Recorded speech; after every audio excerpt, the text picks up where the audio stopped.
Hey, how you doing? Much love, respect, and appreciation on this Saturday, March 22nd. So we got a few videos for you along with some articles that I'm going to read off. And the first one is the one you see in front of you, where the clip says that Elon Musk, the father of Tesla CEO Elon Musk, believes that his own son can't be racist due to his past relationships with black servants who worked for the family in apartheid South Africa. That's that's quite a statement. That's quite a statement, right? So it goes in to say that in an email sent to the Post regarding inquiries about his son's animosity towards diversity, equity, and inclusion, or DEI initiatives, Elon Musk stated that his two sons were never interested in political matters while growing up. Obviously, that changed. Quote, they were not into political nonsense, and we lived in a very well run, law abiding country with virtually no crime at all. Actually, no crime. That's starting to sound like Trump.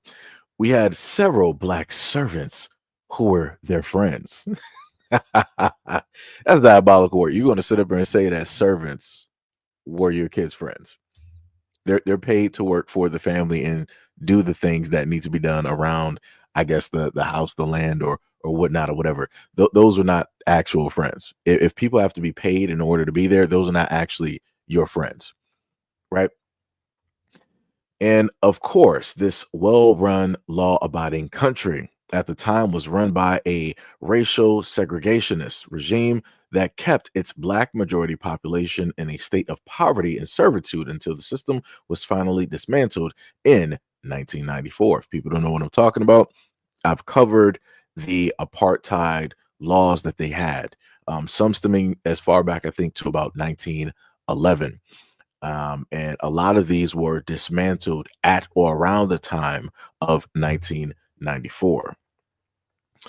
Rudolph Panner, a biomedical scientist who graduated with Musk from Pretoria Boys High School in 1988, tells the Post that Musk's privileged upbringing has made it impossible for him to grasp concepts such as systematic racial oppression. Quote, we grew up in a bubble of entitlement.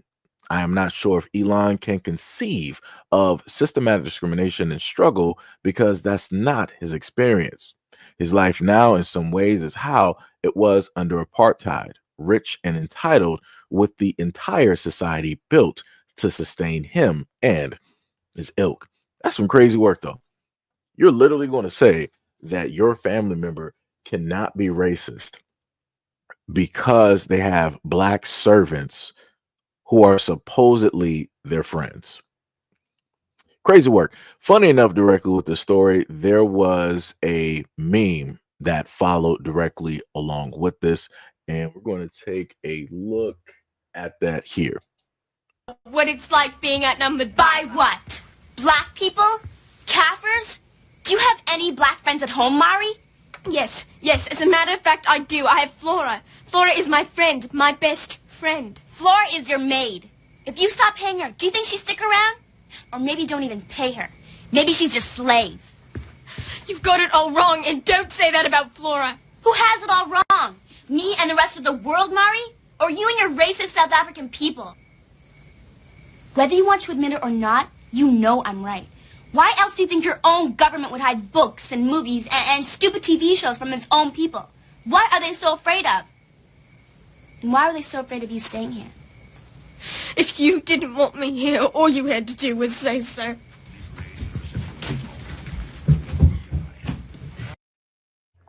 That pretty much sums up Elon Musk.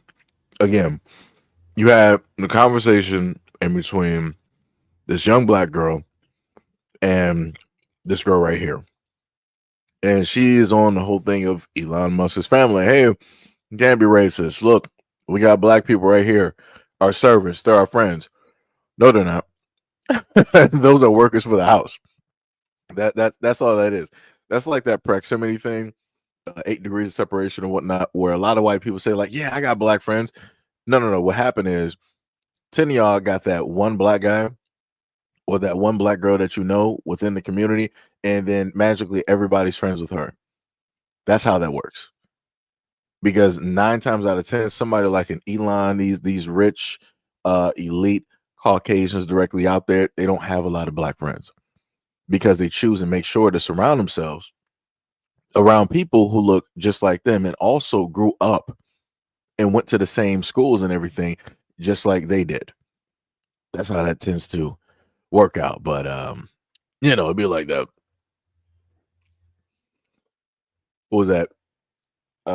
You said hello from Switzerland. Hey, what's up? What's up? You said, so since I had no black people when I grew up, I also can't be racist.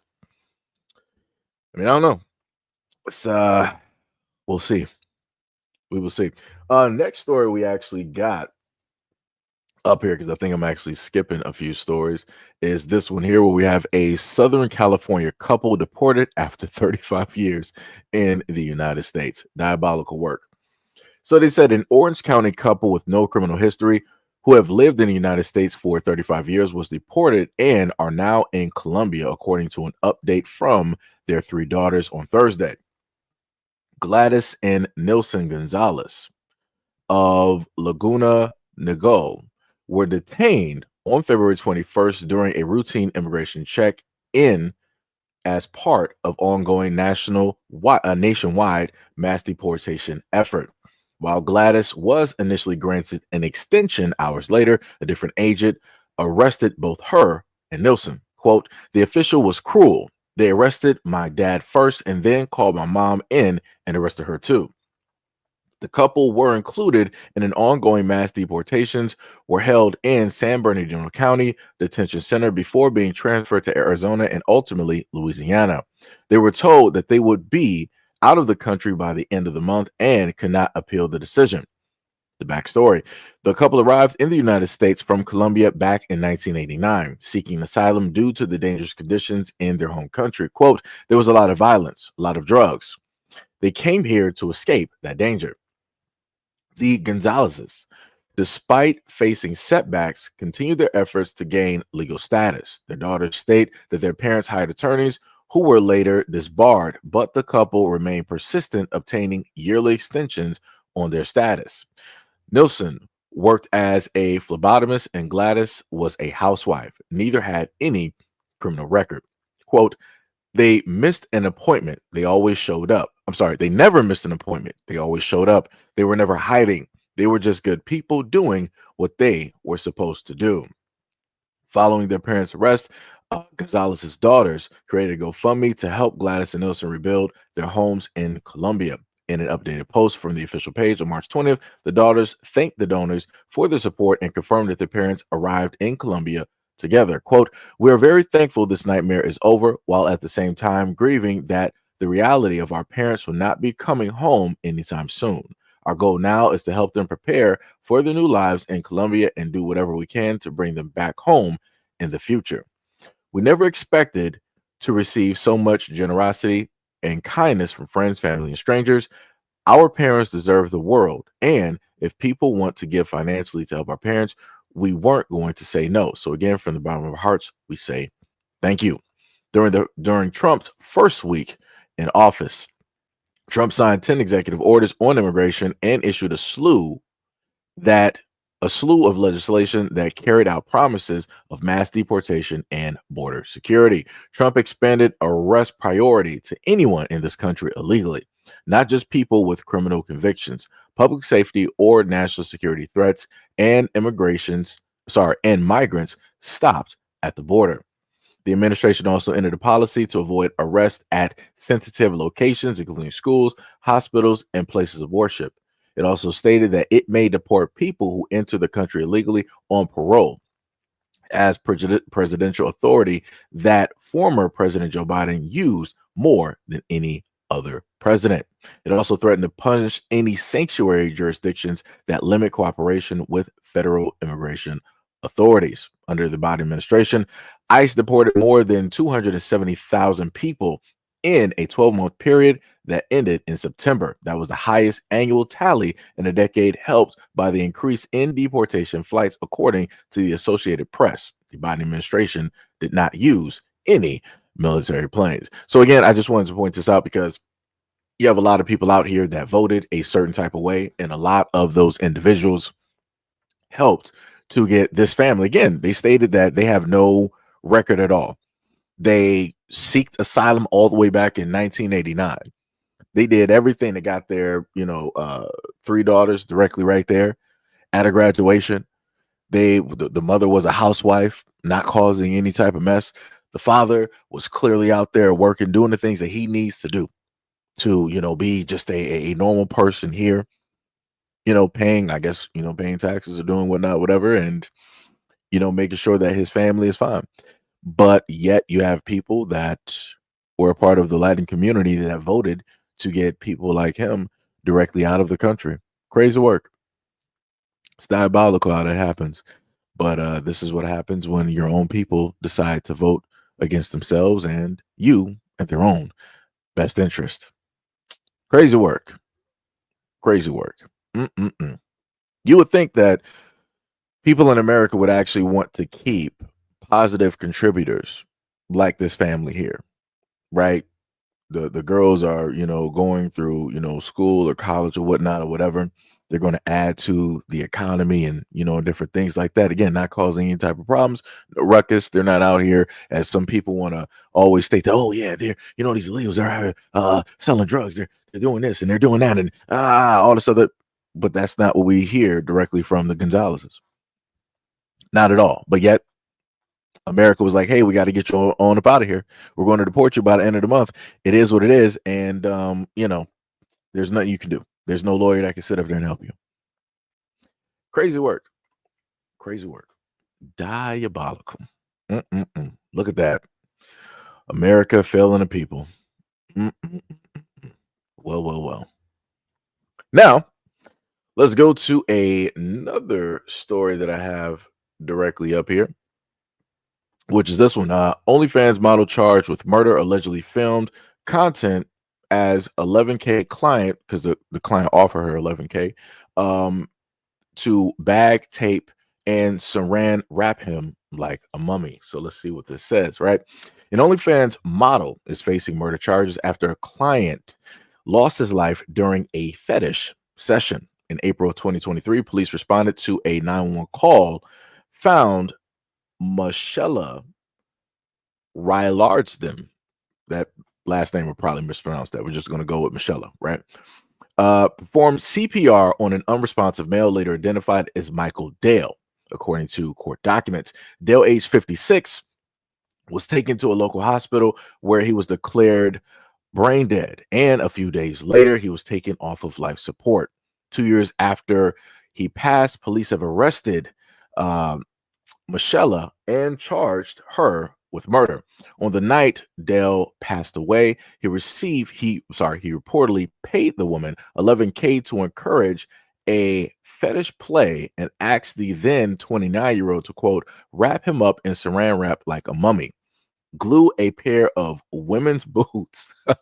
Oh man, glue a pair of women's boots on his feet and pour adhesive onto his eyes and seal them shut. Brother, I don't know what's even happening here. This is diabolical. I can only imagine who Dale specifically was and what community he was a part of. I can specifically tell you, because 9 times out of 10, usually when I read about stuff like this, the guys are white. There's no way around this. This is crazy. You wanted to be wrapped up like a mummy, and you wanted basically super glue in your eyelids to shut. Quote, he had duct tape over his mouth and a plastic bag over his head, more saran wrap around that, and then duct tape wrapped around his face and head, securing all the layers of his head. And this was citing the allegations in the document. Quote, he also appeared to have saran wrap wrapped around his neck tightly. The medical examiner ultimately determined that the bag had been wrapped around Dale's head for at least 8 minutes and ruled that the cause of death was asphyxiation and the manner of death would be homicide. The woman provided police with her phone when they arrived on the scene, and it was also reported that an affidavit states that there was, quote, no evidence that Dale ever requested the woman to place a bag over his head and secure it, which eventually caused him to suffocate. The video on the phone allegedly shows the woman using items for content, because I gotta paraphrase that, for her OF page, as Dale laid with the plastic bag and saran wrap on his body along with the duct tape sealing around his head. Police arrested the woman in February, and she is being held without bail at a detention facility in San Diego. She is due back in court in April. That's crazy.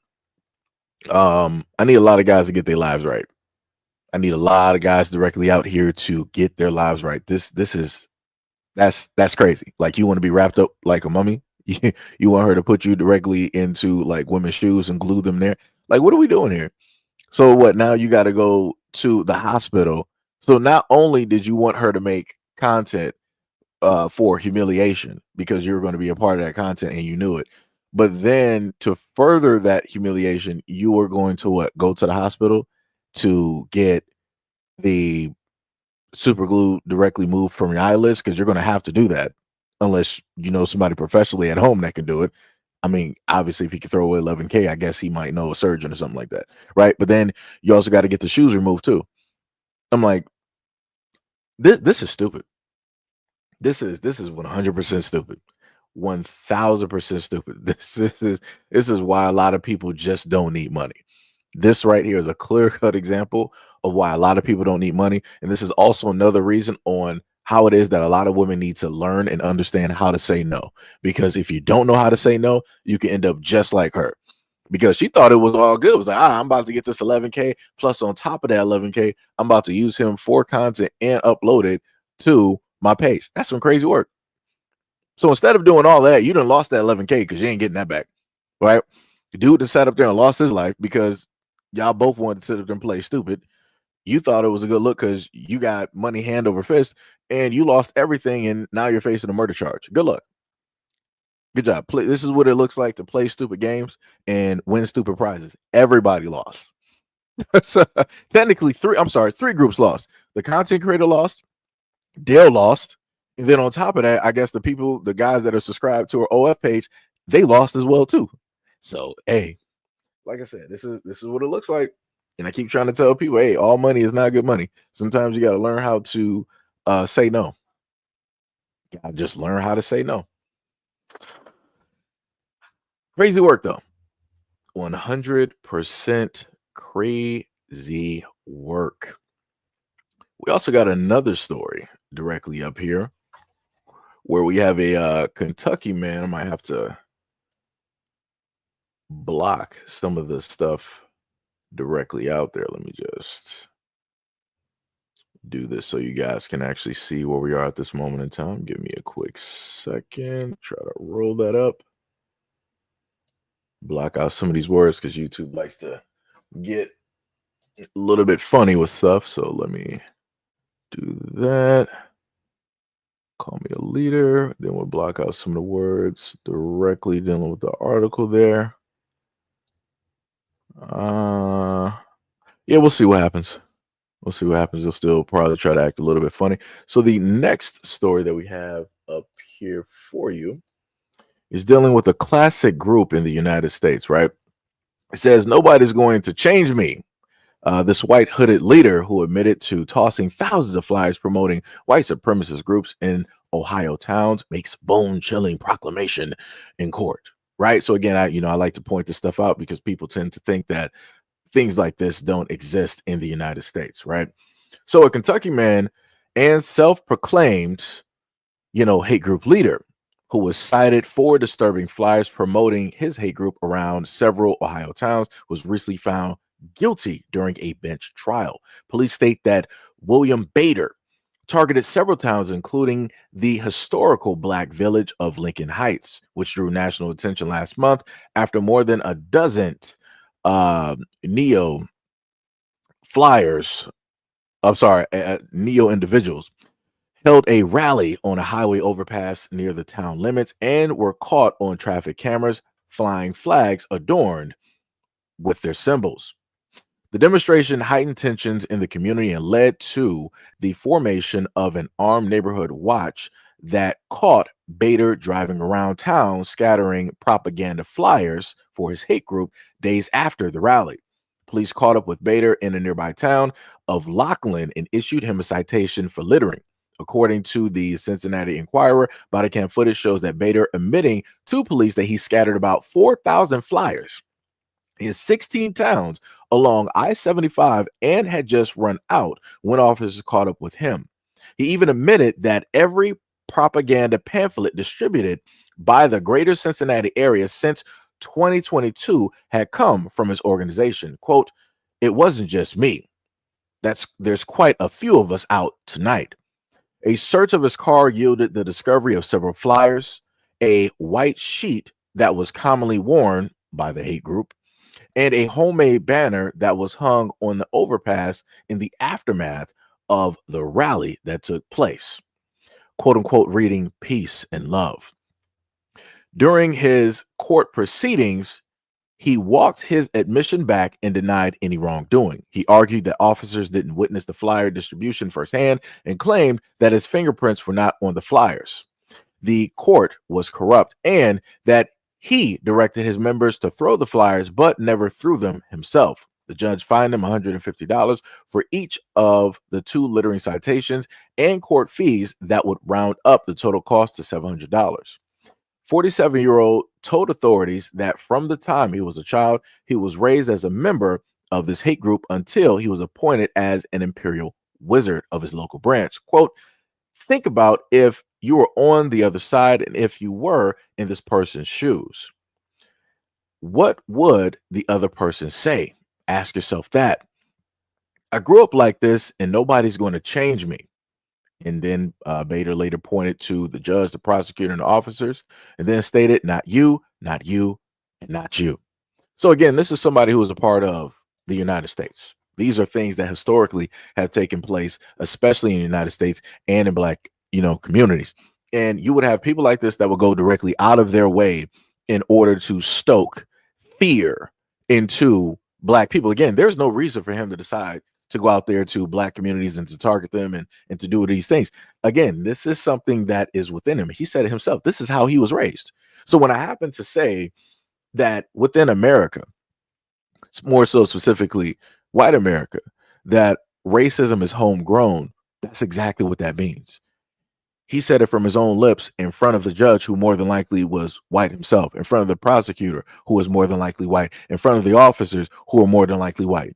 He told you exactly what it was. He was like, "This is me, and this is how I was raised. These are the ideologies. These are the things that I believe in. And it is what it is. You ain't going to change nothing." Like I said before, I at least respect the little bit of honesty up until the fact that he decided to walk things back. That's a little bit crazy to me. Be 100% honest. Own all of that. Don't sit up there and deny, any of the posters, the pamphlets, none of that. There's too much proof directly out there to find you guilty on some stuff. But like I said before, because of how this society is and because of how the court system will treat their own people, this is why it only added up to about what? Let me go back to it. I think they said about $700. Yeah.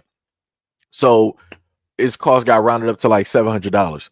There's a multitude of people more than likely in this community that can easily just donate some money directly to him, and that's already paid off.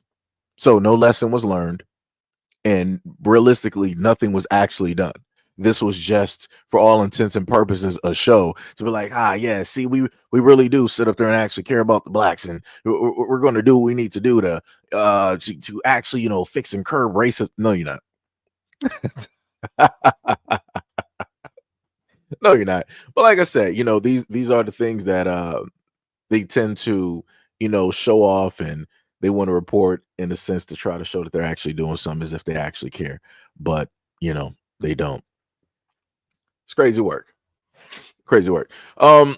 Somebody said, was anybody harmed? It's not the point of anybody being harmed. It's the fact of the matter that you want to disseminate any of this type of rhetoric to try to indoctrinate other people into your type of beliefs.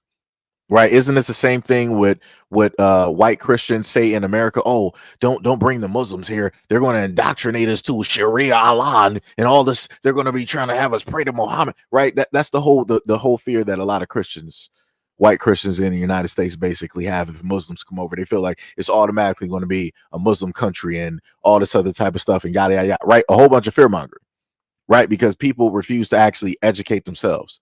And when you have people that lack information and lack education and knowledge in areas, that's a very dangerous thing, because that lack of information will then turn to fear, and that fear will then turn to violence.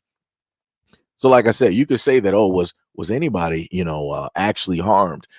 Maybe nobody was harmed at this moment in time, but that doesn't mean that it's not going to happen later. All it takes is for one person to become like him, but hugely radicalized, and there you go. We're looking back at some stuff from the 1940s. Oh, I'm sorry. We actually did have something like that with two young black men, right? And they're no longer here. And then an arrest was made because a white guy decided that he happened upon the scene, who was a firefighter, and he wanted to take pictures of those two teens where it is that they lay, and he wanted to put this all over the internet. Yeah. Okay. Yeah. It's crazy work. Diabolical work. Diabolical work. Mm, mm, mm. Wait, who are you responding to? You see? Let me see. Hubert. Who was that? Yes. Like I said, y'all gonna end up having people in here saying Trump is the best president. Like I said, whatever people believe is whatever people believe. I'm just not trying to hear the crying, when stuff end up happening. That's it. But anyways, we're going to get away from the stories and go to the videos. So speaking of Trump, let's go to this engagement with a few Caucasians and see what they have to say. Created and in violation of the Constitution. My question to you is, why do you believe that President Trump is above the law? And I'll just reinforce what other people have been saying here. Why have you not spoken out for it? Yes.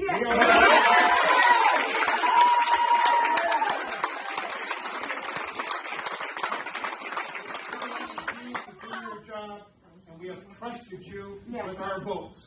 We have sent you to Congress for decades. We expect you to follow through for what we Iowans really want our government to do, and not to have a federal government that is being dismantled by this President Trump and Elon Musk. Yeah, please stand up for what's right and do your jobs.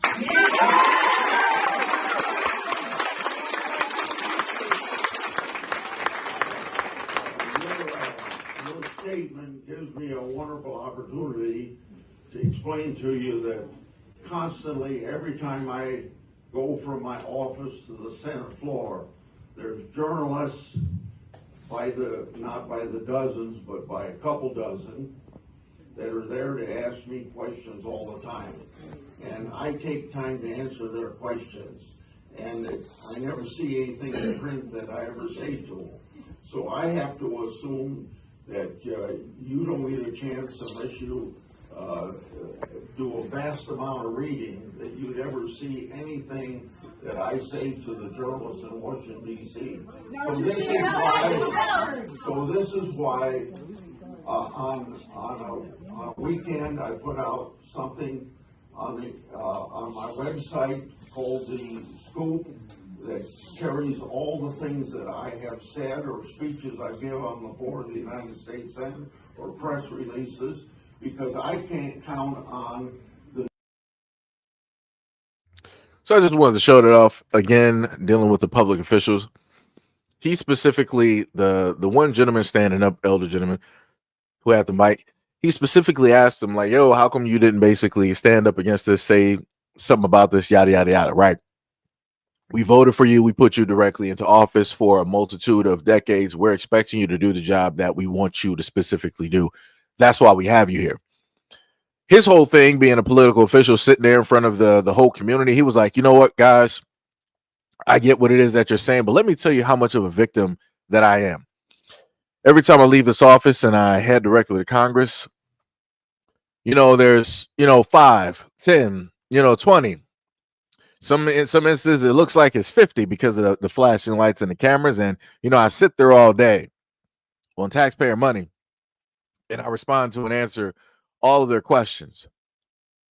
And what I decided to do was that I wrote something down where all of the questions and the different things they asked me, including the things that you're asking me here, you can go directly to this .com website and pretty much get the answers specifically for yourself, because I don't need to actually have these conversations and give you answers, even though we're physically both in the exact same room. And it's better to get the information directly from the horse's mouth, directly to the people who voted for said horse.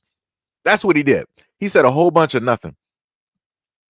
And this goes to also show how it is that a lot of these political officials do not care. So again, if you're a Republican, if you're a Democrat, these officials do not care about you. They feel that they do not have any obligation or a responsibility to you by way of your vote or anything like that.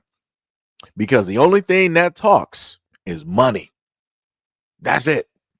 Because no matter how it takes place or happens, some way, somehow, if there's money involved, the same people that you don't vote for, they'll still find a way to be a part of government somehow, some way, and they'll still be getting that money, with or without you. With you having knowledge of said thing happening, or without you having knowledge of said thing happening. Because the main point is they are there to lie to you and to sell you out to the highest bidder. And that's clear cut again what this man is sitting up there doing, because he does not care. He already got one foot in the grave.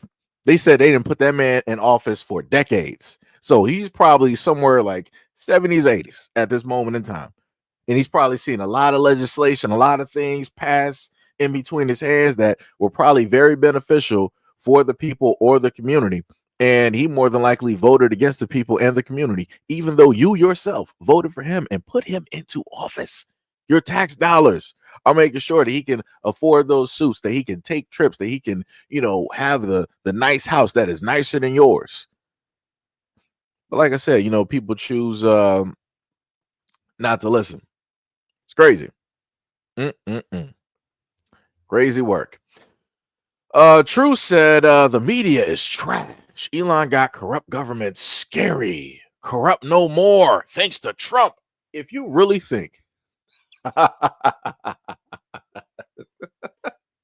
if you really think that because Trump is in office, that all the corruption in the United States government that has been going on since before Trump was even born is going to stop the moment in time that he's there, you are a fool. You are a fool. That's like sitting up there saying, like, oh, as soon as the military starts sitting up there going through the streets, there's not going to be any more drugs getting peddled in the cities. You're a lie to yourself. Because the thing that people don't realize is that some of the same ones who are supposed to be stopping these things are the exact same ones profiting off of the source of the problem. So if somebody's profiting off of the source of the problem, they're not about to stop it. Or, of course, if they can hide under the skies of, let's say, military, oh, yeah, you're going to have some very big dealers right there because they can get things through that other people can't. That's some crazy work. That's like sitting up there saying, like, oh, yeah, when people, these drug dealers, you're not going to be sitting up there selling these drugs in these jails and prisons. Say bye-bye to that money. Guess what, clown? Drug dealers are still making money in prisons and jails. Like, this is crazy work. Like, I don't understand how people's minds really work when they really feel that if their favorite person gets into a place or a position, that everything is going to stop. When at any point in time have we ever seen a doctor show up on the scene and just all sickness disappear? I'll wait. Because we got big pharma in the United States. Matter of fact, who said that? Who said that? What was that? True? Yeah. So going by your example, right? Because when Trump and Elon basically show up, everybody's scared and they're going to clear up the corruption. Let me know at any point in time in American history when a doctor has shown up directly on the scene and all diseases and cancers disappear. I'll wait, because all I know is Big Pharma, and that's the biggest drug dealer in the United States. And guess what? They're profiting off of everybody getting sick, being sick, staying sick, and dying. So let me know how that's gone for you. Let me know how many of your family members have passed away because of quote unquote natural causes, supposedly. Let me know how that's worked. Don't we still got people dying of like the common cold, pneumonia, all of this like simple stuff? Don't we got measles still going on out here, polio? Like, what are we talking about here? What really are we talking about here? Like, I need people to just actually stop being so like emotional about their favorite little person and actually think about something for a minute. America is corrupt, and America is also a business. It's a corporation. Why would America stop any forms of corruption if they're able to profit from it? Like, do y'all really think that America's not profiting off of let's say any drugs being peddled in the black community? Do y'all really think that America's not profiting off of that? It's hand over foot. You got the defense, you got the DA, you got the police officers, you got the EMS, you got the nurses, you got the doctors, you got the hospitals, the whole court system. Everybody's profiting off of all the negativity that is happening in the black community when it deals with drugs. Because along with drugs, then what comes crime? With crime comes what?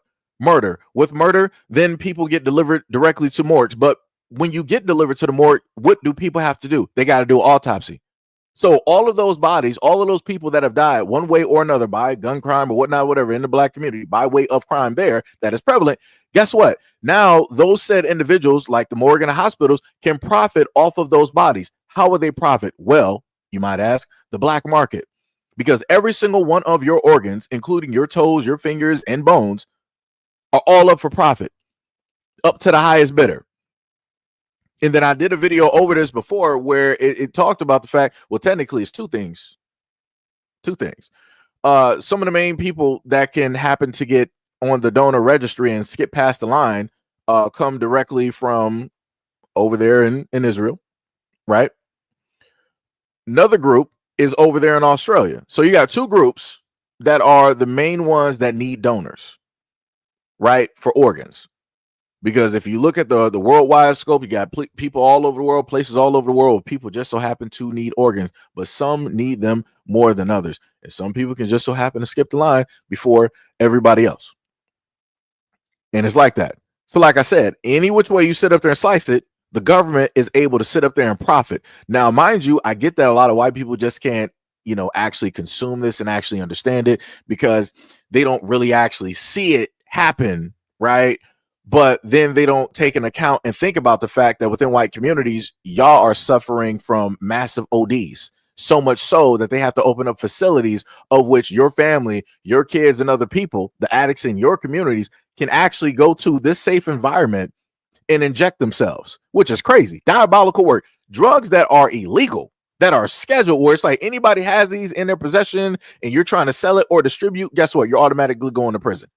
Right, you're not getting out at all. If you're a doctor or whatnot, whatever, hey, you should be losing your license. But they opened up these facilities in order to help out the people in their community so that they can just safely just do this. I've never seen anything like this before in my life. And for sure, at no point in time, especially in the 80s and the 90s, would they ever sit up there and do something like that in the black community. Never. But of course, you would always see things like this happen in the white community because the white community is about preservation. It's not about more so criminalization. Because they don't want to criminalize their people. It's like, I can't do this. They just really, need a type of help. We really just got to sit up there in the system. We got to get them off, of this drug, right? We got to get the monkey directly, off of their back. But if it's anybody else that's not white, it's like, let them perish. They made their decision. Nobody told them to sit up there and do that. Who told them to go out there at 3 o'clock, getting those narcotics? And then guess what? Now you're on the streets. That's on you. Pull yourself up by your bootstraps. And again, that same ideology that is taught around these communities, just like from the previous guy that I gave you the story about, right? That same ideology is the same reason that white folks would never say that exact same thing to their kids. They wouldn't say it to their husbands. They wouldn't say it to their wives. They wouldn't say it to their aunts. They wouldn't say it to their grandparents. They'd be like, man, we really got to help Pop. We really got to help me, Ma. We got to really help Grand. Crazy work, diabolical. But like I said, nobody actually, in a sense, sees it in a sense up until it really hits their communities. And then everybody's like, yo, we really got to do something about this. No, you got to do something about this. It's crazy work. It's crazy, crazy work. Crazy work. Diabolical work. Dane said organs getting sold in the black market is big and it's not talked about enough. It's not talked about enough because the main people are profiting directly from it. The United States is heavily profiting directly from it. Right. So that's why I sat up there and said that this is why, crime in certain areas has to be prevalent in order for things to take place and transpire. Because if you start to get rid of the crime in black communities, what do you think is going to happen to, a lot of things, a lot of facets in the United States? It's going to be looking a little bit lopsided. It's going to be way more problematic. And a lot of people are not going to sit up there and like it or not know actually how to specifically deal with it. Right. Because going back even to like the 80s and the 90s and whatnot, or even when I was in school, right, I knew a lot of dudes who were fairly, as I would want to consider, into a very ignorant lifestyle. Right. So they were into like the gangs and all this other type of stuff. But sitting in class directly next to them, you technically wouldn't even assume or know it. Right. They might have on like, the buffs or, the Cartiers, and, they might have on their clothes and stuff, but they're quiet as like a church mouse. Like when the teacher, asked them a question, they can sit up there and answer the question. And one of the brothers that I knew, right, you would think looking at him on the street was like, this dude ain't really nothing much. I kid you not, this was one of the smartest kids. That brother was one of the smartest kids in my math class. The moment in time that the back and front sheet of that math paper, and it was a test, got dropped on that desk, I want to say he should have been finished in less than 5 minutes, while everybody else, like, they give us 30 minutes or whatnot to basically work it out and do all of this stuff to write the problem down. He was already done. And he was just sitting there bored. So like I said before, if you get rid of a lot of the crime and a lot of the drugs and whatnot out of the black community, there's going to be certain effect that is going to take place that's going to make a lot of people uneasy. Because enabling certain behaviors and certain things to take place will then help to get rid of certain people that you don't want as competition.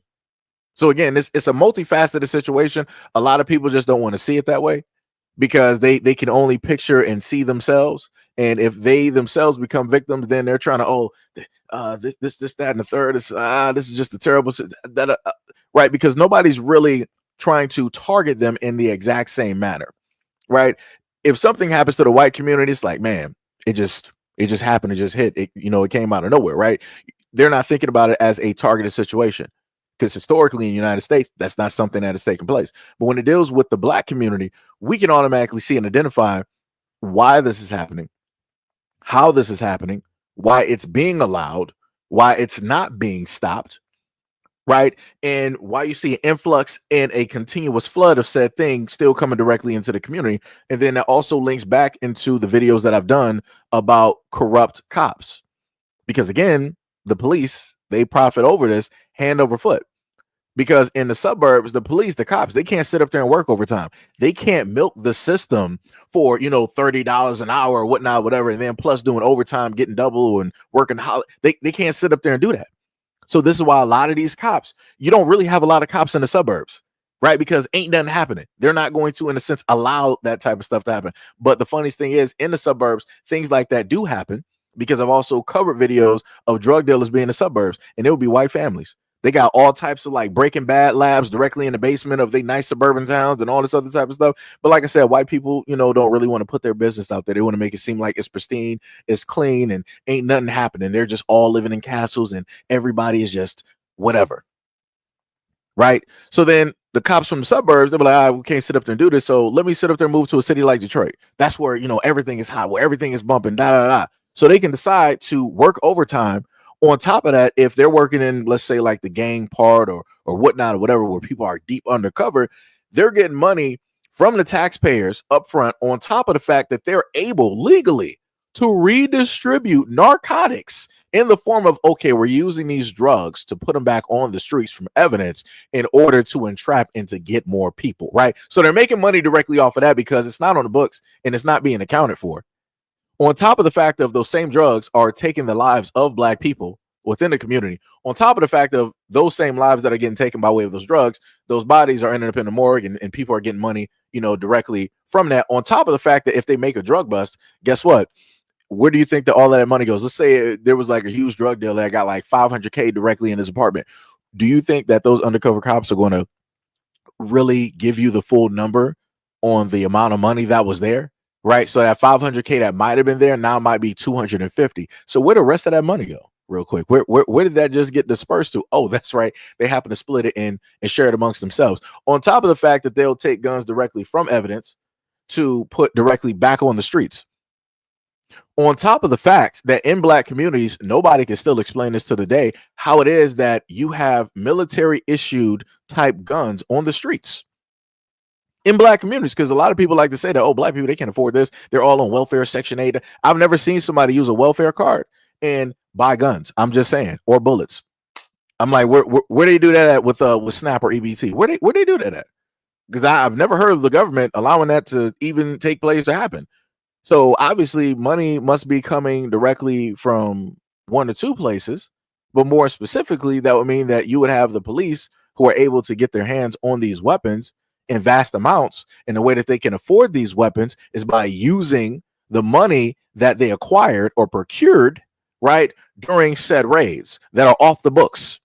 So again, they don't have to show you every single thing that they're sitting up here doing. So again, like I said before, in order for there to be heroes, there has to be villains. And if you don't have a villain on the field in order to show how much of a hero that you are, you have to form and make a villain.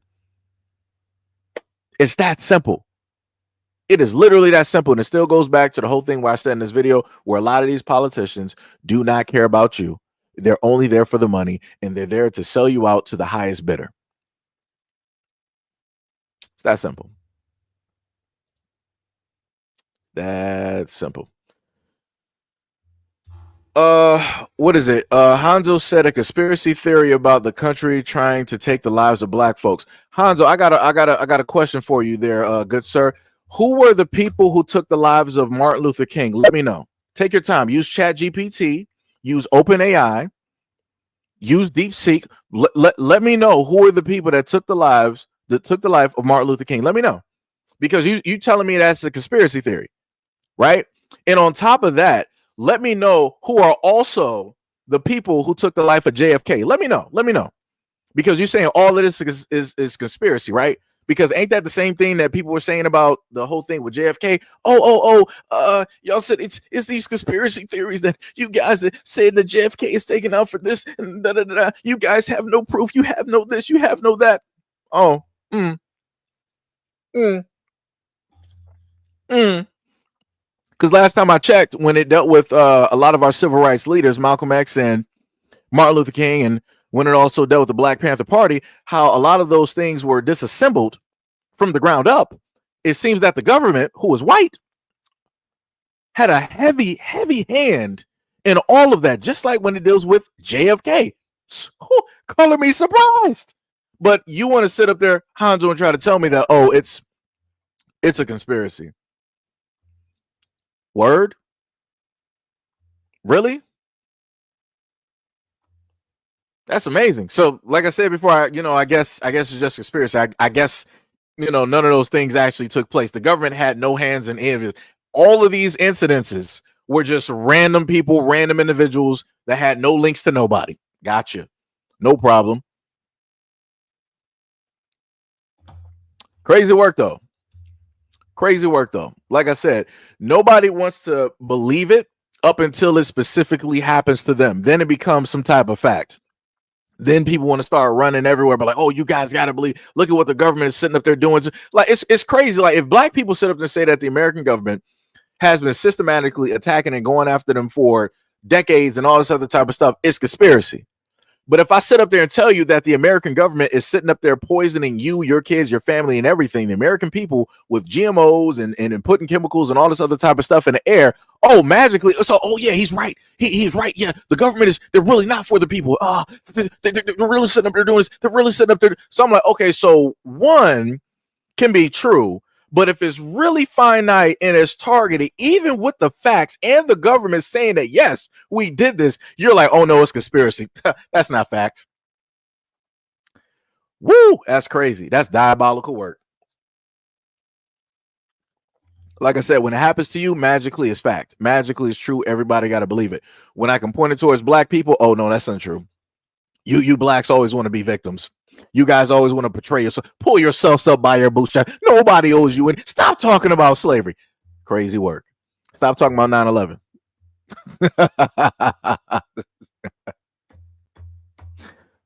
It's crazy work. Crazy work. Anyways, much love, respect, and appreciation to any and all people that are currently here, at this moment in time. Crazy work. Crazy work out here. But let's go to the next video. Black Americans talk to me, they sound like how white people talk to other white people when they aren't the right type of white, Like, they can recognize when someone is like Polish or something, they're not from Western Europe. That kind of differentiation. I was interviewing a participant, and he was like a elderly Black American man, and he looked at me and was like, "What are you? You don't look like a typical black. Are you Nigerian?" And I was like, yes, I am Nigerian. And then he replies, yeah, I could tell. I could tell there was something different about you. So I'm very good at recognizing that. I just had to laugh. Because what do I say to that? It's not like I have an accent or nothing. I did tell him my name was Benedicta, but that is such an ambiguous name, because sometimes the Latinos claim me. They think I'm one of them. So I really don't know what about me says Nigerian. I'm glad it actually froze right there. I've never, for any Black Americans here, somebody let me know how many Black women you know by the name of Benedicta. I've never in all of my life, even dealing with my grandma's family and her friends, I've never heard. That sounds like some biblical type stuff.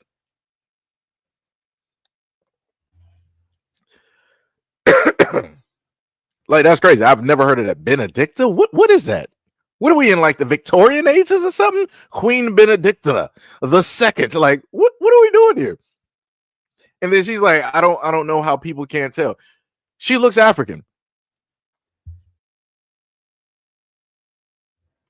There's no other way to in a sense say that. You can automatically tell. When I see her, she looks like this one streamer called Neji, who was up there with the Paul brothers and whatnot.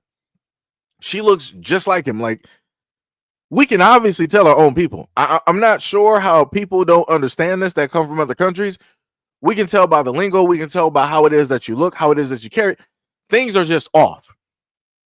You can try to masquerade as closely or whatnot or whatever. Things we're going to be able to see it. We're going to be able to see it. It's just like how we can notice that somebody is passable, meaning that somebody is so biracial that we know that they're Black.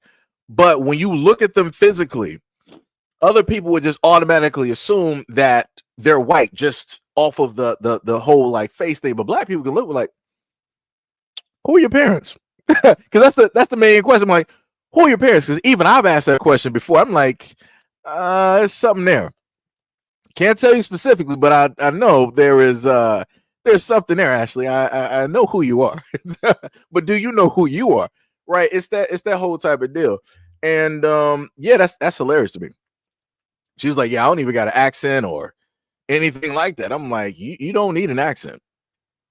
You don't need an accent at all. We can just automatically tell. Automatically tell.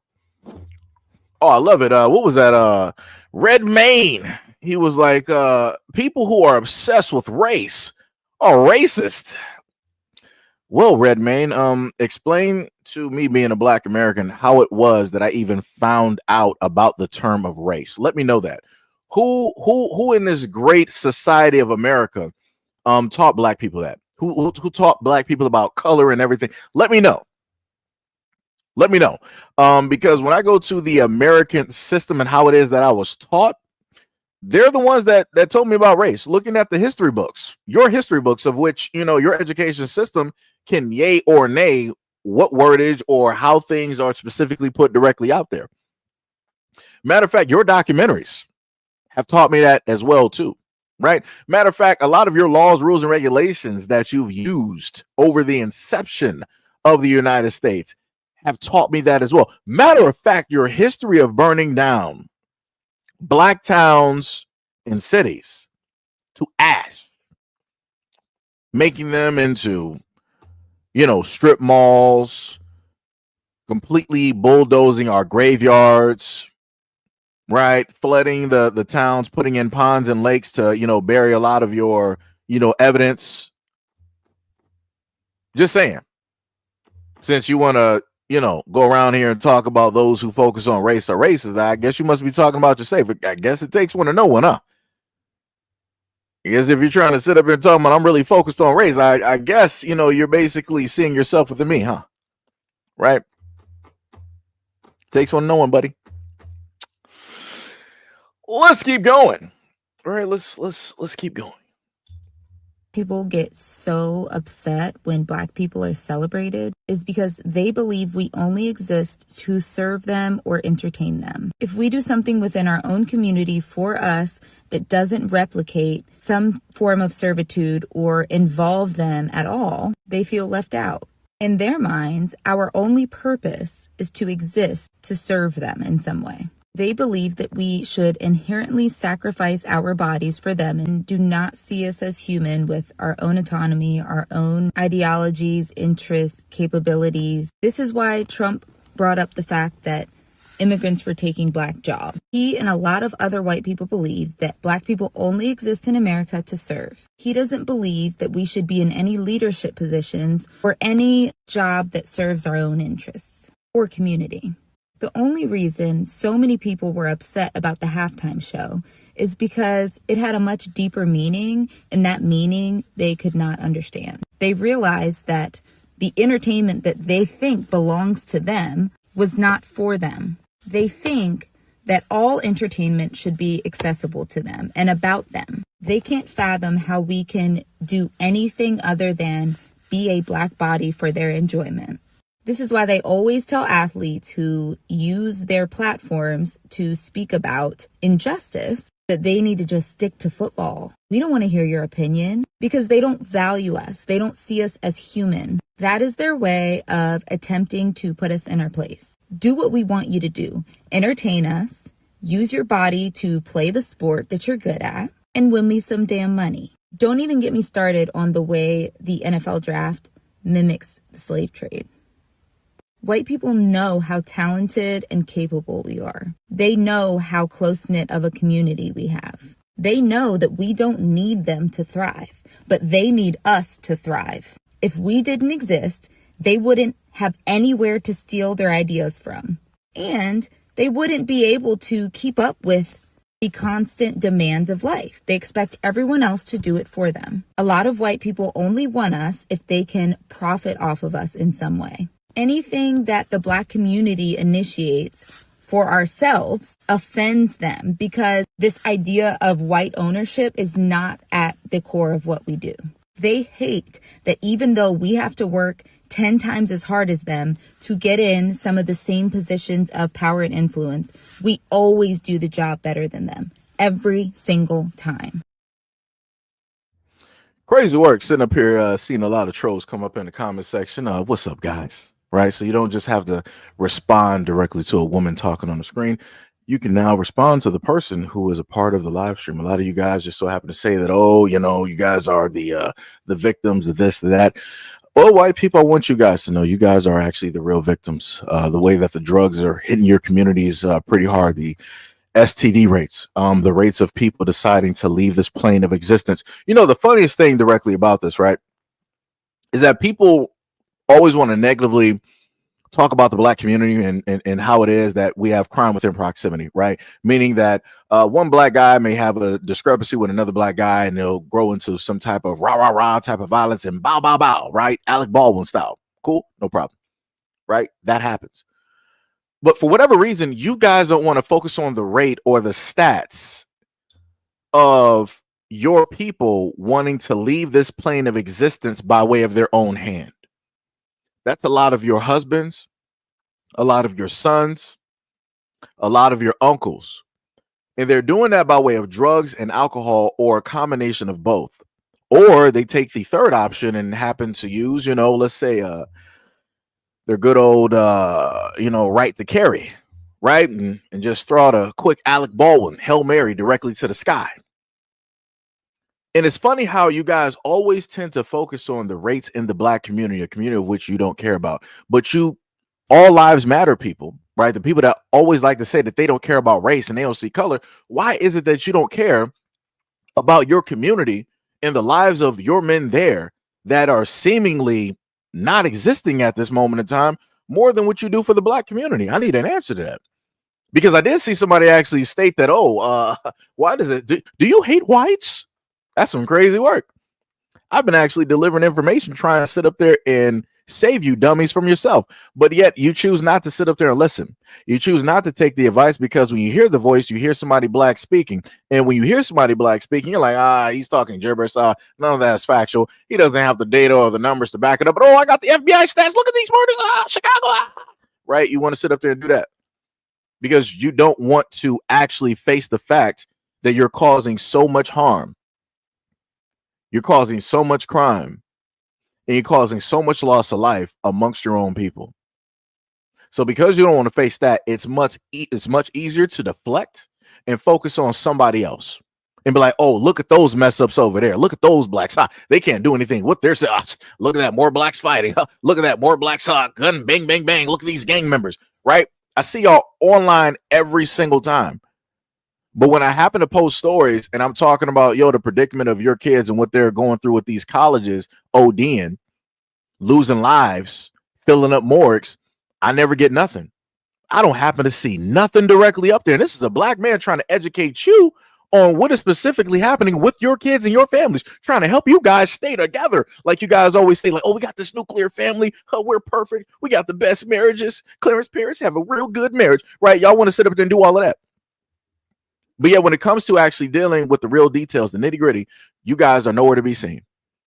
That's some crazy work, aka all lives matter, white lives matter. Some crazy work for people who quote unquote don't see color. You magically see color when other people are messing up in their community, but magically you don't see nothing in yours.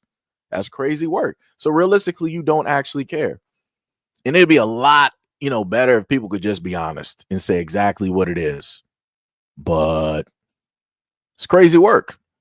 It's diabolical. Like I said, y'all don't actually really care.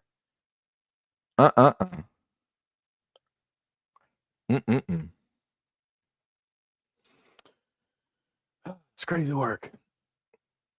CR was like, you folks are weird. I mean, I guess so. So is your community. It's crazy work. D Money said, not Clarence parents. Yeah. Had to pull out the 8 Mile reference real quick. DM said, yapper. All right, Gramps, no problem. You're on your way directly out the door too. The Grim Reaper. Open the door real quick, and you'll see a nice hooded figure in black waiting directly for you with a scythe. And I'll still be here, dancing and celebrating. So there we go. Who else we got directly up in here? Andrew said, personally can't help people who don't want to be helped. I agree with that. That is 100% factual. You cannot help people who don't want to be helped or don't want to be saved. Right? It's said because no one wants to admit it's all kinds of messed up and we're set up to fail nearly a century ago. George said, gone faster than a black man that found out his girlfriend was pregnant. I mean, I guess so. But you know what, George? Why I love your comments so much is because the first time I ever realistically, historically speaking, learned about a fatherless home or society was reading about how white men from across America were leaving their homes all over America to try to head west because, you know, the West was calling, you know, it was the gold rush and all of these great things, all of these riches, right? We're getting promised and yeah. And a lot of y'all have families, y'all were married, but you opted that, you know, Sarah wasn't really looking that young anymore. She was, you know, past her due date. And little Johnny was, you know, little Johnny was, you didn't really want to deal with her or take care of it. So you wanted to trade everything in, but you didn't want to honestly do it. You held it under the disguise of, hey, I got the family. I know things are tough and I wasn't able to be the man that I wanted to be and bring in the money that we need. So I'm going to go out west. I'm going to risk my life, risk everything to try to send some money back home so we can prosper as a family. And then once we get enough money, then we'll sit up there and send for you so you can come out here and live with me. And y'all never sent that money.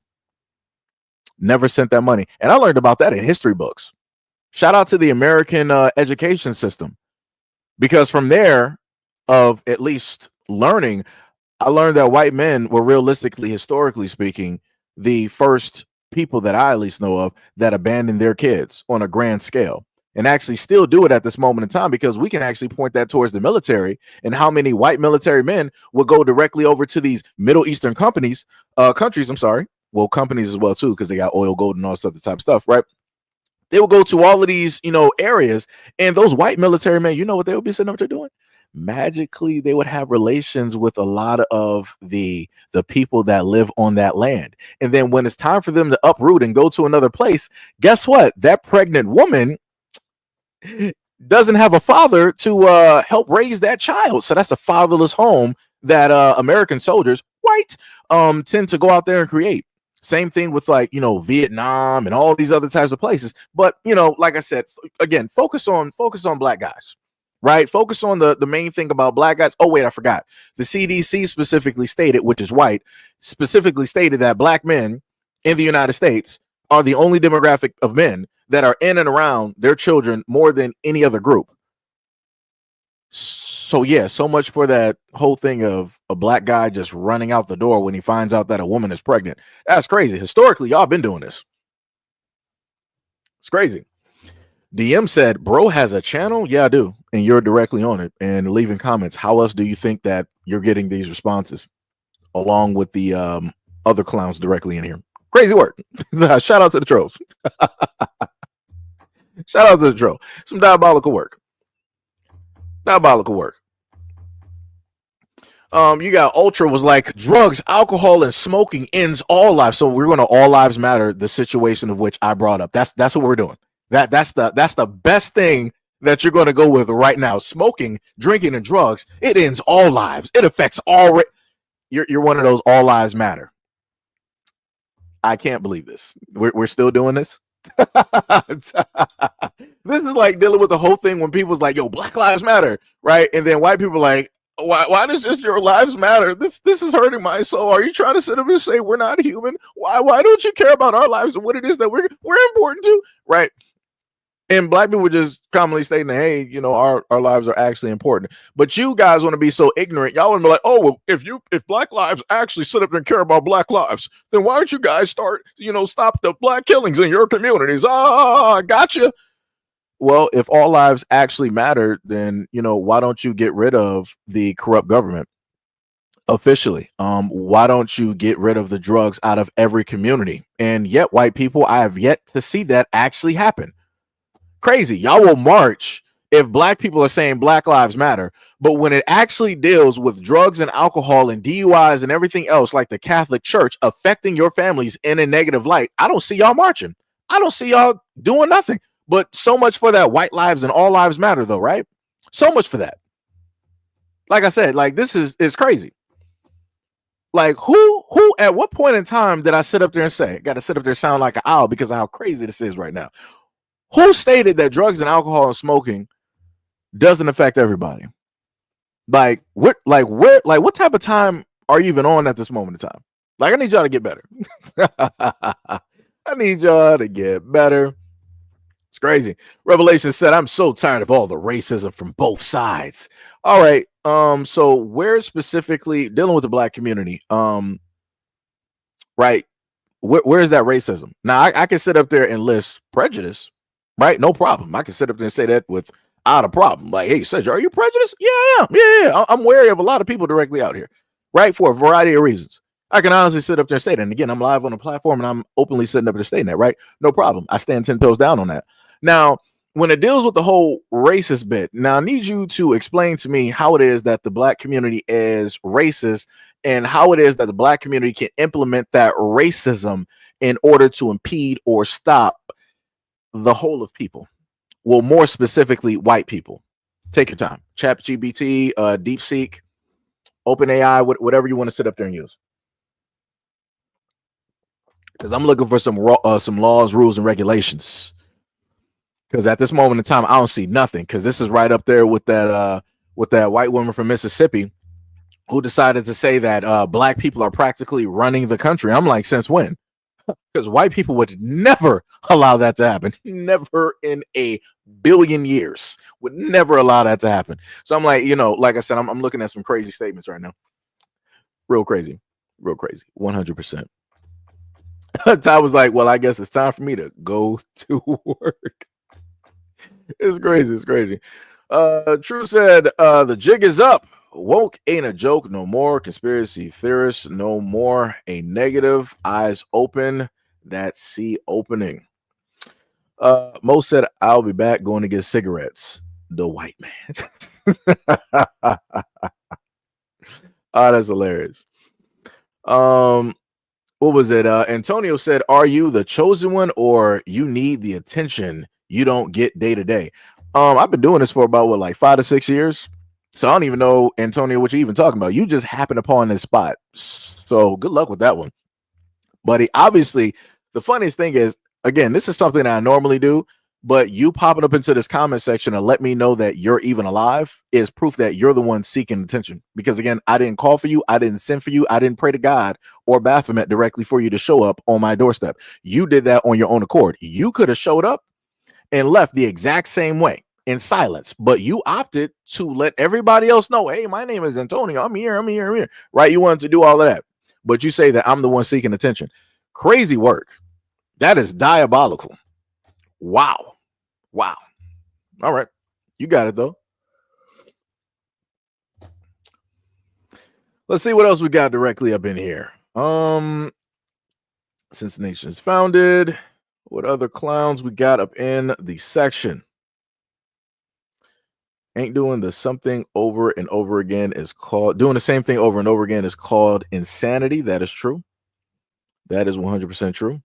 No one said another racist black dude. Again, like I said before, how specifically this is my thing for a lot of white folks that's sitting in the background. I need you to really ask yourself, right? Not get emotional, not really get triggered by the words that I'm using, but ask yourself this: if I'm really so racist, right? Why would you then decide to listen and also be in a chat and then write in said racist chat to get a response from a racist? Does that make sense? I'm just saying, right? Because a lot of you guys happen to say that, black people don't really got two brain cells to, rub together. So I'm just the two brain cells that I got, right? Directly from the jungles of Africa. I'm just trying to figure out, how does that even make sense, right? You're supposed to be the logical, intelligent, high IQ beings that you are. You founded and modernized the earth, right? How does that make sense? Why would you want to be around a racist? Why would you want to be acknowledged by a racist one way or another? Why would you want to have a conversation? What would there even to be a conversation about? I'm not trying to sit up there and get acknowledgement from a grand wizard. I know where he stands. He knows where I stand. We're good. Do whatever it is that you do and talk to your people and whatnot over on that side of the street. I'm good over here, right? So again, I'm just trying to fathom on what that's even about, because the only common denominator that I can really come down to, that it boils down to, is that y'all just seek and want attention. The same attention that somebody else earlier said that I was trying to seek from everybody else. Crazy work, though. It's a lot of projection.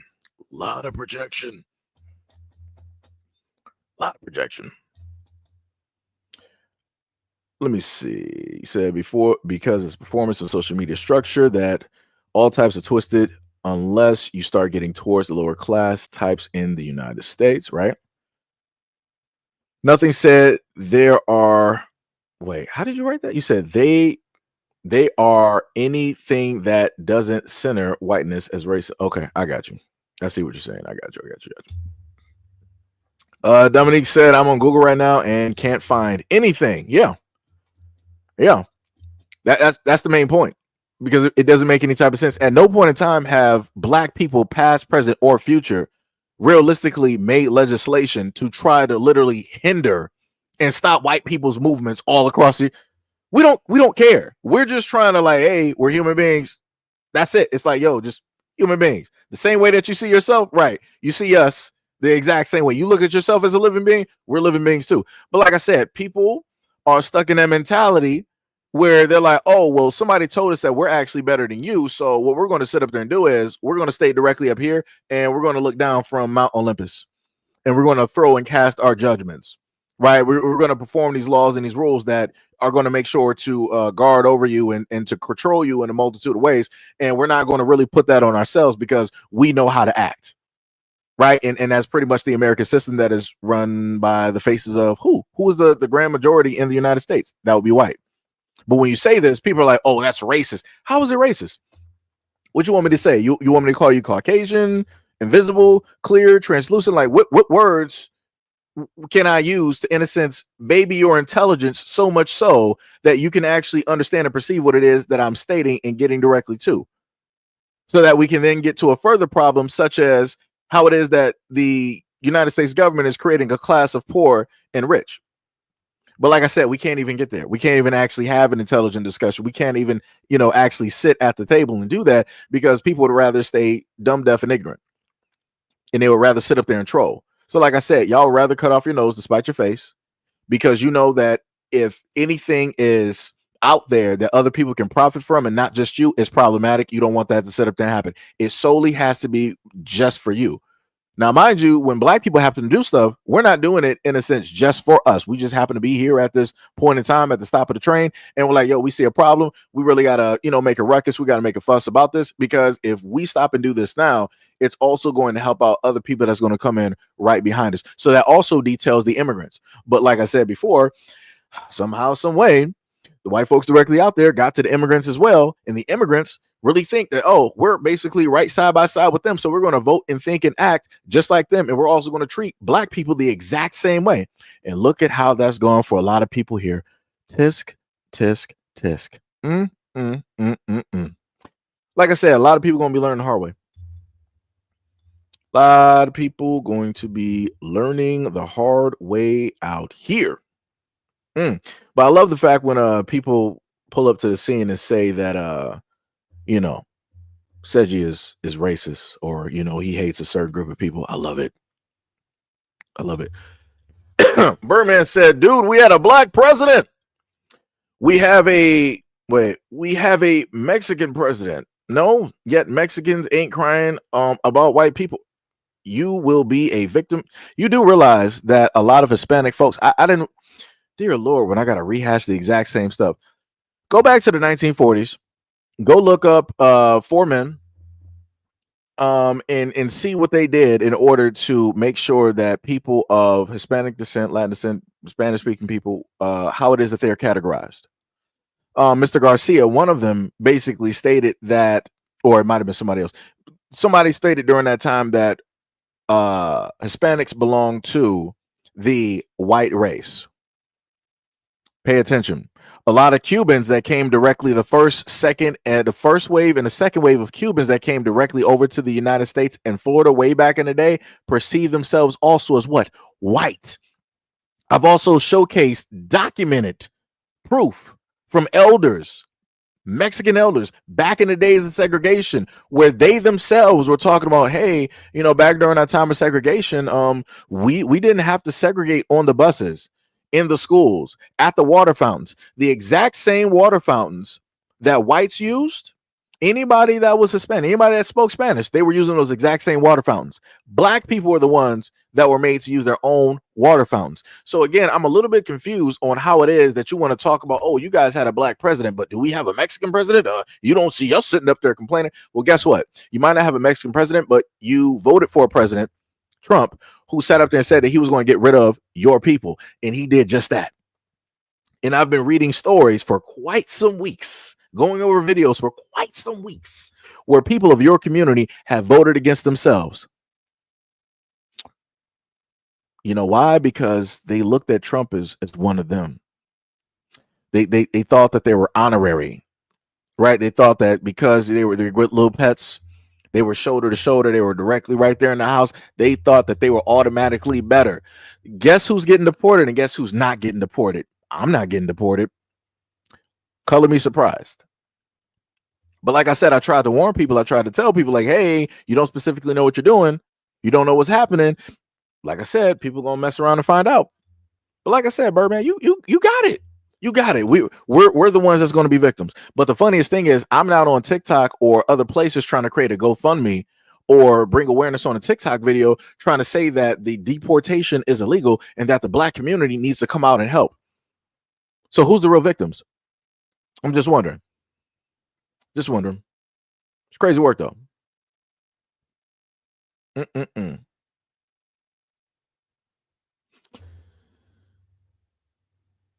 Let me see.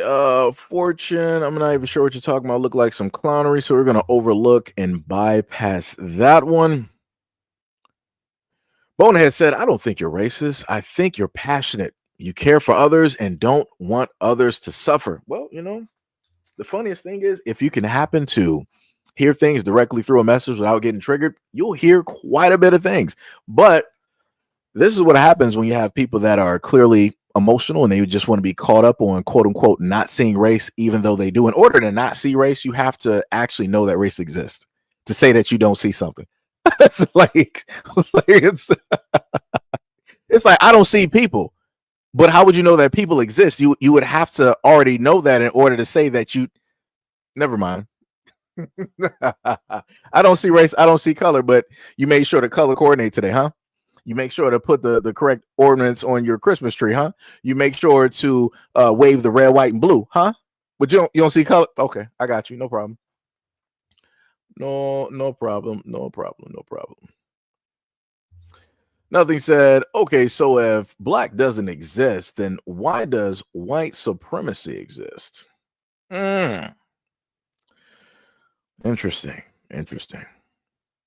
Gregory said BLM was a great scam. The founders are rich. Nobody said that it wasn't a scam. I'm talking about just the initial words of it. Black Lives Matter. I'm talking about that part. I'm not talking about the whole, thing of a, organization and people getting money and Democrats and everybody else in government donating, including. So I'm not talking about that. I'm talking about the initial words. See, that's the thing that y'all don't know how to actually look at. Y'all don't know how to separate certain things. Right? Like case in point, if I bring up let's say like Jerry Lee Lewis, or what's the dude name? I'm sorry. Let me go back. Bring up Elvis, right? Elvis was a person that quote unquote was bringing girls across state lines, right? This dude was in his 20s and these girls were like 15, 16, 17, right? So you got a 20-year-old with these teenagers, right?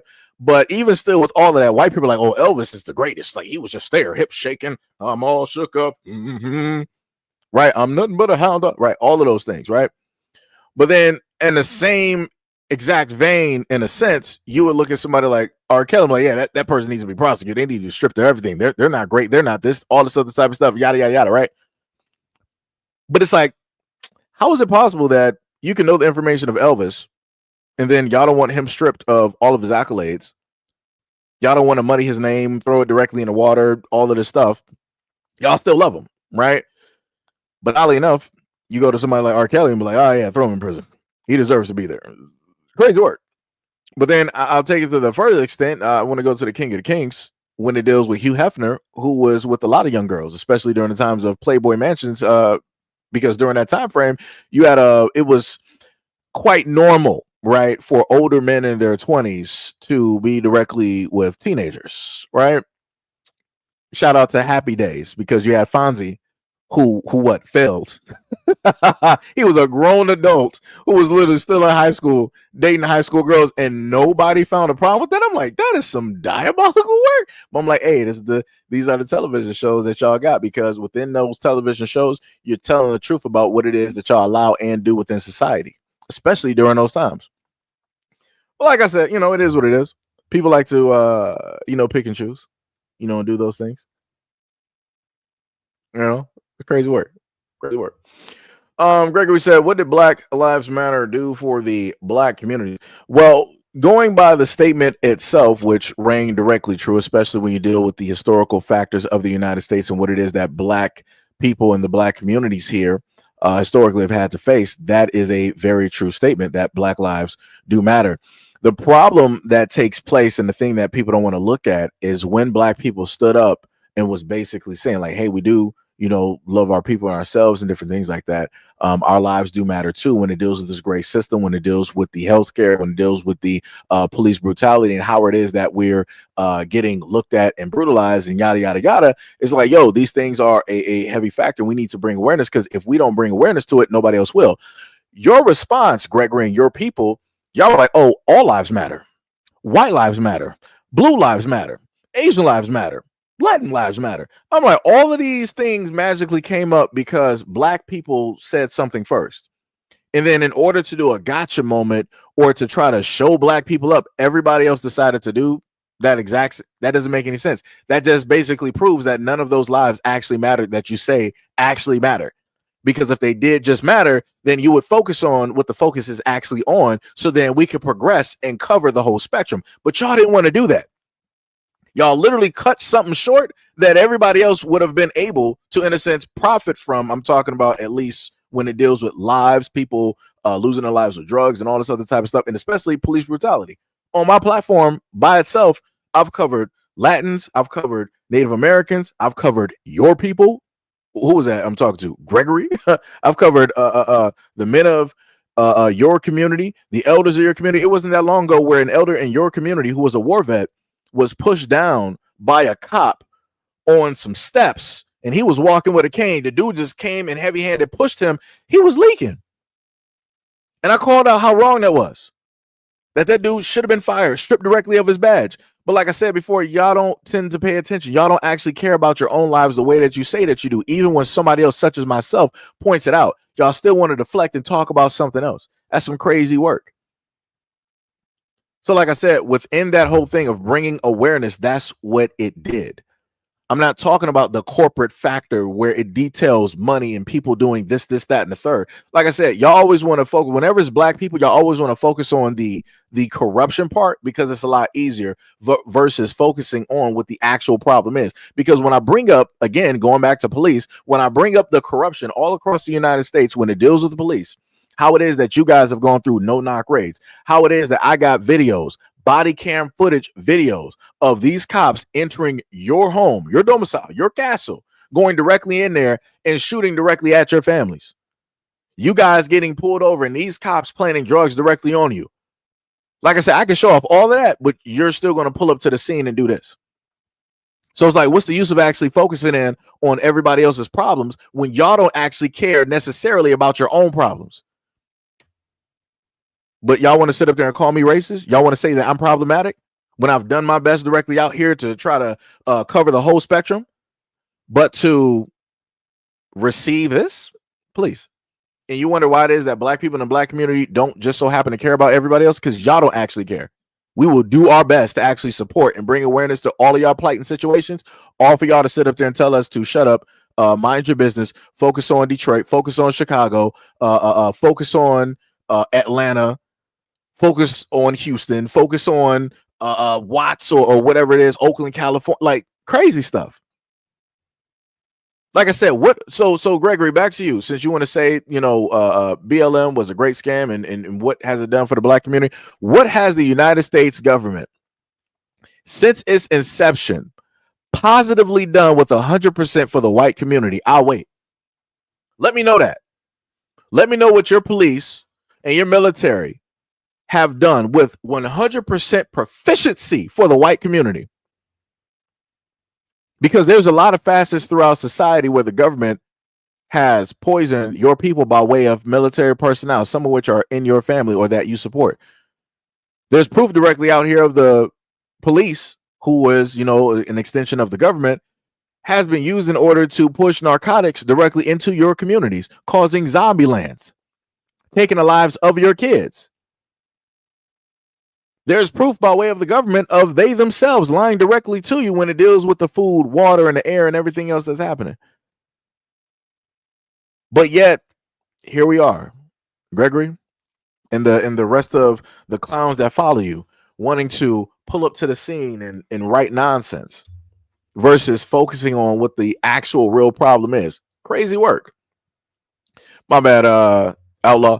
Shout out to Officer Haku. He said, me no black poppy, me no black, LOL. Some Hispanic folks out there can be the biggest haters, even against their own interests. That's facts.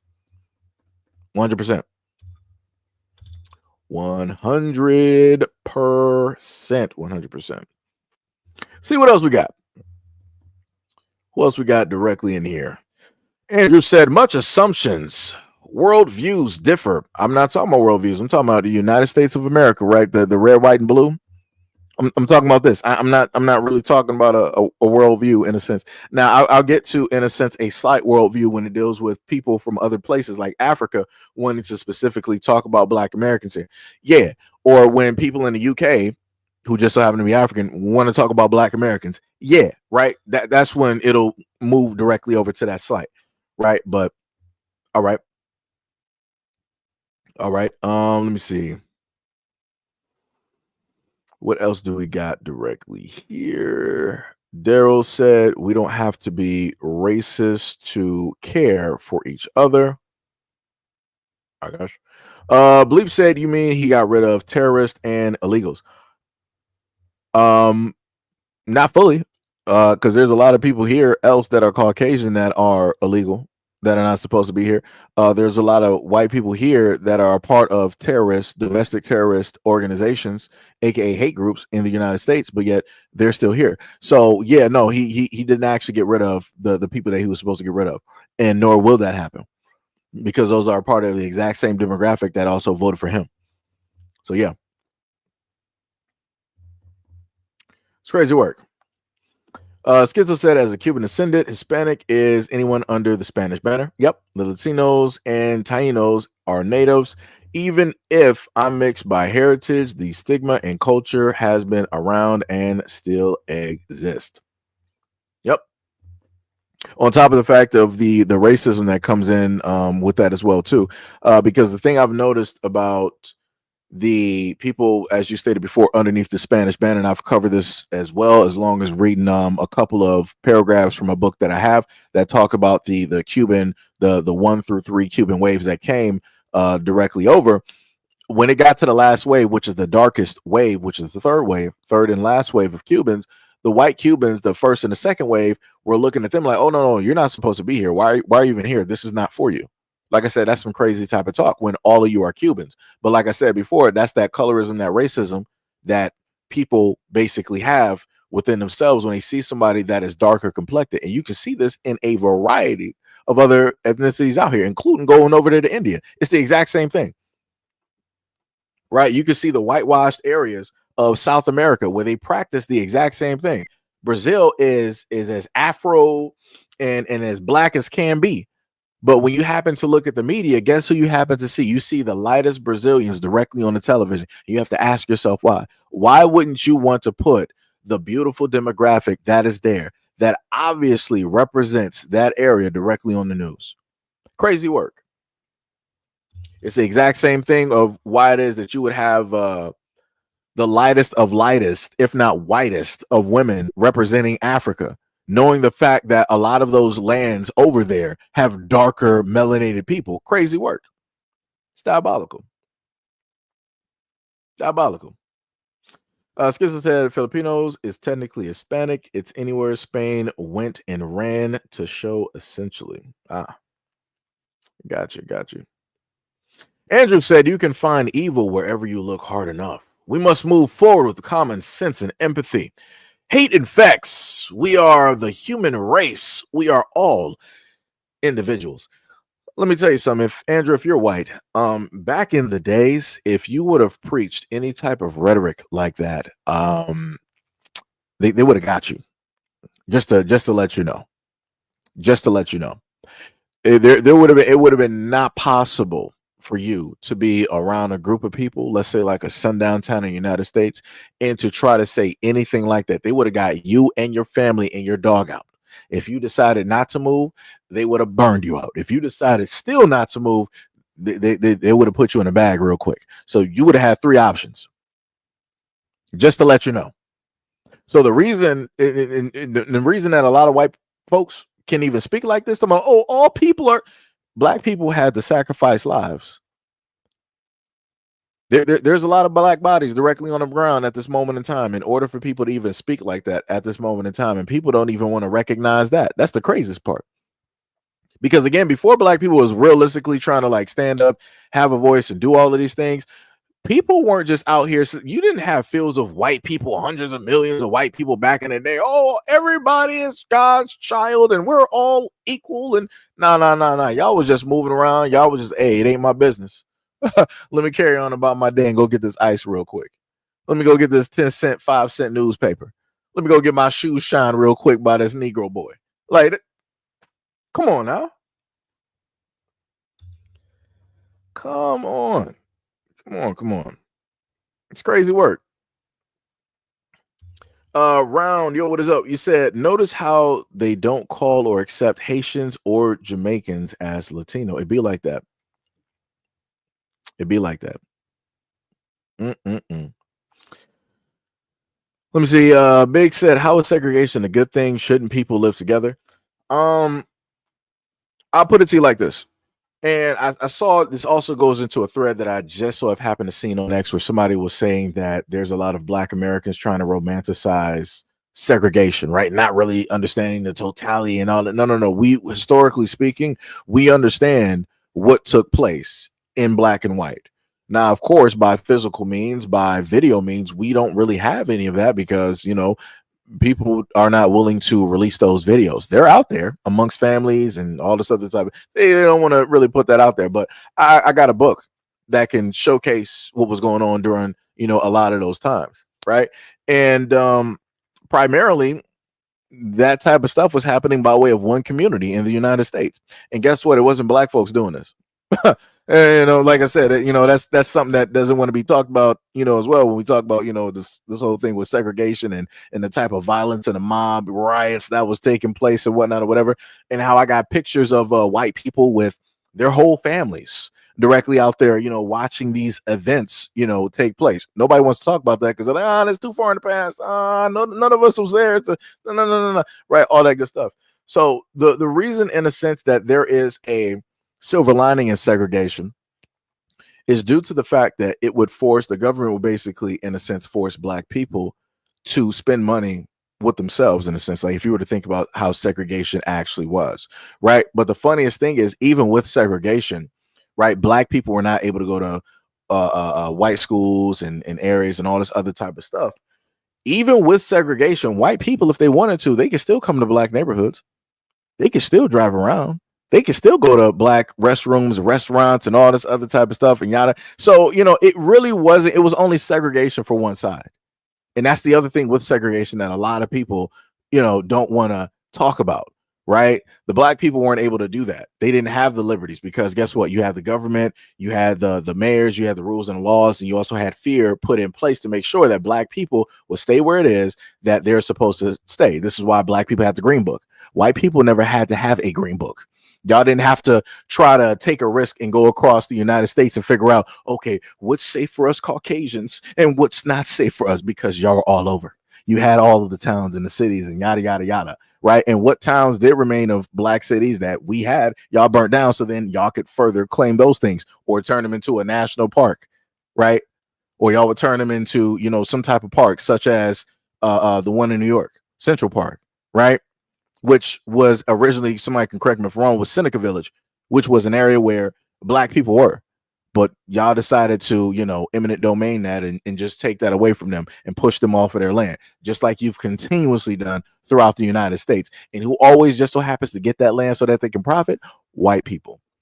I've never been able to push anybody white off of their land and profit directly off of that.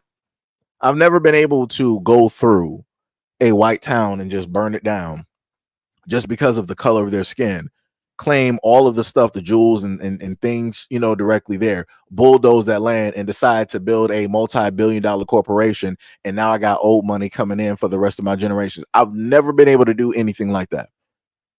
And I'm still waiting for all these books of history to show black people continuously, systematically, right, in a multitude of ways doing this to the white community. And I don't see nothing. But everybody wants to come up here and try to, oh, Seji, you're racist. Why you always focus on race? Why this and why that? Ask America. That's the greatest teacher. Greatest teacher. Crazy work though. Sham said Elvis stole. Yo, what's up, Sham? You said Elvis stole a lot of music and dance from black people, especially Little Richard. Frankly, to me, he couldn't sing that good, and he was, he was the Fonzie, of that era. Yeah, he was. He was. Crazy work.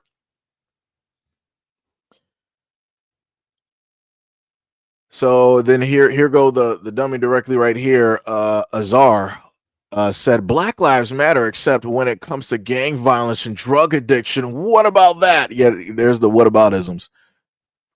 The only time that y'all care about white lives is when you feel that black lives are negatively impacting said lives. When it is that you got your own drug dealers, when you got your own teachers going after your families, when you got the police breaking into your home, planting drugs, taking your lives, when you got the government putting drugs on the whole of your community, allowing Big Pharma to get you addicted, and then turn around and you want to sue Big Pharma. Big Pharma's like, oh no, wait, don't really sue us because we have the cure for said addiction. So not only are they making money off of, giving you what it is that you're addicted to, but they also came up with the cure and forced you to buy that as well. And y'all are completely okay with that because guess what? Black people don't have anything to do with that. So you just suck it up and you shut up. It's crazy work. But yeah, all lives matter though, right? White lives matter though, right? Okay. All right. Like I said, we can keep that going.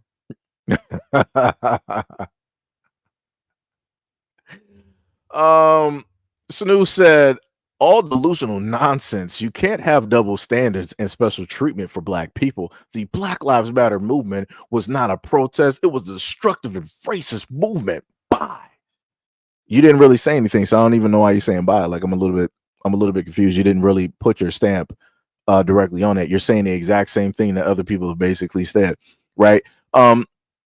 It's the exact same thing that I say with white people. You can't in one form, shape, or sense say that you're the masters of the universe and that you created everything. You got the highest IQ, but at the same time, once a drug pandemic hits your community, now all of a sudden you're victims. But I'm like, how could drugs hit your community? Shouldn't you have perceived this? Shouldn't you have known this with your grand God ideology, with your grand God wisdom sitting there on Mount Olympus? Shouldn't you have seen this coming a mile away? But you didn't. So what happened to that high IQ though, right? Because you got your own people destroying your own community by way of the heavy hand of the government, and the government is supposed to work for the people, not you working for it, right? And then on top of that, if you really think about it, you're funding your own destruction because your tax dollars are going to these government officials, which are then allowing Big Pharma to create these drugs legally, which is then getting you hooked by way of your hospitals.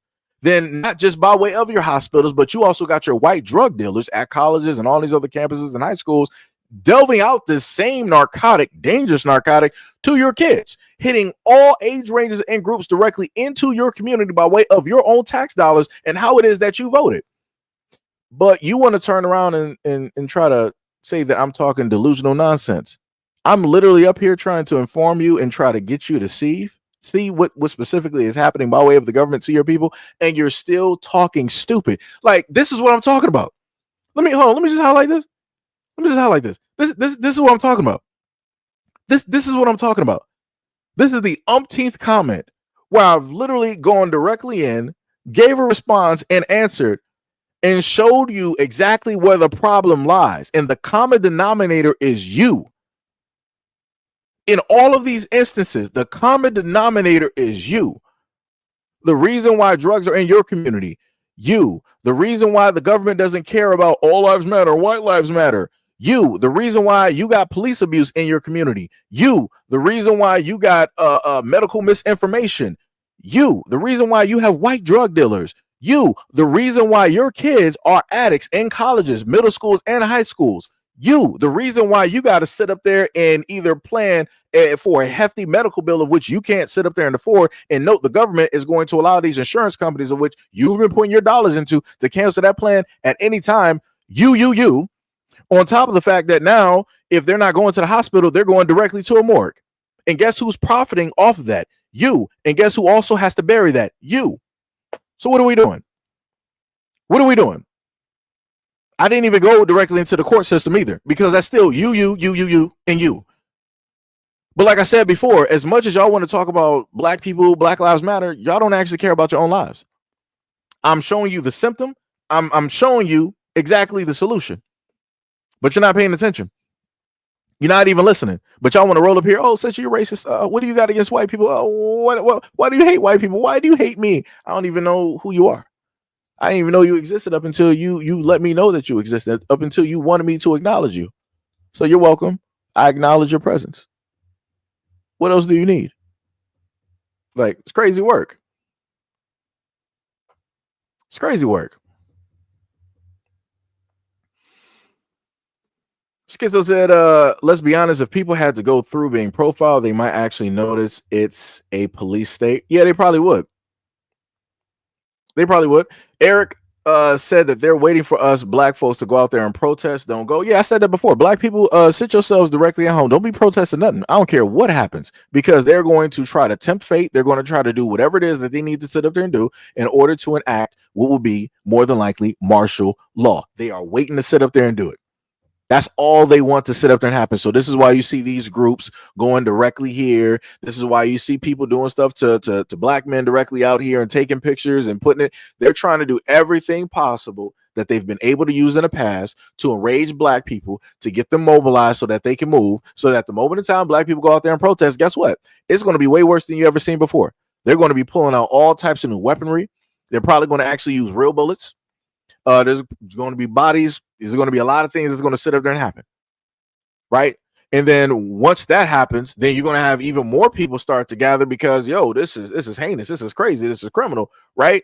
And then people are going to be, really going against the police and everything like that. And then Trump is going to be like, hey, we really got to do something. No problem, martial law. So like I said, black people don't do it.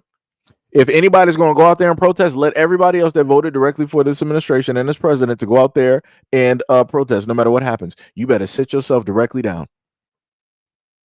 Do not mobilize. Do not sit up there and do nothing. If you see Al Sharpton or Jesse Jackson or whoever else directly up there, any of these churches, pastors, these black, you better sit yourself directly down. Do not allow them to sit up there and get you into some kumbaya, we shall over. Don't be sitting up there getting tied up into those slave hymns. Wakanda forever, like they were trying to do at one point in time, taking a knee. We don't got no time for that.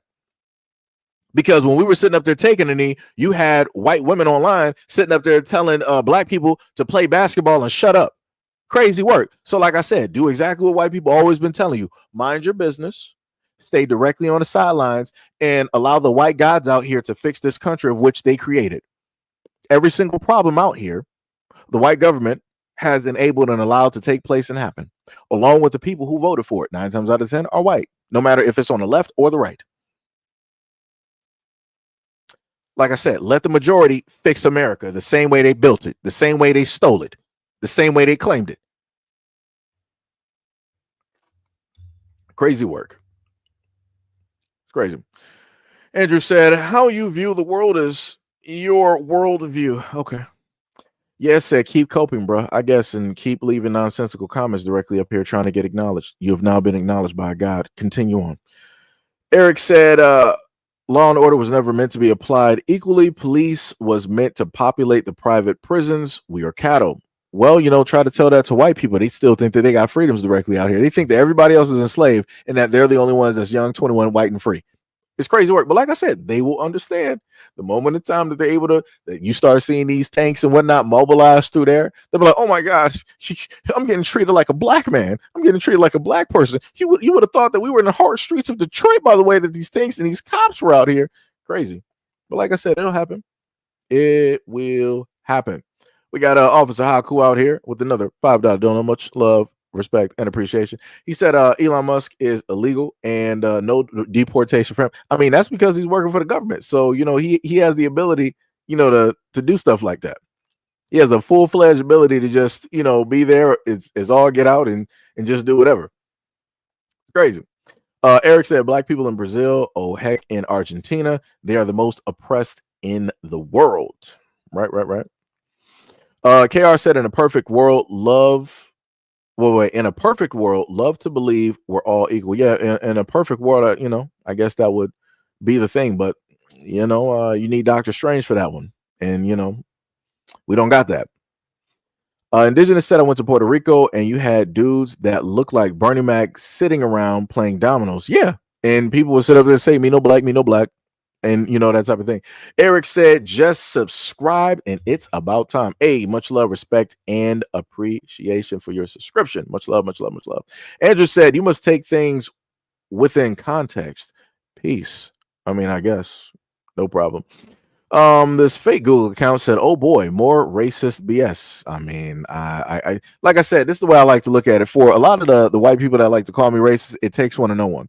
So if you're out here trying to call me racist, you obviously have to understand what it is, because this is more than likely something that you practice and preach. This is something that you were taught directly into your communities and homes and all this other type of thing. But within that, you're not going to say that you're racist. You're going to be like, "Oh no, I don't see color. I got black friends. I got a mixed grandbaby. I got a black cat, black dog. I got a black maid or servant," as Elon's family member basically said. I got a black car. Somewhere in there, you got something black to, in a sense, prove that you're not racist. Or better yet, when you close your eyes, all you see is darkness, right? So within that, you can't be racist, right? Crazy work. But keep going, keep trying, no problem. Let me see. Shorter said, never forget that Elon is from Africa, and who sold Africans to slavery in the United States? Africans, right? What else we got here? You said talking about the past. People in the past is like if I consistently talk about an ex-partner, I'll never get through it. However, if we move forward, we can move forward together. Well, the funniest thing about that, in order to move forward in the United States, that would require that the white Americans, quote unquote, would actually move forward, meaning that you would be honest, you would be open to the discussion and trying to right the wrong specifically there, so that everybody as a whole could actually move forward. But again, people don't want to do that. People don't want to do that. So this is why we still have these conversations. This is why these conversations still exist online. This is why this is still a topic, because the one man group that has been doing it throughout history doesn't want to, in a sense, acknowledge the wrongdoing and try to fix those issues, those problems that they caused. Like I said, crazy work. Crazy work. What was it? Stefan said, "I love white people. I'm white." Okay, and I'm not sure what that's supposed to. I'm not sure what that's supposed to do. Oh, okay. Let me just clap it up for you, because you wanna feel special directly out here. No problem. It's like, what do you want me to sit here and do with that? It's some crazy work. What else do we got here? Big Mama Thornton. Daniele, drugs in our neighborhoods. Oh, you're talking about from the woman earlier. I know what you're talking about. Eric said, singing, dancing, and art. We black people do not care if you use our culture. You do not have a culture, so you steal ours.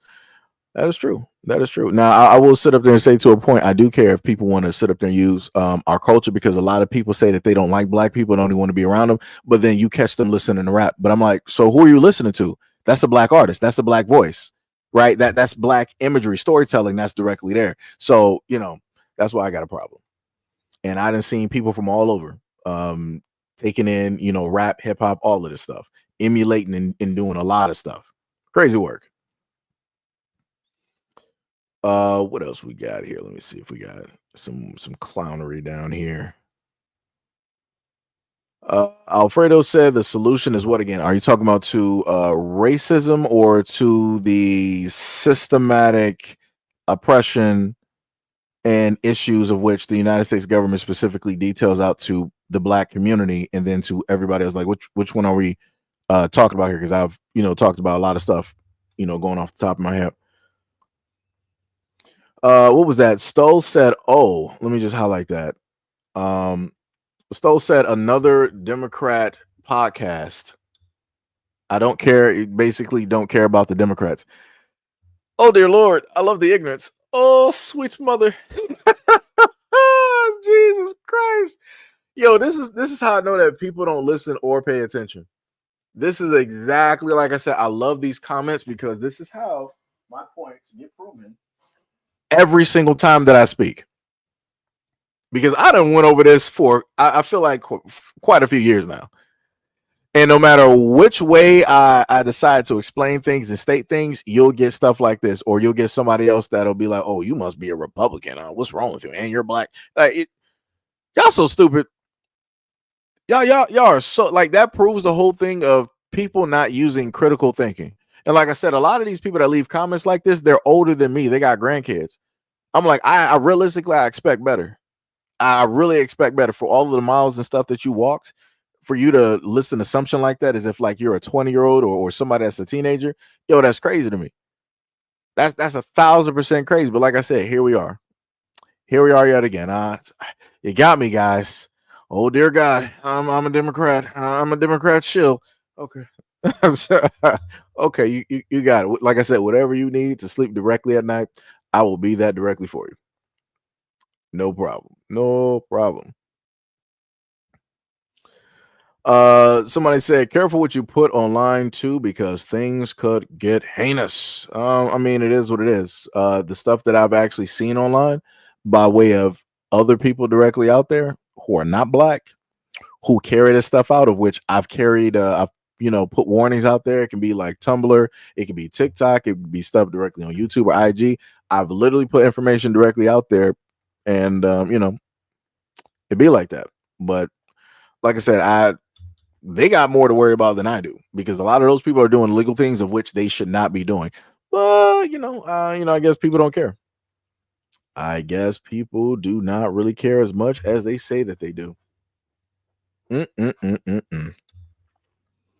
D-Money said, crazy how these goofies automatically think that this is a Democrat space. Yeah. Like I said,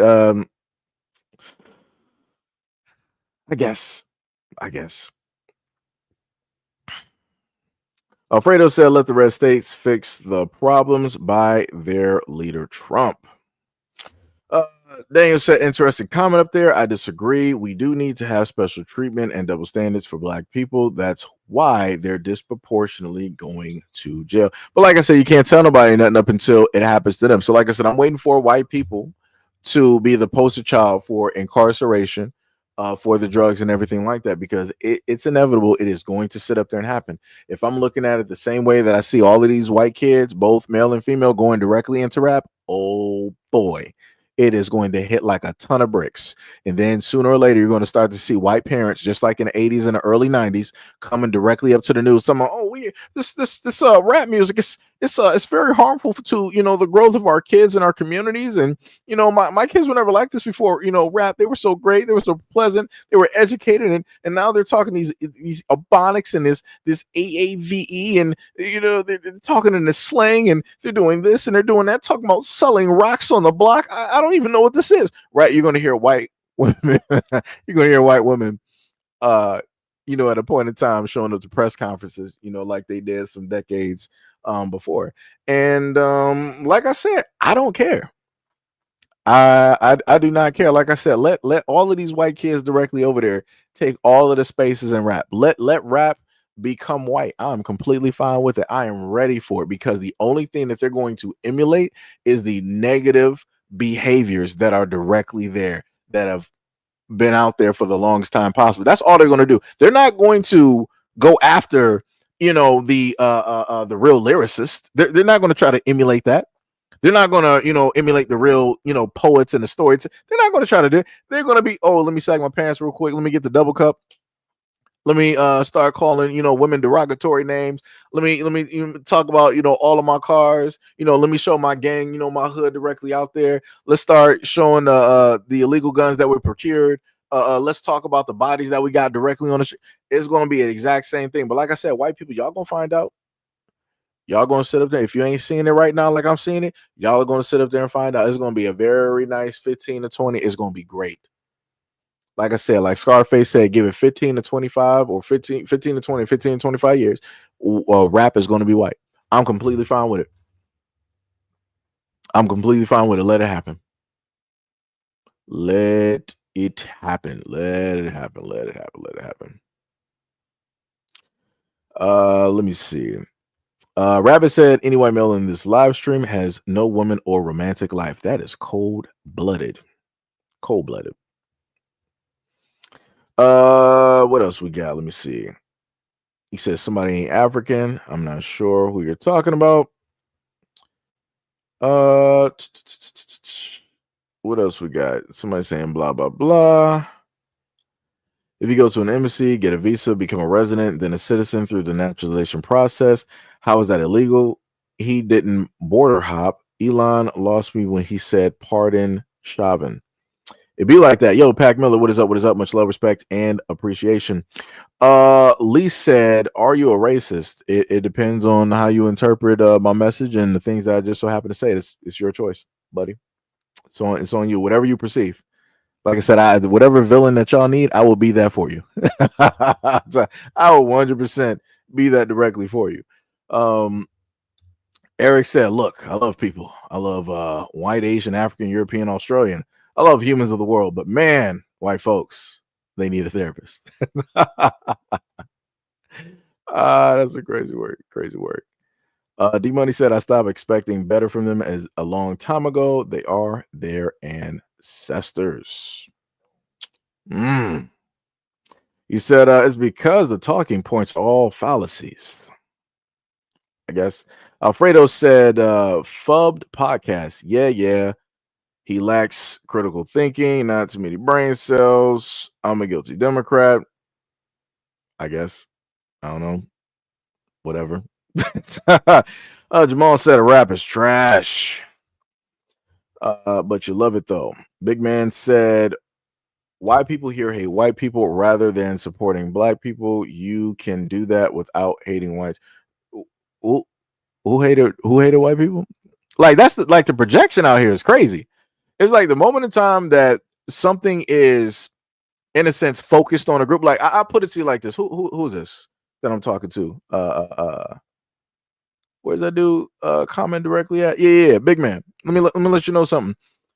Explain this to me, right? Let's ponder this for a second, right? I got a little short that I did, right, where it was dedicated to black women of all different colors, right, from the lightest of the lightest to the darkest, right, and then those in between. And it was a song by Sil called Kiss from a Rose, right? Explain to me why it is that white women decided that they needed to come through and tell me that I should love or I should put the images of all women up there and not just black women. That's a little bit weird to me, right? Because I singled out black women because my mother's black, the women in my community are black, and so on and so on and so on and so on. And, I wanted to show a little bit of something there. But for whatever reason, white people, I'm sorry, more so white women felt left out. That's a little bit weird to me. So it seems like this is the exact same thing here. So instead of saying that you feel left out, you want to categorize it as like, oh, this is white hate. Where? Since when? How? How? Because people are talking about stuff that has happened historically to black towns and cities and dealing with the government. And then I'm trying to correlate that with things that are happening in other communities as well, too. So I'm basically what I'm trying to tell people is at the moment in time that things get fixed within the black community by way of, the government and everybody else stop doing what it is that they're doing negatively to the black community is going to get better for everybody else. But like I said before, I guess y'all want everything to stay the exact same way that it's always been, even if that means at the behest of your own people, your own kids, your own family, your own community. It's crazy work. Crazy work. What else we got directly here? Steve said, just keep whining. That will help us black folks. Not disproportionate levels of criminal activity is what gets more people of color incarcerated. I'm not sure if you're trying to, I'm not even sure what you're trying to even say here. The craziest part is that the incarceration rates are very high, right? And black men are overrepresented directly in that. But within that exact same thing of the incarceration, you also have the exonerations. But nobody wants to talk about that. I'm like, nobody white here finds that a little bit suspicious that there are so many exonerations that are going on. And then we find out through these court cases that when there was DNA evidence that could have easily proved earlier on, or witnesses earlier on that could have proved that, yo, this black man did it, it was somebody else. Y'all decide that, oh, we're not gonna, put that directly. We don't care about those findings. We don't care about the DNA. We don't care about the findings. We don't care about the actual cops that were literally doing their job to clear the name of this innocent black man. Y'all don't want to talk about that. But people always want to bring all, but if blacks weren't committing these crimes, you guys wouldn't be in jail. Okay. And this is why I made sure to put a video up there about 2 to 3 years ago of a white cop that was found guilty, and they're currently still doing investigations, of which are over 400 different cases of arrests and stops that were made where a white cop was putting drugs directly on a person or within their car in order to justify an arrest and prosecution. But no problem. And I also want to note that white people got caught up in that too. But like I said, you got it. Y'all got it. Y'all got it. Yeah, I got it. 100%. It's crazy work. Crazy work. Let's see what else we got. You said a person literally wrote that whites can't be fixed. It'd be like that. Like I said, everybody's entitled to their own opinion. Like I said, I get people up here that call me racist. People are entitled to their opinion, even though I can literally, show out whatever type of information or explain things while they're typing and saying these things. Hey, it'd be like that. It'd be like that. Lee said, your own people are the only demise of your own people and where you live. Not sure specifically who you're talking about, but all right. What else we got? Let me see what else. I think that's actually it. Yep. I think I actually caught up. So let's continue to the next video. So aggravated by this Jonathan Majors press tour, and I'm not even aggravated by him being on a press tour because he's got a movie coming out, Magazine Dreams or whatever. It's not him doing that. It's the black media pundits that are trying to make it seem like the audience is at fault for identifying him as an abuser. We have rightly identified him as such because 1, he was convicted of assault. 2, he's on tape saying he assaulted somebody. What the fuck is wrong with y'all? We are not wrong for seeing him that way. And it's so disingenuous because you have Charlamagne on the Breakfast Club talking about, oh, we're not giving him the same grace as Robert Downey Jr. First of all, let's not revive history. Robert Downey Jr. was down and out for 7 years. From 1996 to 2001, he was going through his drug and rehabilitation scams. In 2001, he was considered uninsurable. He couldn't get on set because he was considered a liability. He made his comeback in 2008 in the MCU as Iron Man. That was 7 years. So if you're talking about bar for bar Jonathan Majors, you still got 5 years to sit down if you're trying to compare yourself to him. Don't do that. And second of all, I would have respected Jonathan Majors more if he just owned his shit. If he just said it outright, I have a big temper. It has its roots in my childhood or whatever. And I'm in therapy to get it under control. I'm in anger management and I'm never going to touch nobody again. I ain't going to put my hands on nobody else. If you want redemption, start with atonement. You don't just get redemption because you're a black king and you got your Coretta. That's not how that works. Atone for your okay? Prove to people you're not that person no more. That's how it works for everybody. Stop blaming us for seeing you the way you are. Okay? It's so aggravating. And then you have Megan Good wasting her social capital on this, losing endorsements over this. Anyway, I guess love wins or whatever they like to say. So the reason I wanted to bring up this video is because you're looking at, obviously this is a African woman, but speaking wise, you heard her in a sense try to hold down a certain type of vocal tone, which would be considered a Black American, woman like accent. She tried to, curse and use it in a certain type of way, but you can clearly tell that this woman is African. You can listen to the voice and everything. And yet this woman feels as though that she can just come online and critique a Black American man within a system that has always made sure, no matter what happens, to put him in such a critical light of which that he cannot come from up under. While their white musicians and their actors have performed and done a variety of things. Like, case in point, let's get away from the Robert Downey Jr. thing, right? You got somebody like Roman Polanski, right? If you don't know who Roman Polanski is, you can go to Wikipedia or whatnot, whatever. You can pull up a second screen on your phone, which I can do on mine, so I know you can do it. Pull up a second screen on your phone, tablet, whatever it is, type in Roman Polanski and go to Wikipedia and look at what it is that he did. And then the funniest thing about Roman Polanski is that he won a what was it, an award for the pianist or whatever it was. And then this man was out of the country because he was running, because he was supposed to get prosecuted for what it is that he did, but he was running. And all of Hollywood knows about Roman Polanski. And they were sitting up there in the aisle. You saw everybody waiting for him to show up. Everybody in Hollywood was clapping, like, where's he at? Where's he going to show up from? Like, oh my God, this is a great film. I can't wait to sit up there and work with him. Yeah. Right? All of Hollywood knows about a lot of these criminals, but they keep them there. It wasn't that long ago that during or around the time of the Oscar slap dealing with Will Smith, there was somebody who worked for the Academy that was found to have done the exact same things as Roman Polanski. Look at that. Birds of a feather flock together. You got another person by the name of Woody Allen. If you don't know who he is, look him up. He sat up there and did that within his marriage. But guess what? People in Hollywood still love him. Scarlett Johansson sat up there and worked with him. Crazy work how that happens. But then you got somebody like Jonathan Majors, where you got this woman here, the forehead as big as I can see. I can literally see my future and my future's future. And she decides that she wants to negatively speak about this dude, on top of the fact of like, oh, you don't deserve a second chance and yada, yada, yada, all this other type of stuff.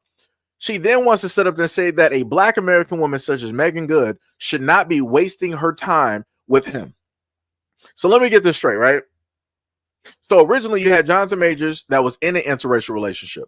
Obviously that failed. That did not sit up there and work out in his best interest. So he was like, you know what? I messed up. That was my bad, my fault. I should have just sat up there and just, stayed with Black women, right? So he then sat up there and got with the Black woman, started dating, started seeing her. All online, you had a whole bunch of Black women and many others sitting up there, you shouldn't be sitting up there doing that. He's this, he's that.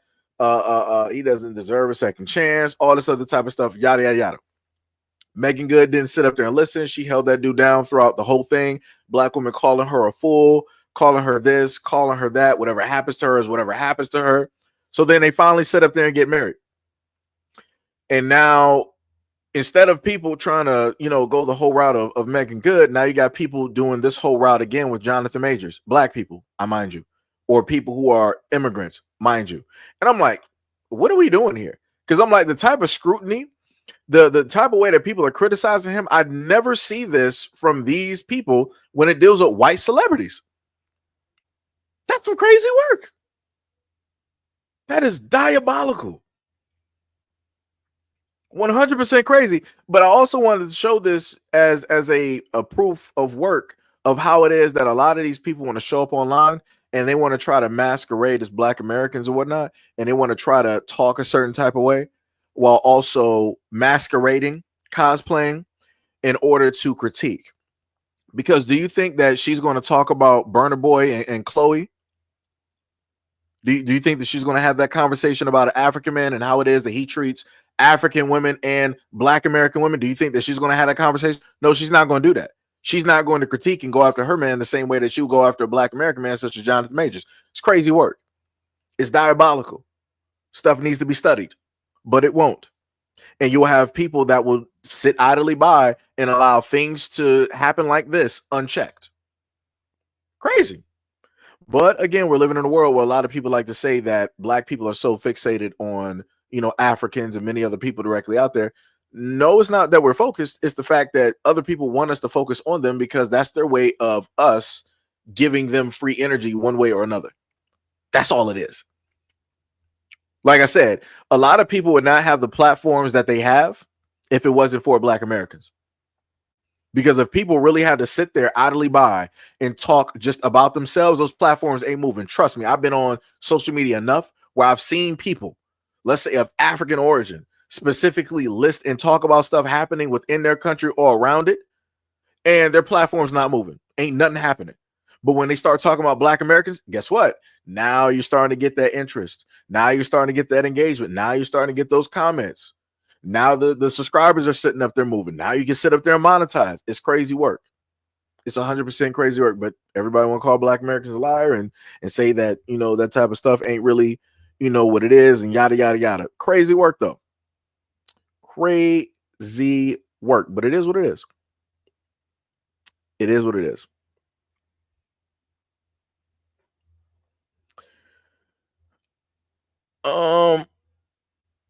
Tippy was like, now he lost everything and now he want to use Black women to build let me tell you, build his fame. I guess, like, see, I do like black. That's not, it's not what it is to me. I mean, I could put it to the extent of Michael B. Jordan, right? And Michael B. Jordan is somebody that a lot of women love, but primarily, again, going with the same thing with Jonathan Majors, because before the whole Laura Harvey thing, the two things that I would see with Black women saying about Michael B. Jordan online, they would say that he's either DL. Black women and others of a community will say that he's either DL or he's into white women. So then when it just so happens that he ended up into a relationship with a Black woman, people were happy and ecstatic and da-da-da, all this other type of good stuff, whatnot, or whatever. And then magically it broke up. And then Black women went right back to saying the exact same things, and others went right back to saying the exact same things about Michael B. Jordan. So I just gotta, put that directly, out there. It'd be crazy work. I'm just gonna, put that out there. But I will sit up there and say this to me.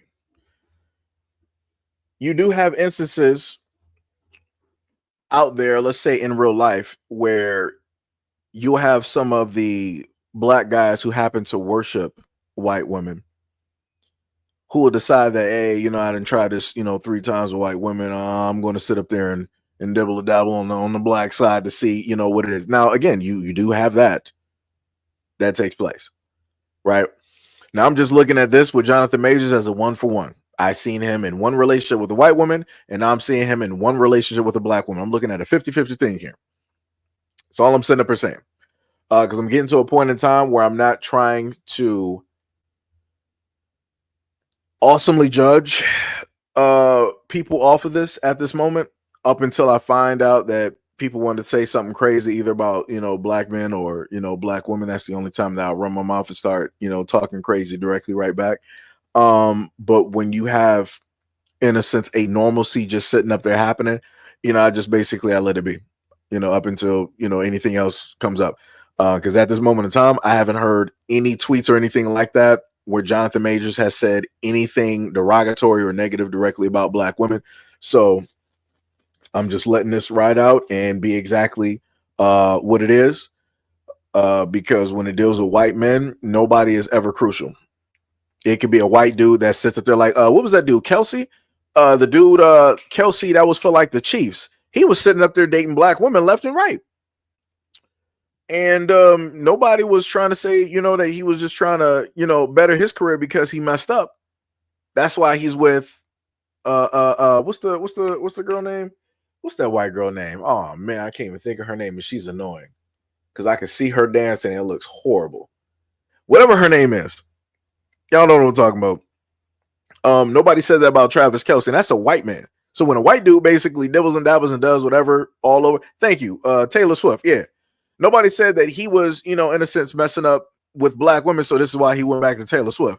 Realistically, if you go back and I got the whole relationship pictures with Travis Kelce and Black women, like, yo, the way that he was styled, I'm like, yo, it makes more sense. I'm like, you actually had some type of style here, right? You had a whole fashion design and everything. You went with Taylor Swift. I don't know what this is. Like, this dude looks like a racist cop 1 minute. This dude is sitting up there like looking like somebody's dad the next. It's like it's looking crazy out here. It's all over the place, right? But like I said, I try my best. I try my best not to sit up there and be awesomely critical, because I'm trying to make it even all the way around, because I see a lot of unevenness a lot of times when it deals, in a sense, with the black community and who it is that they want to date. And I've said the exact same thing when it deals with black women that want to sit up there and date white men, and they pedestalize and they want to sit up there, idealize, and they have the God complex of white dudes directly out here. What was that that black woman's name? Quinta Brownson, or whatever her name is, the one that's on what's the name of that show? I forgot what it was. Y'all know it's the teaching show that everybody loves, is popular and whatnot. She just getting divorced from the white man that she was married to, and I didn't even know she was married or had a white guy.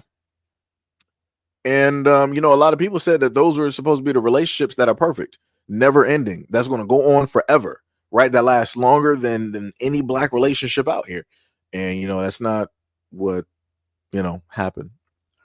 So like I said, maybe some things that took place of with black men somewhere in her past. That's the reason that she decided, let me sit up there and see what white men, how it is that they view me, how it is that they see me. And she decided to go up over there. Like I said, I'm not going to sit up there and throw judgment or blame up until people start talking crazy. Up until people start talking crazy. Just saying. Sheila Brown said Taylor Swift had the black girls leftovers. I mean, I can't really say that because we don't know what Travis Kelce was dating when he was in high school and college, and more than likely it was white women. So it's tough to say that one, but I get you. Tibby said he shouldn't have what was it? He shouldn't have got with the white girl to begin with. Leave black women alone. They're not objects to try out. I'll put it to you like this, Tippy. There was, and I think you were there for that live stream. I had put up. Let me see if I can find a picture so I can get my point across. Let me see.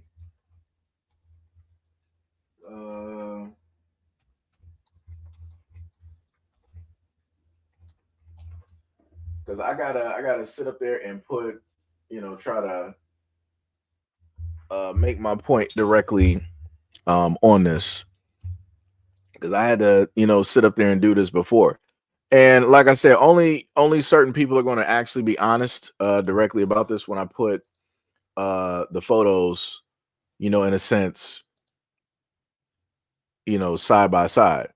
Because the main thing that I've always stated before, is that it's crazy, how people say that, you should have been with this and not been with that. But when you look at how a black man first starts off, a lot of women are not, in a sense, going to be looking directly at him just to sit up there and be real, right? So I'm going to put up the main two ideal pictures that, just the main ideal picture that a lot of women, in a sense,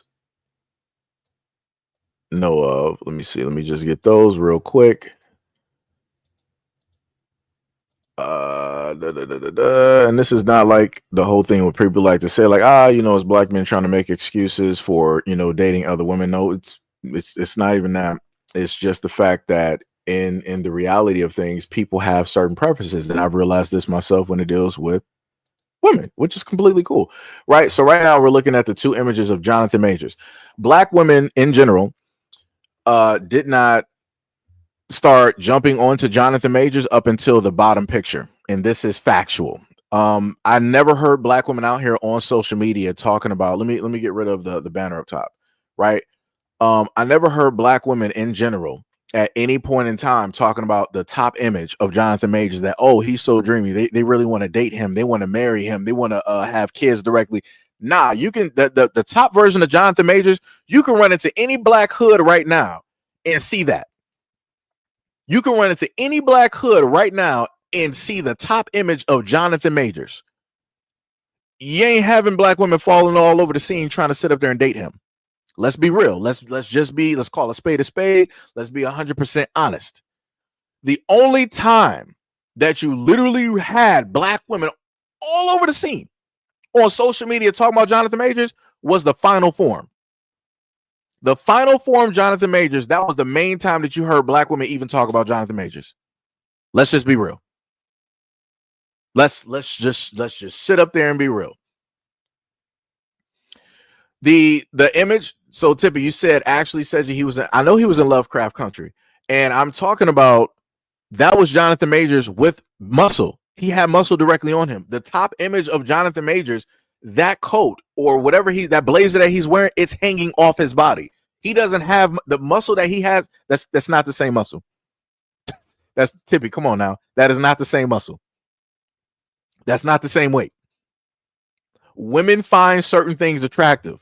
The top image of Jonathan Majors, women do not find attractive. They do not find it attractive. Rabbit said the second pick would have me worried that he that he was still my girl. Yeah.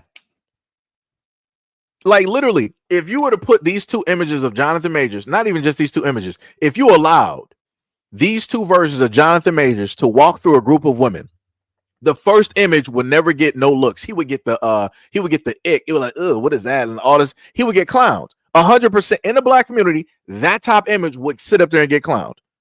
Anybody lying is capping. That bottom image of Jonathan Majors, let him walk outside like that amongst black women. He's getting all types of looks. He's getting oogled. He's getting touched. Women are coming up to him trying to ask him what's his name, how is he doing? Do you want my number? Come on, guys. Come on. Tippy said you can say the same thing about Serena. We got hold on, Tippy. See, now I gotta sit up there and go back. I gotta get you. Hold on.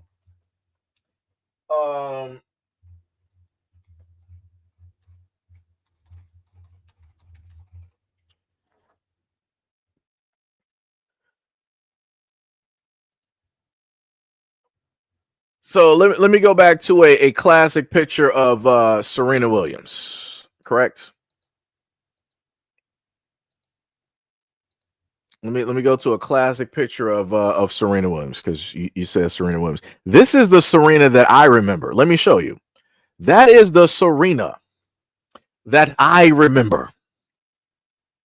That is the Serena that I remember seeing on magazines and books that I would go directly to my corner CVS. I'm like, wow. her picture would be right next to like King magazine and stuff like that. That's the Serena that I sit up there. I can't tell you about the Serena of now. I don't know what to sit up there and tell you.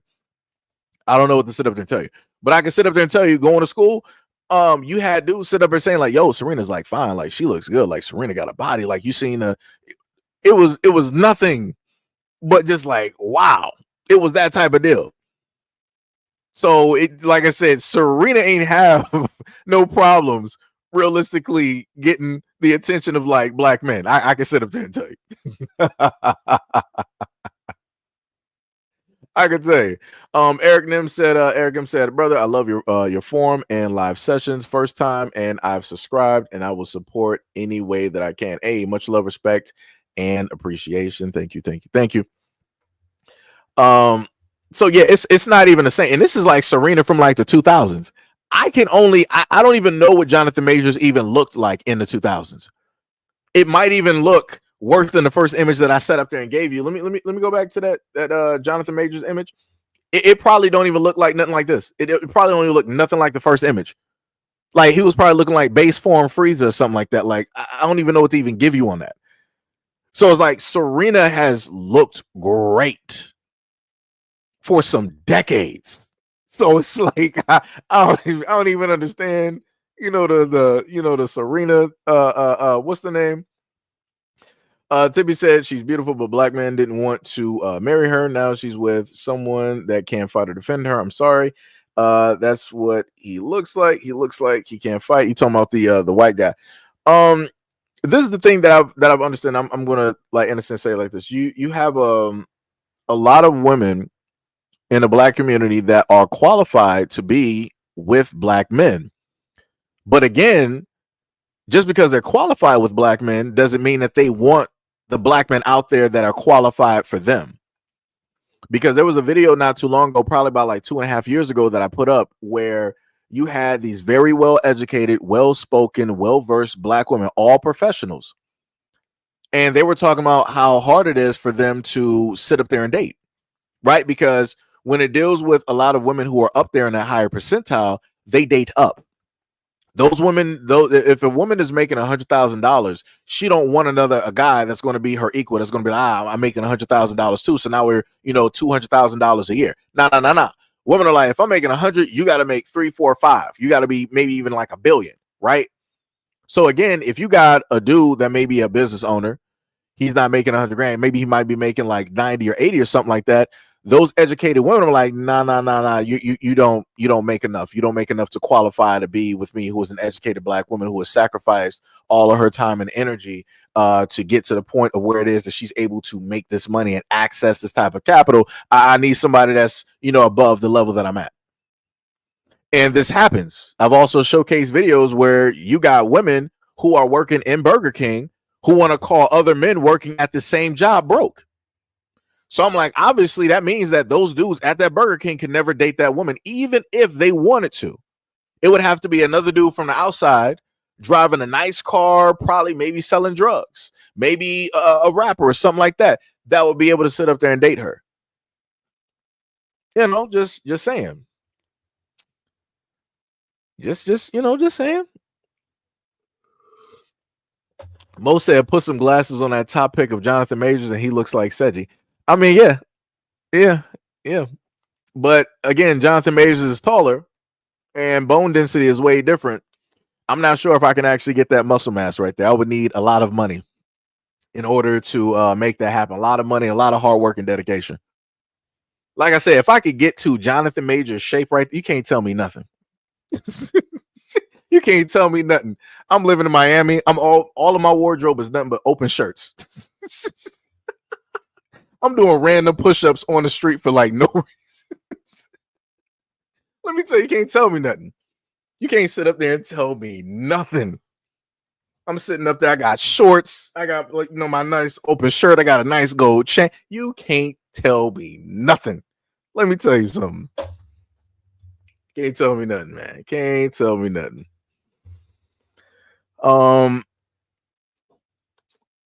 Let me see what we got. Tibby said, those women are crazy. That's not all black women. No. I get that, it's not all black women, but it's a nice amount.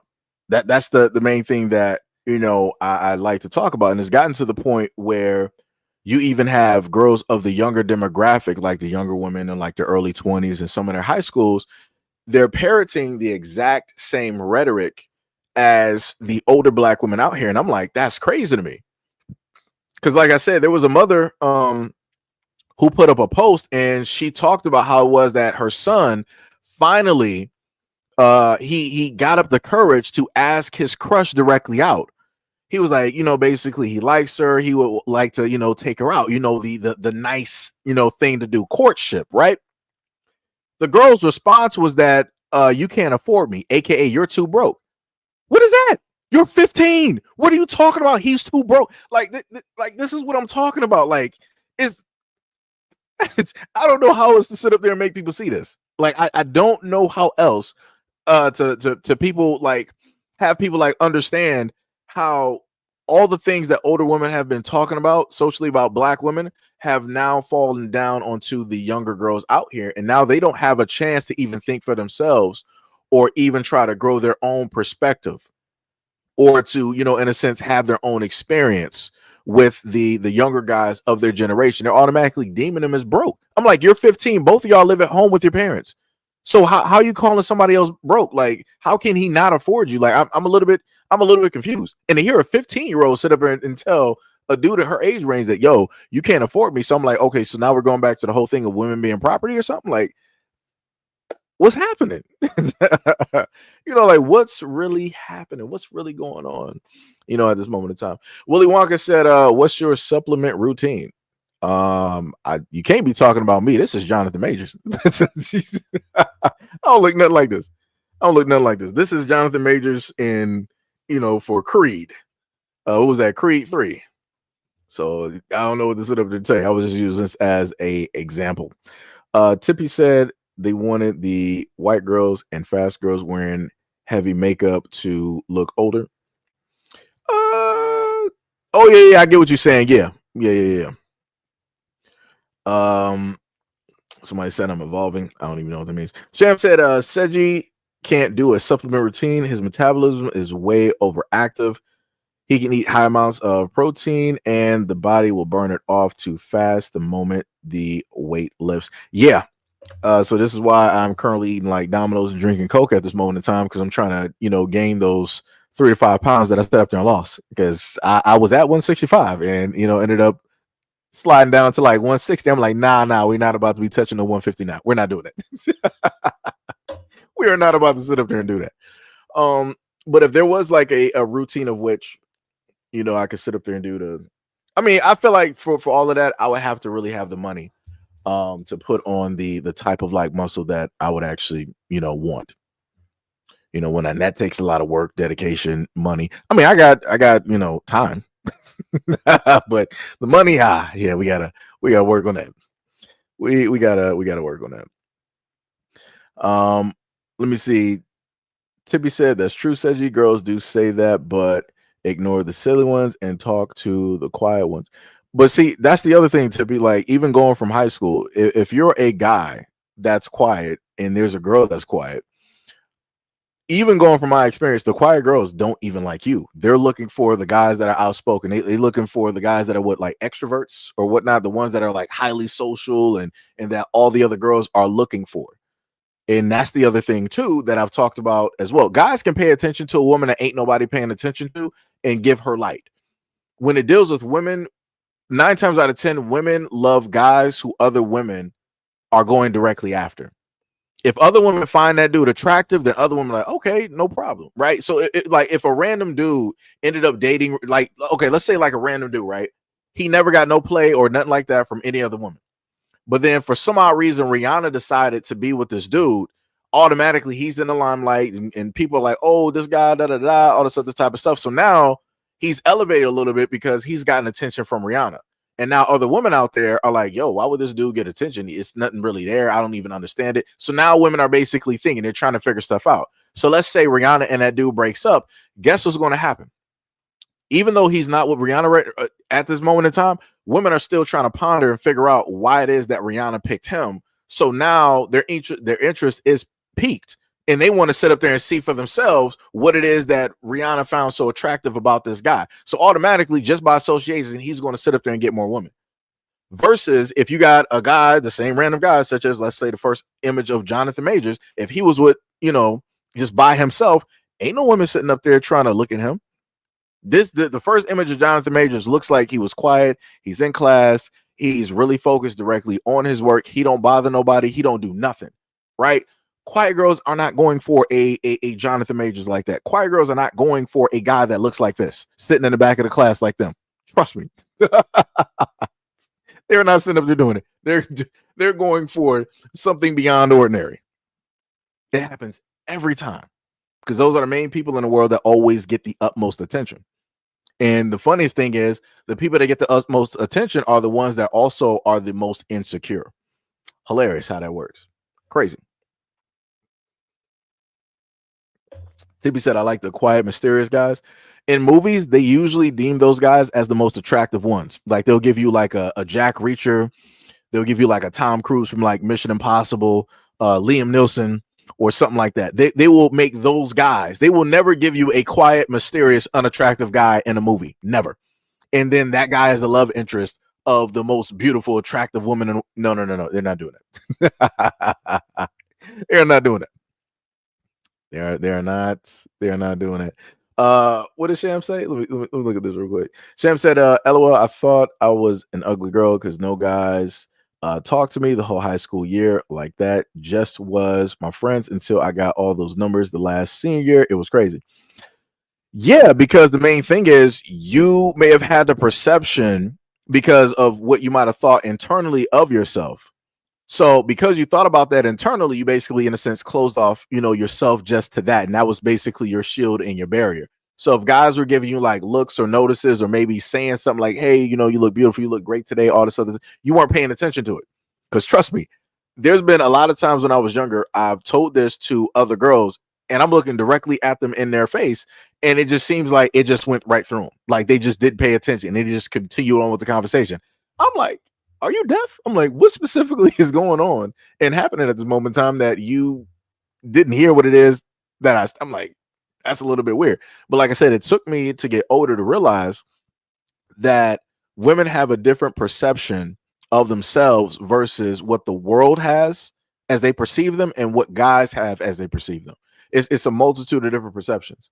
And a lot of women are caught up on that singular perception of themselves internally, where they happen to tell themselves, something negative about themselves on replay that is more than likely necessarily not even true at all. Right. So yeah, it'd be happening. It'd be happening. It'd be happening. D-Max said, is it true that fit plus attractive guys just have to believe that women is into them and they can get it? I got ripped, but still struggle, bro. Any advice? Again, I just not even in a misleading type of way. This is not my image. This is Jonathan Majors. I'm not sure if people, just so happen to know. This is not me at all. The guy talking is not Jonathan Majors.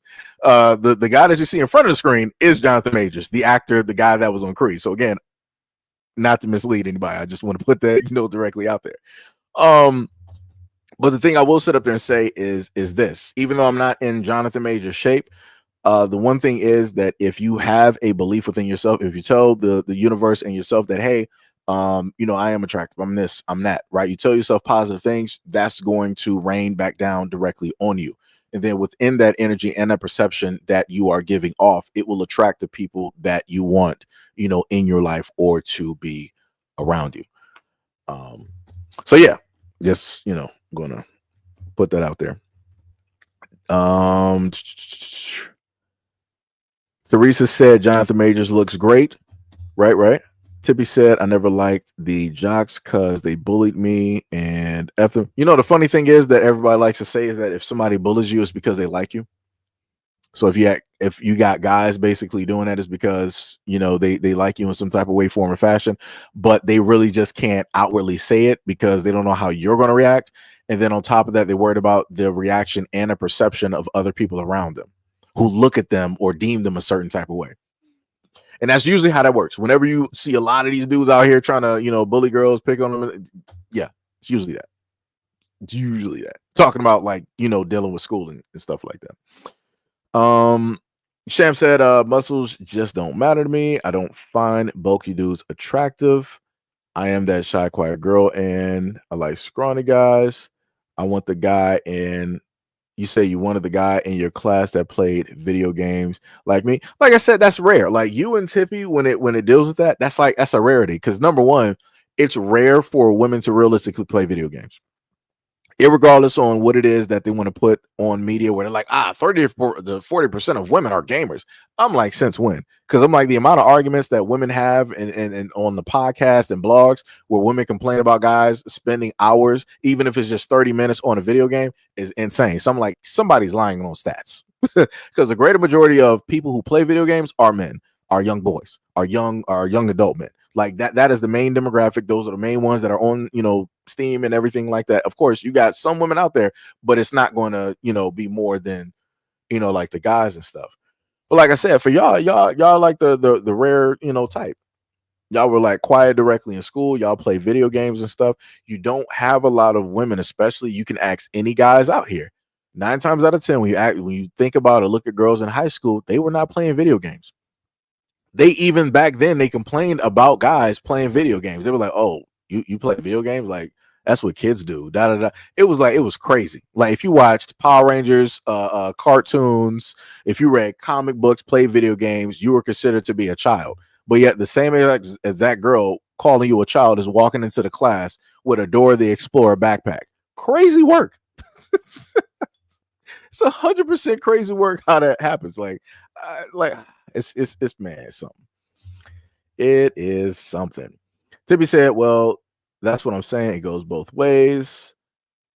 Leonidas said, another boring channel. No problem. You can be boring directly into the shadow realm because that's exactly where you're going to go. Because like I said, if you highly believe that my commentary, everything that I'm talking about is boring, leave the same exact way that you showed up in silence. You don't need to let me know that you're actually there. You could have just actually shut up, hit the thumbs down button, and you could have moved on. But no, you wanted to be stupid and play games, and now you're in the shadow realm. Shout out to Yugi. Shout out to Kaiba. Shout out to Mokuba because you're in there. You ain't never coming back unless you make another profile. Who was that? Leonidas? I don't even know what your name is now. It was just a Tuesday. Shout out to M. Bison. D Max said, still, bro, you seem wise. Hey, much appreciation. Much appreciation. D Money said, was he checked? Oh, okay. You talking about the sham. Somebody who I want to say you are writing in Korean. With a Korean name said, on some levels, you need to develop personality. Some guys are just too boring. Like nobody wants to be with a dull head. Of course, some people. But see, the funny thing is, I hear a lot of women calling a guy dull, but then you have a lot of dudes out here who can talk about, like, let's say they might know some things about science or STEM or whatever it is that their field is, and they can really go in depth and have, you know, a conversation directly with that, and women will be like, yo, that's boring. I'm not interested. I don't really want to talk about it. And then they'll turn around and call that educated dude boring. So I'm like, is that what we're doing? I'm like, I thought you wanted somebody that can, actually educate you, that can elevate and carry a conversation and teach you something. But when it is that you have women out here that are able to get those type of guys, they happen to call them, like boring, which is a little bit weird to me. Because you got other women out here that will primarily, even online, have conversations about stuff that happened on Zeus Network or some female celebrity and their relationship where they're heavily invested. And I'm like, that's a little bit weird. I'm like, you should actually be invested in your own relationship and in your own love life and kids. You shouldn't be heavily invested into a celebrity who doesn't care about you, not even paying your bills. And the stuff on Zeus Network is nothing but ignorance anyway. That casts and shines a negative and bad light on black women. So I'm like, it's just crazy. I'm like, there's not even an actual conversation there because it's just chaos. But I guess to each is their own. Everybody finds entertainment in something. So it be like that. It be like that. Tippy said, guys never wanted me in high school. I can promise you, Tippy, there were guys in high school that wanted you. They just were not brave enough to specifically tell you. If some of those guys were able to actually see you, they would actually tell you, like, hey, back in high school, I had a crush, yada, yada, yada, all the other type of good stuff. Trust, it happens to a lot of people later on in life, especially in adulthood. You have a lot of people that happen to run into somebody who's like, oh, hey, how you doing? It's like, yo, you look great. It's like, yo, I meant to tell you, like, I didn't get a chance. I really had a crush on you, like, way back in the science lab and that. I'm telling you, give it some time. You're going to have somebody that you didn't even assume or you yourself wasn't even paying attention to that more than likely was looking at you through high school. Trust me. Eric said, love Jonathan Majors in many roles. He is an actor. People, he is doing his thing. Celebrate the man. He is not the role he plays. That is true. Tibby said, no, that's BS. I don't believe it. You're talking about the whole thing with wait, you're talking about the whole relationship thing, I think. D Money says, Seiji disclaimer is crazy work. Yep, that's bars. That is bars. Eric said, I coach. I stress the no bullying in my practices. You are gifted and elite to be an athlete. Do not bully. Stand for the ones who are being bullied. That's my rule. That's facts. That's a dope rule. You should actually put that on a t-shirt. You should probably put that on like the back of the t-shirt for like the students that you coach. Have that probably like on the front, and the back and something like that. Like, yo, do that. That'd be dope to, make sure to keep that on replay. So no matter what they're doing in training or where they go, the moment in time they got to train, they're putting that on, bam, that those words are, directly with them. Tippy said, I almost wanted to do this. I hated bullies, but I never dated in high school. So, oh well, no prom days for me. I ain't have prom either. The only dance I really went to was back in middle school. And that was like, just because that was the scariest. Let me tell you, going to a dance was like the scariest thing ever in life. But I actually enjoyed myself because it was one random girl and I don't know what class she was in, but she ended up like dancing with me for like one song. I'm like, all right, hey, I'll sit up there and take it. it's like it's whatever. I'm not looking to give horse in the mouth. I'm like, hey, whatever it is, whatever niceties somebody is throwing my way, no problem. I have no problem. And that was the first time I had people sitting up there like looking at me in some type of like, positive light in a sense. Like even if it was like for 5 seconds, I'm like, hey, I'll take it. But yeah, Tippy, I'm right there with you. I never had I never went to prom or anything like that. Some other friends, they went to prom. What did I do during the whole thing of like a prom? I think I was just probably just out with my friends or something like that. Like we play video games or whatnot or whatever. Because I'm like, I'm not about to go through the hassle of trying to like ask a girl go throughout. Well, technically, it wouldn't even be throughout the school. It probably only been like one or maybe two people. But I'm not going to go through the hassle of doing that where it's like, I got a boyfriend. I'm not interested. I got something else to do. Somebody already asked me. I'm like, I'm not about to waste money and do all that stuff. So I'm like, I'm just not going to do it. So like I said, you ain't the only one. You are not the only one. Rabbit said, I suspect guys who bully other guys are in the closet. Why are you so hyper focused on another man you have no history or connection with? It is weird. Well, if you're talking about like the bullying aspect, I look at it like in a sense two different ways. Because in one instance, it's like, yeah, you have that aspect of what you're talking about. But in the other instance, is to, in a sense, harden the mental of said guy so that they're not weak-minded when they got to deal with all of this back and forth talking, on the field, which will also help prepare them for life as well. Because if you have a young man that's well-tempered and well-versed when it's dealing with people talking directly to him, if he can control his emotions in high school, he'll be really able to control his emotions out there in life. Right. And that's the way that I, in a sense, look at it. So because, I got like picked on and all this other type of stuff through school and through life, it was like I was able to figure out a way to deal with my emotions. So I didn't need to sit up there and just randomly lash out on somebody unneeded because of a situation that happened like 19 years ago. It's like, you remind me of this person. Let me sit up there and start swinging or do whatnot or whatever directly to you. And now I got a case. Nah, they ain't never happened. So like I said, two things can be right, directly at the same time. The issue that you brought up, along with what it is that, I was talking about. Tibby said, F those women who got a problem with men playing video games. Yeah. The other thing I'll sit up there and tell you is this as well, Tibby, at no point, because trust me, there's been, and you already know some of the stories, here, Tibby. I didn't honestly sit up there and told y'all before, I'm not the champion of champions in a sense, because I did not successfully go through, with certain things. And again, I have to guard my words here because YouTube is highly sensitive on stuff, right? I didn't decide to go a certain, type of heavily detrimental, route.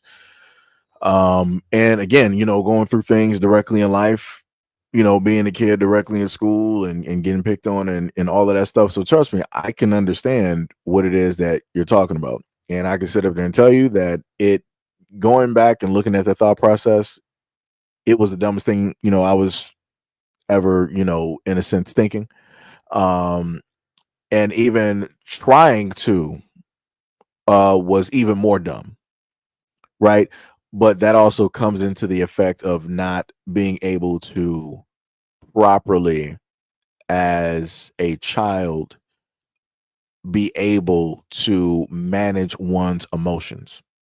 Right. So, that's why it's very good to try to teach children emotional intelligence, so that people aren't looking at different avenues of, other stuff, you know.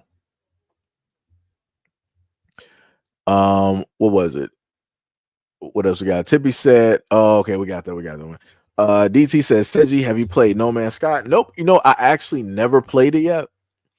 Never played it yet. Bro, I'm not even, what are you talking about, bro? What is this? Like, are you talking about John? I'm not even, you know what? I'm not even going there. I'm sorry. Sham, who Rabbit already answered the question. I'm not even going there. We're not even doing it. Not even doing it. What? How do people this is what I'll be talking about, where you got people that just want to enter conversation and just be hearing stuff that they want to sit up there and hear. What are you talking about?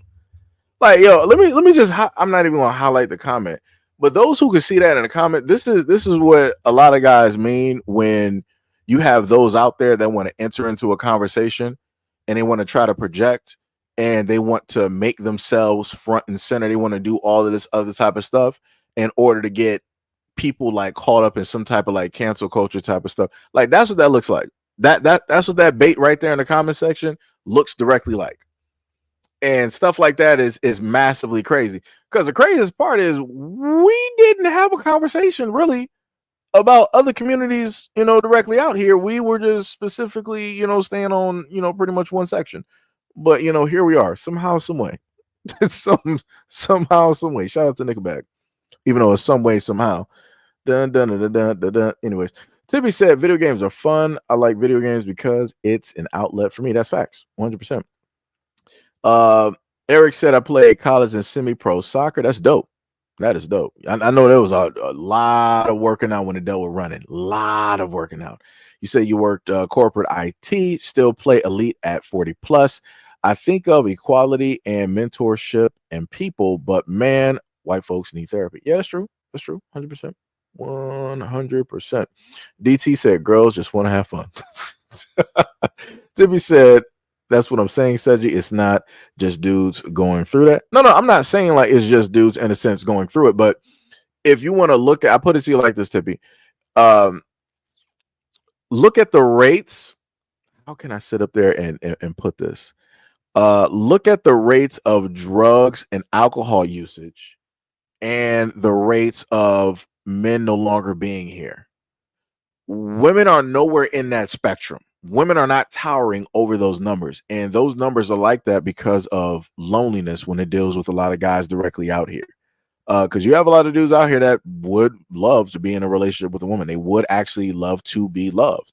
They would love to have kids and all this other type of stuff, but they don't get a chance to because, hey, God made them like a 1 or a 2 or a 0. They're overweight. They're like 5'3" or whatnot or whatever. They have certain things there that are going to disqualify them from 99.9% of the women directly out here. And then the 1% of or whatever of women out here that would actually pick those guys, they're of course nowhere around. They're not in the same state. They're not in the same nation. They're probably somewhere around the world. And those guys don't have the money to go over there and go seek out and be directly with those women. So, like I said, I'm not saying that only guys have to sit up there and deal with it. But when you want to talk about loneliness, men are the ones that are really out here suffering.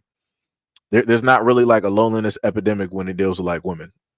Like if a woman really wants to sit up there, and then I'm just going to be honest, if a woman wants to find love, it's a lot easier for a woman to do it versus a guy. It is a lot easier for a woman to go out there and find love, no matter how it is that she wants that love. It's a lot easier for women to sit up there and do it than a guy. Because there's tons of women right now of different shapes that I see on X every single day putting up photos. And you know what I happen to see? They got 10K likes. They got 5K in the comment section.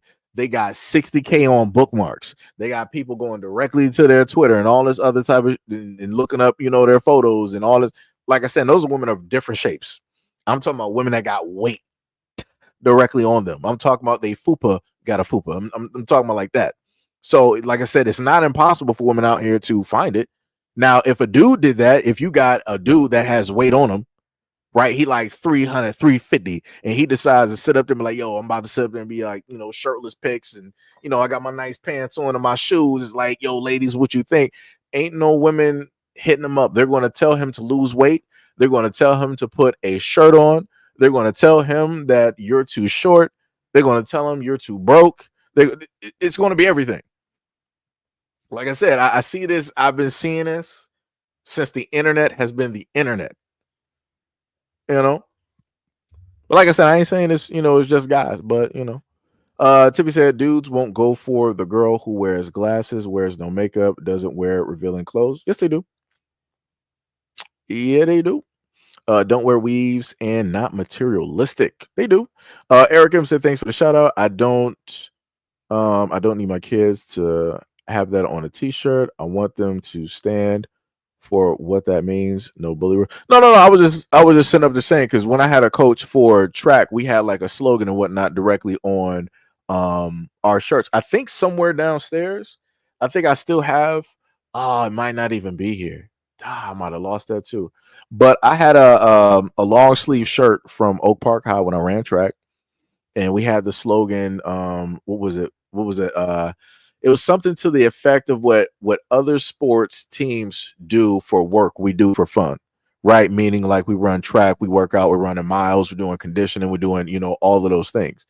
And yeah, it got to the point where it was like, yo, just doing this was fun, and we started just trying to compete, even just doing like the workouts and the stretches and different stuff like that, just like acting stupid because it's like, yo, we do this every day, this is nothing, right? While other people are struggling, just sitting up there stretching. Like you got some people that ain't never do it before. They just coming up. They might have, just pulled a muscle, stuff like that. So, that's all. That's all I was saying. Though. That's all I was saying. Rico said Elon Musk was raised in South Africa and a wannabe in America. It'd be like that. Gail said Seji can dance. Nah. I don't ever claim that. I don't ever claim that. Tippy said, I think I am. Eric said, I was straight off the boat from Africa as a junior and I was bullied, but I laughed. Or I laughed at you laughed at it because you said it was cute. I mean, yeah, that's how you got to sit up there and do it. You in a sense use that for energy. Now I understand that some people might not be able to do that exact concept because it's different for everybody, but it's not impossible. That's what I tell people, or at least trying to go from experience, and try to tell people what not to do. Right? Don't make the same mistakes and look down the same roads that I did. D Money said it's not that rare. Tippy Sham said we were all young girls and young guys. Everyone is growing up and learning at that time. I was okay and enjoying my friendships. I learned guys tend to not date early in life. Girls they take to mom. I guess like the funniest thing is like anybody that I knew, I made sure they met my mom. Like I made sure because like for me that approval that like that meant something. I'm like, all right, I'm going to put the teachings directly to work. There's a person I like. Let me sit up there and see what my mom states. And I'm like, man, I guess that didn't work out as I thought. Guess I got to go back to the drawing board, and it'd be like that. But like I said before, a lot of those instances, probably saved me from a lot of other, heartache, if not worse. So, hey, just putting that out there. Sham said, "I will never understand women who date a man but hate that his pastime is gaming." Yeah. Yep. Tippy said, "Yeah, I hear you, Seji." Sham said, "I play No Man's Sky, but you play No Man's Sky and you need some work, but still." Oh, okay, I got you. This man Mo sitting up there and Tippy laughing. Eric said, "Yeah, I'm not here to fight. I love your forum, brother. Thank you for having this live session." Yeah, no problem, no problem. Much love, respect, and appreciation. What are you talking about? Let me just get you up out of here. We're not doing that. I'm gonna just pack you on up real quick. What was it? Mo said not being able to lay in the softest place in the world can take a toll on a guy. Yeah, that's facts. That's facts. OVO said, "True, I can tell that men are in fact lonely." Yep. Gail said it's about the quality of love. That's true too. Tippy said women too, and it's not easier if a woman don't look. No, Tippy, I'm trying to tell you. Ma'am, I am trying. I am trying to sit up there. What's that girl name? That rapper? What's her name? Degrassi, the Breezy. What's that girl name? The one that got like a lot of weight directly on her. Whatever her name is, because I ain't make it down to the full comments yet. I'll probably make it down there, y'all know. She got a boyfriend, and her boyfriend is overweight. So nah, love is out here for anybody. Can't nobody tell me nothing. If you got people out here that got downs, that are like that have Down syndrome, if they're able to find love and get married and have kids, can't nobody tell me nothing. Can't nobody tell me nothing. Nobody can tell me nothing. You got what are you supposed to call them? Little people? Yeah, you got little people out here that are getting married as well too and having kids in relationship. If they can find love, it ain't impossible. Ain't nothing impossible. Let me tell you that. I put it to you like that. D Money said, I got feet and armpit pics for sale if anybody's interested. That's crazy. Eric said, look, you are the only one to disqualify yourself or disqualify a man. We are just people. Yes, I will have a preference, but I will not try to be vain and superficial. Be you and do you. That's facts. That's facts. Sham said, I think it's about who you're going for or to give a chance. If you're hung up too much, then yeah, it's harder to meet people. Keep an open mind, and it's a different world. That's true. To be said, I've seen overweight guys married, who really out here marrying overweight women. Tippy, have you ever? There's a TV show. What was it? My 600-pound or 1,000-pound life. Yeah, those women have full-on boyfriends. What was that one woman named Mama June? She got a full family. She had a full family. It is not impossible at a point in time, or even still at this point in time. Lizzo, I think, has a boyfriend. So yeah, it is not. And like I said before, looking at Lizzo was attractive. Lizzo has never. The only thing it was just like, yo, she worked on her weight. You look at Lizzo now, it's like, Lizzo, what's happening? What is going on? Looking great. Like I said, she is working on herself. Like whatever she was going through or had to fight internally, she is winning that battle. And you can see Lizzo really coming forward and pushing directly through. So, just putting that, directly out there. To be said, I hear you, Seiji, and I agree with you. OVO said, he said Megan lost a lot of endorsed deals because of their relationship. I hope their marriage works out here because she ruined her career. No, at the end of the day, she's a woman. And there's always grace directly for a woman. There's a lot of women in Hollywood that have dated guys who are way worse, that are not even close to Jonathan. They've done things in a whole nother universe. But then the moment in time that those women are, gone from those guys, a divorce or not in a relationship, people are like, oh, we feel sorry for you. When's your next movie? All this other. It's a whole press tour and everything like that. And then people move that to the side and it's on to the next one. And then their career is jump started and all this other type of stuff. And the other thing too about Megan Good is the fact that Megan Good is beautiful. Now in Hollywood, usually when somebody is looking real old, past time, it's like, yeah, your clock is ticking. Like they're not going to be sitting up there hiring you because you don't have that appeal. Megan Good has that appeal. You can throw her in a lot of movies to be the interest or the love interest or whatever it is, or whatever side character, however you want to sit up and do it. You can throw her in movies. Guys are still going to sit up there and find her attractive because she is attractive. But like Jonathan Majors, stated, like she is really holding that dude down. She is really supportive of him when the whole world pretty much left him for dead. She was the one that was really in his corner, that showed up to the courts and everything like that, still speaking positively for him, still holding his hand, still holding him down. Like I said, that's dope. That is 100% dope. And I hope. Well, no, I'm not gonna say hope. I wish the best when it deals with the success and everything that they will get in the future, because it is deserved. Because like I said, when it's any other couple out here doing some crazy stuff, everybody's loving them. They're giving whatever condolences and, oh, I hope you guys work through it. Like I said, there's a lot of black toxic couples out here where people be like knock down, drag out, all this other type of stuff. And I see fields of women be like, oh, I hope you guys can work it out for the sake of the child. Like, I really liked you guys like 2 years ago. I think you guys can work. Like, I'll see women sit up and say like, I hope that works out. But when it's Jonathan Majors, people are like, oh no, we can't do that. But I'm like, you just watch this rapper flatline this woman on the floor in front of the kids. And you're like, oh man, I'm sorry that the couple got to go through this. And I hope y'all can work through it. Huh? You're not telling her to run? That's crazy. That's crazy. But when it deals with Megan Good and Jonathan Majors, everybody's like, oh no, she needs to sit up and run. That's some crazy work. That's crazy. Diabolical. Rabbit said, how do I send you a video in Discord? You need to know about the stuff between into the hospital because the text he sent. I mean, you can take a screenshot and you can send it. You can do it that way, or you can send it directly to the email, SEIJIHITO@gmail.com. You can, do it either which way. But yeah, they allow you to upload stuff on Discord.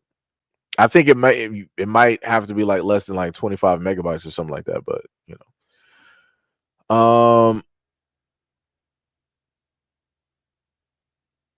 what? Let me see. I don't even know what that one needs. Tippy says, you come on, that's not love, that's love for fame. I mean, people look at love different ways. A lot of women look at money as a form of love, right? If a dude can deal out protections and stuff like that, provisions, that's love. That speaks love directly to a lot of women. It's like, oh, he's willing to spend this money, he really loves me, and stuff like that. So it depends on what people's perception is. But that's what I was saying before. Like whatever a woman categorizes as love, she can go out there and directly find it. Guys can't do that. That's just not, it's not in the card for guys. That is not in the card for guys. D Money said facts. That girl that convicted her boyfriend to do that to her parents was able to find love twice after getting out of jail. Yeah. Tippy said Lizzo is rich. That's why he's going for her. If dude really loved her, he wouldn't have herself out in public like that. Well, Tippy, this is the thing though. A lot of women on social media have specifically said that they don't dress for the view of men. They dress for themselves. And a lot of women have also stated that even if they are married or in a relationship, a man cannot tell them how it is to dress or how it is that they should leave out the house.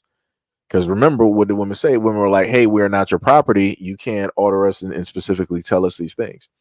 So at this moment in time, this is why you got a lot of women out here doing what it is, dressing how it is that they want to sit up and dress. Like I said, it is what it is. I'm not worried about it.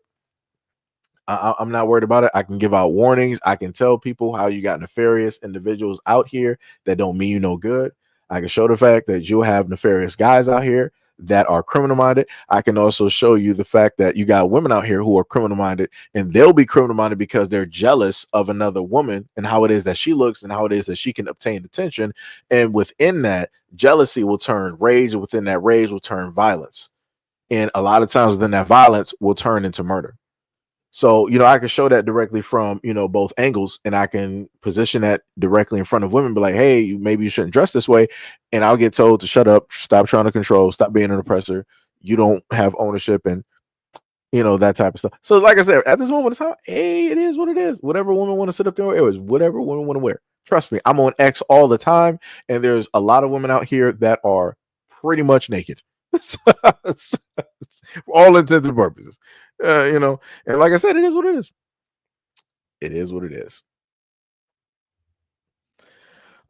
Somebody said Elon Musk is racist, and you aren't you racist? I don't even know what that means. I don't even know what you're talking about.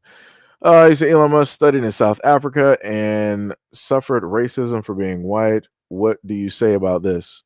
What do you say about the apartheid that took place in South Africa by way of the white Afrikaners, the Boers directly there, the Dutch people that naturally were not there, were immigrants onto a land of which was not theirs, that they have no lineage on, where they own the greater majority of the farmland, while the actual Africans own the smallest percentage. What about that? What do you say about that? I guess we're even, huh? Okay. Let me keep going. Let me see. Eric said, man, Jonathan Majors. Jonathan was awesome in that movie. I still got to watch that. Yo, Priya, if you want to talk about Elon Musk, you want to turn Elon Musk into a victim, no problem. You're free to sit up there and do that. But also, while you bring that up, talk about the history of the apartheid and tell me who started that. Since you want to talk about people being racist to Elon Musk because he's white. I'll wait. Like I said, y'all always talk about everybody else being victims, But then when nobody's focused on you, now it's like, oh, but Elon Musk, he was in South Africa and he was bullied for being white. What do you have to say about that? What do you have to say about the things that the government was doing and the type of slave labor that the apartheid was making sure that transpired, on top of basically putting these people into a type of poverty and shanty ish, type of towns? Like, it was diabolical work. Like, you literally was over there taking land and then you relocated people onto land which you thought was suitable, which didn't have nothing on it, and you forced them to try to just build something up. Crazy work when they already had some stuff established. Crazy work. Crazy. Some kids said hopefully Trump rebuked that Elon demon, knowing the part in Chauvin would be his underdog. Tippy said, LOL, I've seen a lot of Marvel movies, but not that one. Shem said, Shem was like, who just jumps into the live and just talks about the title? We're not even discussing Elon anymore right now. Stay on the topic. Don't be stupid. It's crazy. Like if this person really wanted to talk about the whole thing dealing with Elon, they could just go back to the start of the stream, and that's where that directly is. You can argue with the past Seiji from 2+3+ hours ago, right? You can do that one. Sunkit said, we hate those who believe that they can mistreat us. Eric said, the problem is we hold ourselves accountable so hard, but when MAGA, they can excuse so much. Black folks, we can cancel someone faster than any other culture. Sham said, at least listen first. Priya, to see what the topic is about before you look foolish. In my opinion, pardoning Chauvin, and showing him any support was stupid on Elon's part. Yeah. Yo, we gotta stand up. What is up? Much love, respect, and appreciation. Much love. Tippy said that's crazy to pardon him. We've all seen the video. You said I'm talking about the racism that Elon Musk suffered. Don't you understand his side? What are you even talking about? Like, now Elon is a billionaire and he's a victim. That doesn't work. That doesn't, like, are you crazy? How can you call, even during let's say like that did happen, right?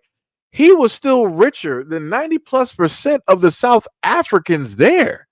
This dude was going to like private, like, this dude literally got servants, and you're talking about, oh, he was a victim of racism. He was made fun of and picked up. He's a billionaire. Even as a child, he was wealthy and privileged. I read that off in the article that they have up there. Even one of the people that went to school with them stated that. Like, what are we talking about here? Now a billionaire is a victim of racism? Come on now, brother.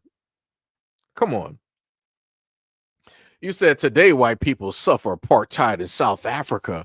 You don't know what you're talking about. I literally went over the laws and the rules that y'all had during the apartheid, and I went through each and every single one of them, and I read them out verbatim as they were listed. And I also showcased parts of a documentary. And you're trying to tell me that I don't know what it is that I'm even referring to when I talk about the apartheid. I spent over 30+ minutes literally doing this and reading information that I educated myself about, found out about, and was trying to deliver the same education and findings directly to other people that may not have known. Okay, whatever it is. Like I said, you just want to sit up there and argue, no problem. White people today in South Africa are victims. All right, cool, you got it. Next, what are we talking about? Like, what are we talking about now? Like I said, I'm at the same amount. I'm at the same point where white people normally tell black people, stop being victims.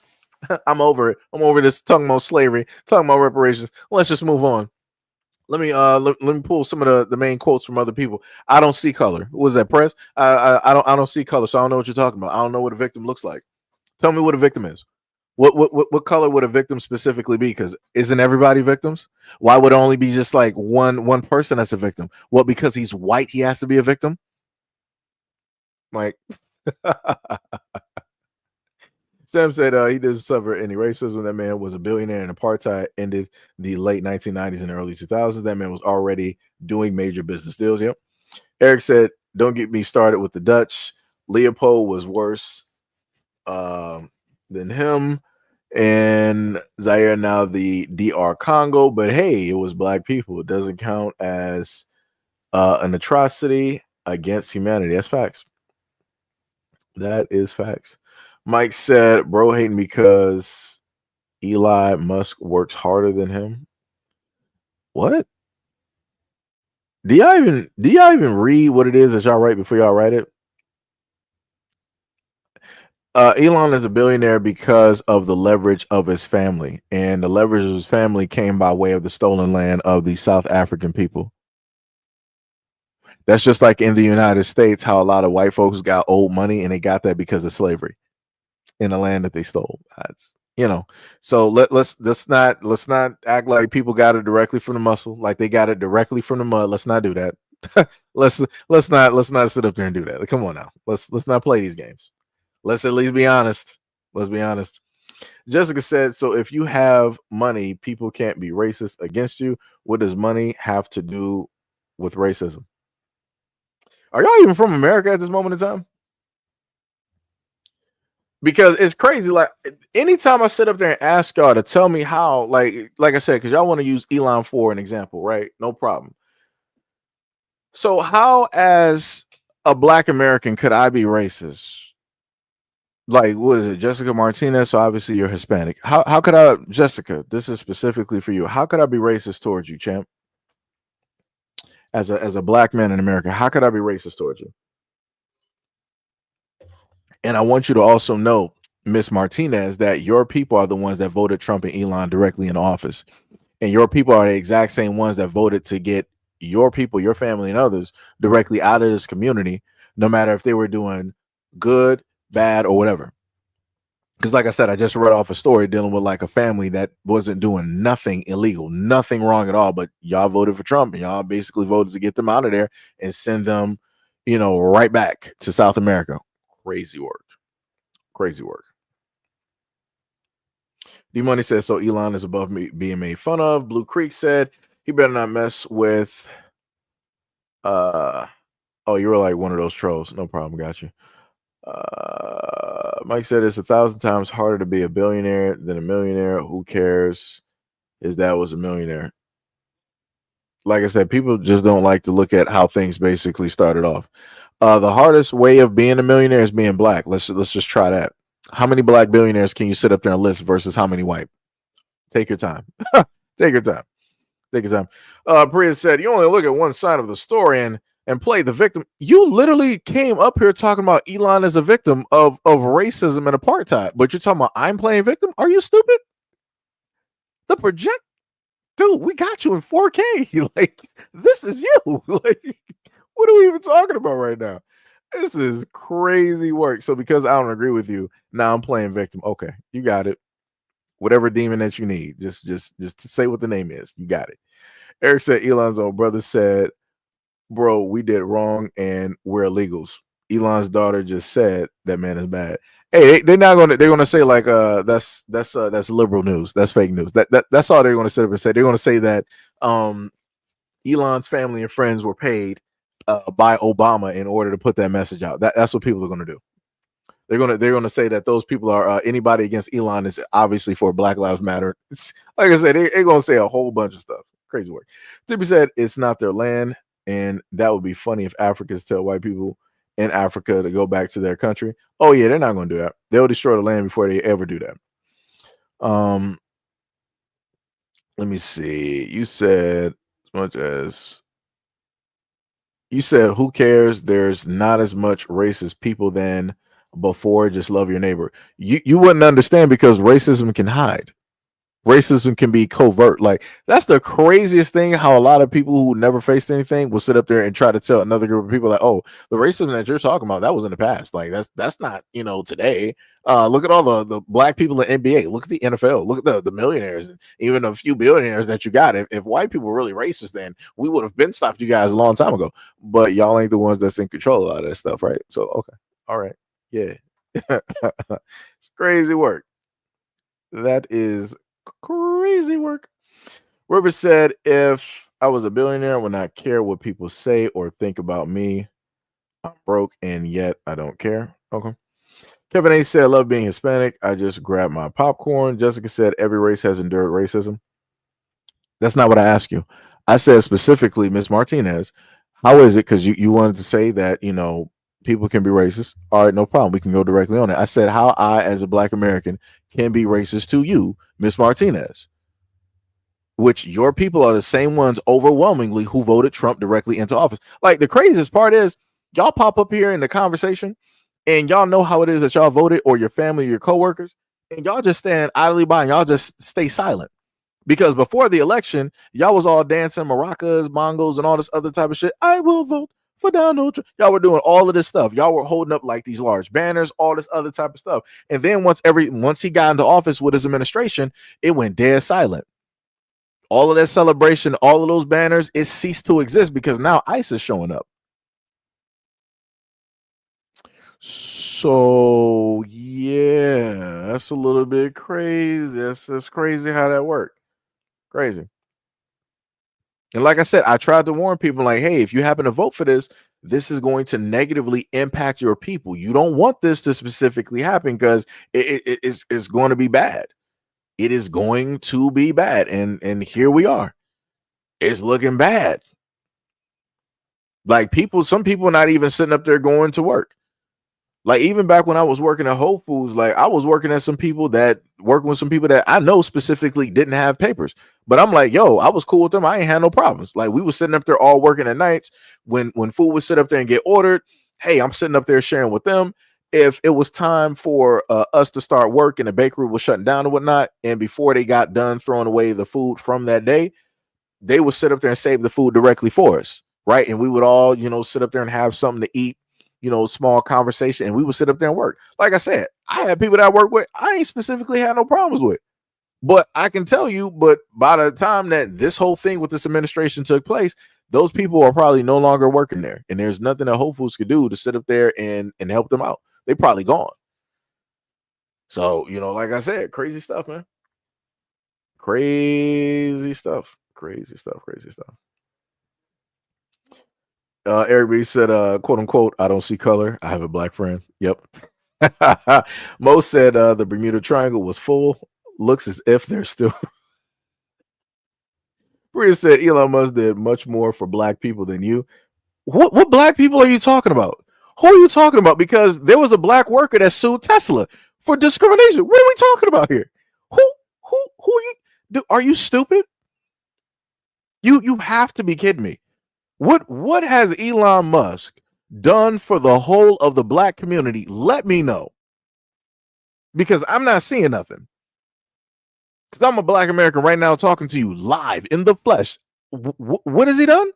Let me know. You're like, oh, Elon has done a lot more for Blacks than you've ever done. Okay. I probably got more Black friends and family than Elon. Elon got Black servants. You see the difference? You see the difference? All right.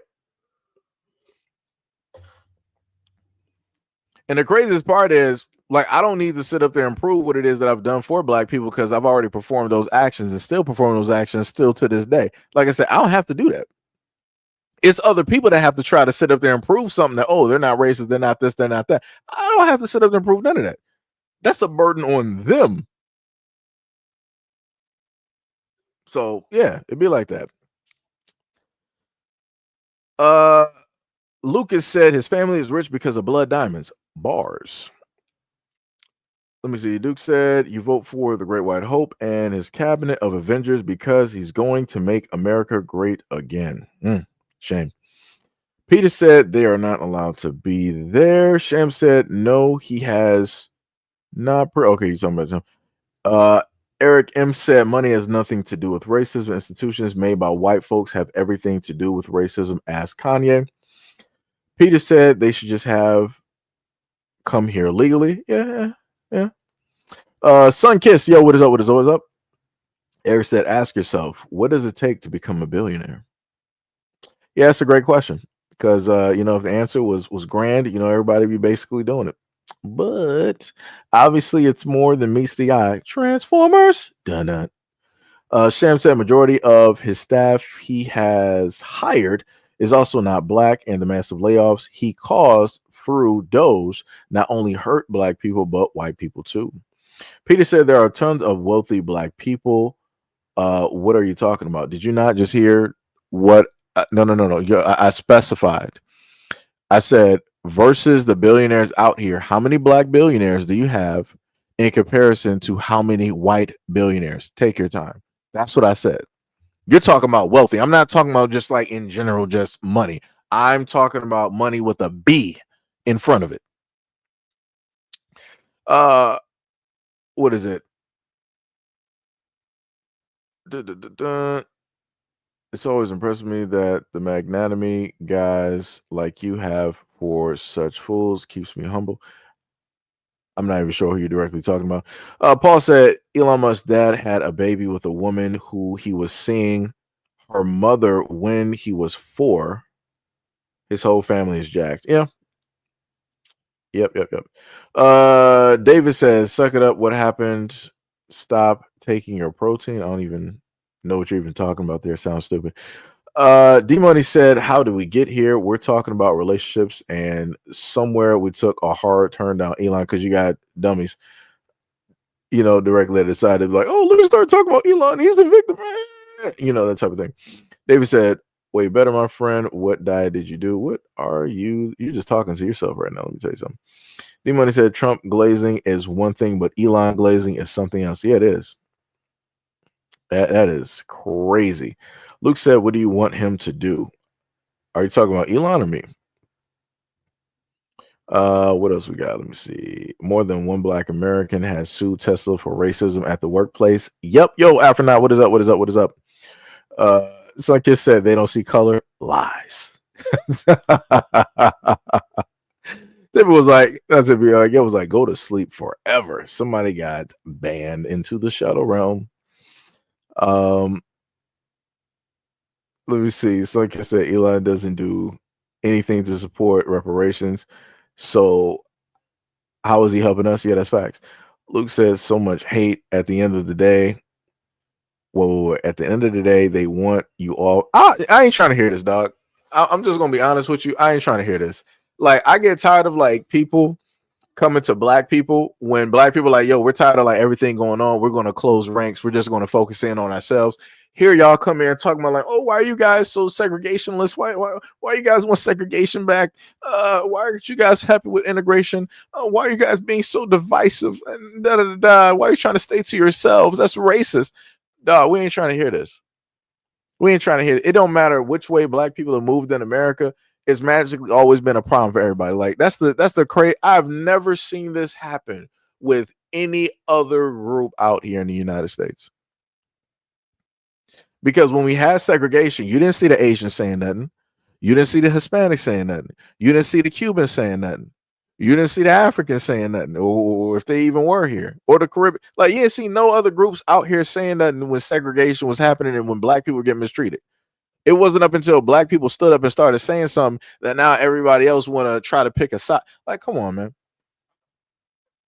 I get tired of y'all talking this kumbaya. We're all one human, God's people. Like, that's crazy to me.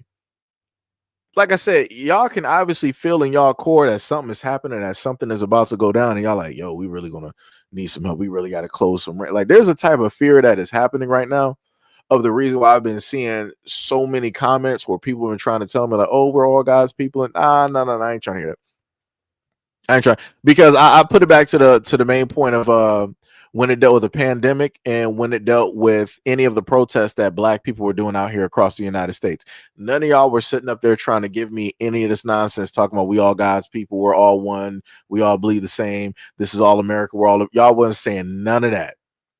Y'all weren't saying none of that. Y'all wanted people to get thrown in jail. Y'all wanted people to get locked away for treason. Y'all wanted people to get shipped back to Africa. Like, it was all types of crazy stuff.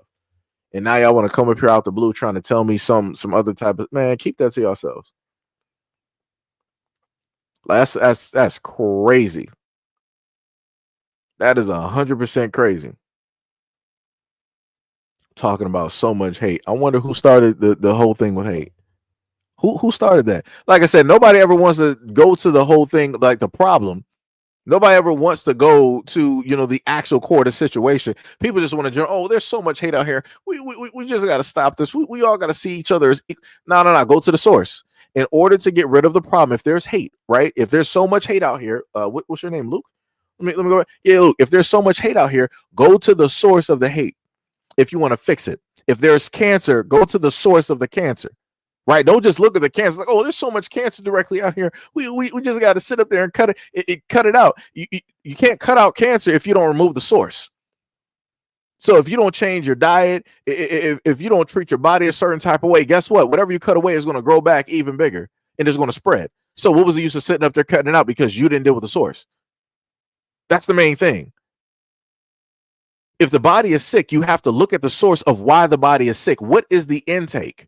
What is the diet? What is the health? Where is the water?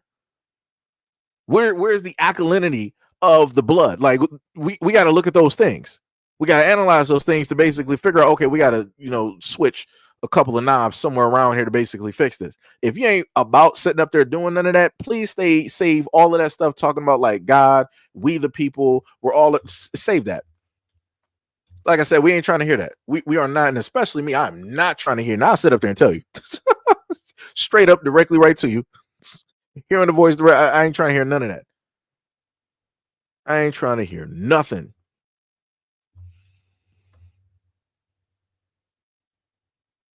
Sean said he won't steal anything because he's on camera. Turn off the camera to see what you get. I don't even know who you're even talking about. Like I said, don't even specify. Y'all just writing just nonsensical stuff. V said, Maine, too late. Elon brought the presidency. Trump is just a patsy. Maine Arbor said, Democrats passed Jim Crow laws. What does that mean to me? I don't care about Democrats or Republicans. So what are we talking about now? The problem is the government. What are we talking about now? Who owns the government? Who pays for the government? Who are in the seats of the government? What are we talking about now? Are we going to get to the core of the problem? No, we're not. You're just going to be like, oh, but the Democrats, they were the ones that set up that they're the real racists. You guys need to come to the Republican Party. Come on, dog. Like I said, y'all don't even want to look at the actual problem. Y'all ain't trying to do that. Y'all just saying all of this Waverly Lane type of stuff, just like waving wands and hoping hootie woody woo and hoping and stuff disappears. Like, what are we doing? Time to Stand said, why does Black Lives Matter only when cops harm them, but Black lives don't matter? Yeah, that's how I know that y'all don't listen to nothing. Y'all just appear and disappear at any point in time. I'm not about to rehash it because I understand ignorance and stupidity. And I'm just waving back and forth, trying to figure out why do y'all regurgitate the exact same thing, knowing that 20 people in front of you already said the same thing. Crazy work. Shout out to the trolls though. Love y'all though. The real MVPs. Eric said, bro, bring back segregation. Maybe us Black folks will have some peace. It's exhausting trying to live and be something we don't understand as Black folks. D Money said they act like Black people just woke up one day and decided to hate white people. Yeah, it's crazy work. It's crazy work. Sunkiss said integration was a clear fail. Even MLK was going to say that too. Tippy said they want to say, okay, we started the hate, but move on. Let it go and let's help each other. Yeah, that's crazy. Maine said, I agree. The problem is the government, but who runs the government?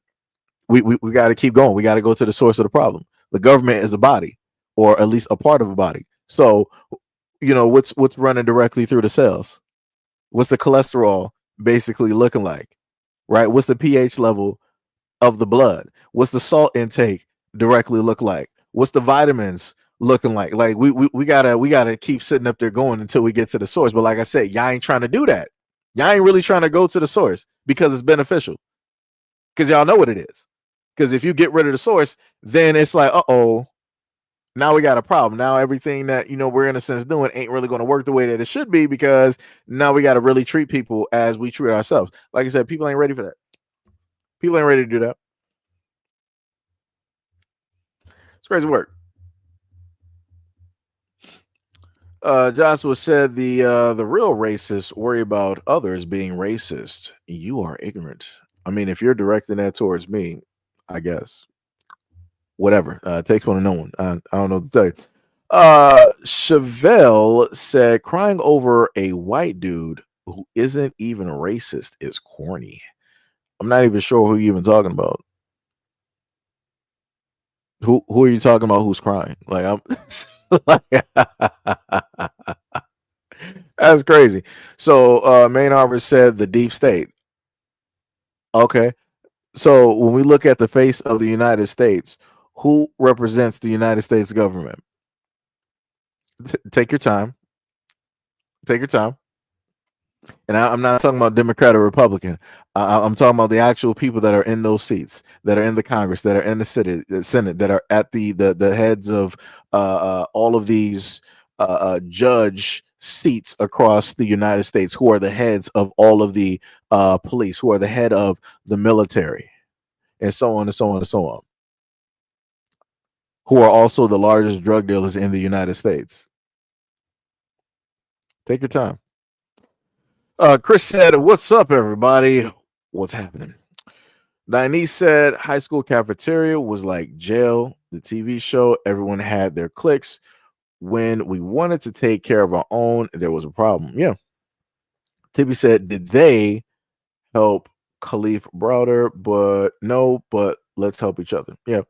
Eric said, "Bro, are you in the healthcare because you break down the cholesterol levels and the pH levels of our nation, and it is bad, and the vitals are bad. We got cancer." No, I'm not. I just, look at a little bit of stuff, here and there. Like I said, I ain't the smartest crayon in the box, not the sharpest tool directly out there, you know. Luke said, "My generation didn't start the hate. I don't care about color. Of course, morals and standards are what matters. Didn't mean to piss you off, mate." So you're over there. You're over there from yonder. You're across the pond. You're either from the UK or you're over there in Australia. Those are preferably the two main people that I know that says say mate. I'm not sure about Canadians, but I know either the UK or Australia. D Money said Spaniards. Tippy said white man. D Money said conquistadors. Main Arbor said we have a 3-state system. You said you said presidential, senatorial, and okay, let me just make it very simple. The main people who are in the seats of office and who also run the financial systems are white. They are Caucasian. They are European descendants. They are Christian or pagans or atheists. Those are the people that I'm talking about. The people that are not indigenous to North America. Those are the people that run the nation. Like I'm not sure how it is that we got to go through this long thing in order to get to the general source of how a lot of these things take place, right? So it's great. You're saying that you don't sit up there and see color, right? That's cool. But what about the people that you just so happen to know throughout your family, throughout your lineage and your neighbors and the other people surrounding the town and outwardly and so on and so on and so on? What about the people in sundown towns and whatnot or whatever? What about the people that still hold on to relics of the past, such as, the 1940s, high segregation, taking out, black people from city to city, town to town? Like, and then those people are still holding on to those relics are the same ones that go into police. They go into the medical field by way of nurses, doctors, surgeons, EMTs. They go in directly into the judicial system where you got, lawyers, you got DA, you got prosecutors, right? You also got the police, you got the military, every single facet. These people have ancestors of which I can sit up there and show you pictures in a book. I have to block out some stuff, but I got pictures directly in a book of fields of white folks. I'm talking about, in some instances, hundreds of white folks from these towns watching something happen to a black individual, and they're just sitting there pointing and they're smiling and laughing, and they got the whole family. I'm talking about they got all the kids there. They got the husband and the wife. They got their sister, their brother, and their uncles, their grandfather, their parents. They got the rest of the town from way over. Like I said, all of this history is still present and is still there. It's just not out there in the open. It's hidden, just like in Facebook groups that I've told people about before, and other groups that are directly online, closed off groups that are locked down, where they make sure to get specific people that think just like them in those groups so they can share all of these images of all of these historical heinous acts that have taken place to Black Americans, where they can laugh about it, cheer about it, toast about it, and all this other type of stuff, and hope that a time will come where they can proceed to do the exact same things as what happened in the past, aka making America great again. But it be like that. You said, and Get Down said, bro, can you cry harder? I guess you're going to be crying harder when a lot of your kids are no longer in existence because of the legal drugs and narcotics that Big Pharma is able to sell by way of the government of which you voted for.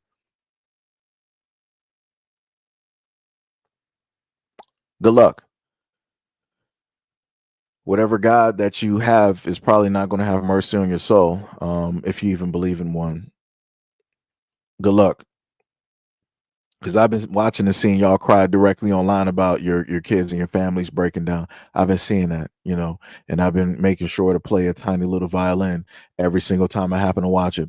And y'all say the exact same thing that y'all clown Black people for. Oh, he was a good kid. You say the same thing about your drug addict kids. Oh, he was a good kid. He was a straight A student. I don't know how he got hooked up on these narcotics. We didn't raise him that way. He was a. Oh yeah, I bet he wasn't. I bet he wasn't. It's crazy work. Well, those be the breaks. Those be the breaks. It's tough life out here. Let me tell you, tough life out here. Can't spare any tears. I can drink them though, like this Coke, but I can't spare any. Maybe if I was white, I'll be able to cry, but I'm not. So, it'd be like that. I'll be able to wipe my tears with money, but can't do that. Henrietta said, "Tell it, bro. You better listen to the real truth." Tariq said, you're going with the whole Bible thing. Maine said, what about the Irish? You could buy multiple Irish slaves for the price of a Black slave. Now, I'm glad that you brought up the Irish, and I'm glad you guys like to bring up the Scottish, right? Because anytime Black people bring up slavery, your gotcha moment is like, oh, but we were slaves too. I've never in life ever walked through any history class or been to any school or college where white people were like, hey, we were slaves too. That's not something that white people really claim, because y'all guys are normally saying that, oh, Black people, you're the victims, you're always going to be the slaves. We're the only ones that do it. But for whatever reason, I guess you guys are feeling left out. So you're like, oh, but what about the Irish? What about indentured servitude?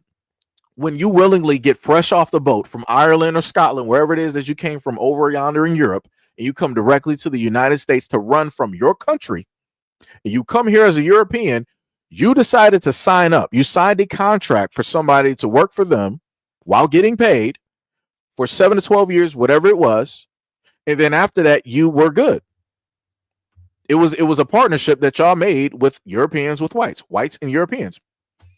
Black people didn't make that partnership. We didn't have that deal. Like, what about that do y'all not get? And then on top of that, if it was really that much importance that y'all were slaves, guess what? You would have actually talked to the government to fix that situation and that problem. And you would have made sure to actually have some museums erected in order to highlight the plight that your people went through. But like I said, y'all don't really care. You just bring it up because Black people are talking. When Black people don't talk about slavery reparations, everybody's quiet. When Black people's not talking about injustice dealing with the police or the government, everybody's quiet. When Black people ain't talking about the horrendous history of the United States, everybody's quiet. But the moment in time that Black people start speaking up about something, here comes everybody else. And I'm like, where did y'all come from? Because y'all didn't care about none of this. Y'all were just going around minding y'all business, doing all this other type of stuff. But yet here we are. My people were slaves too. It's crazy work.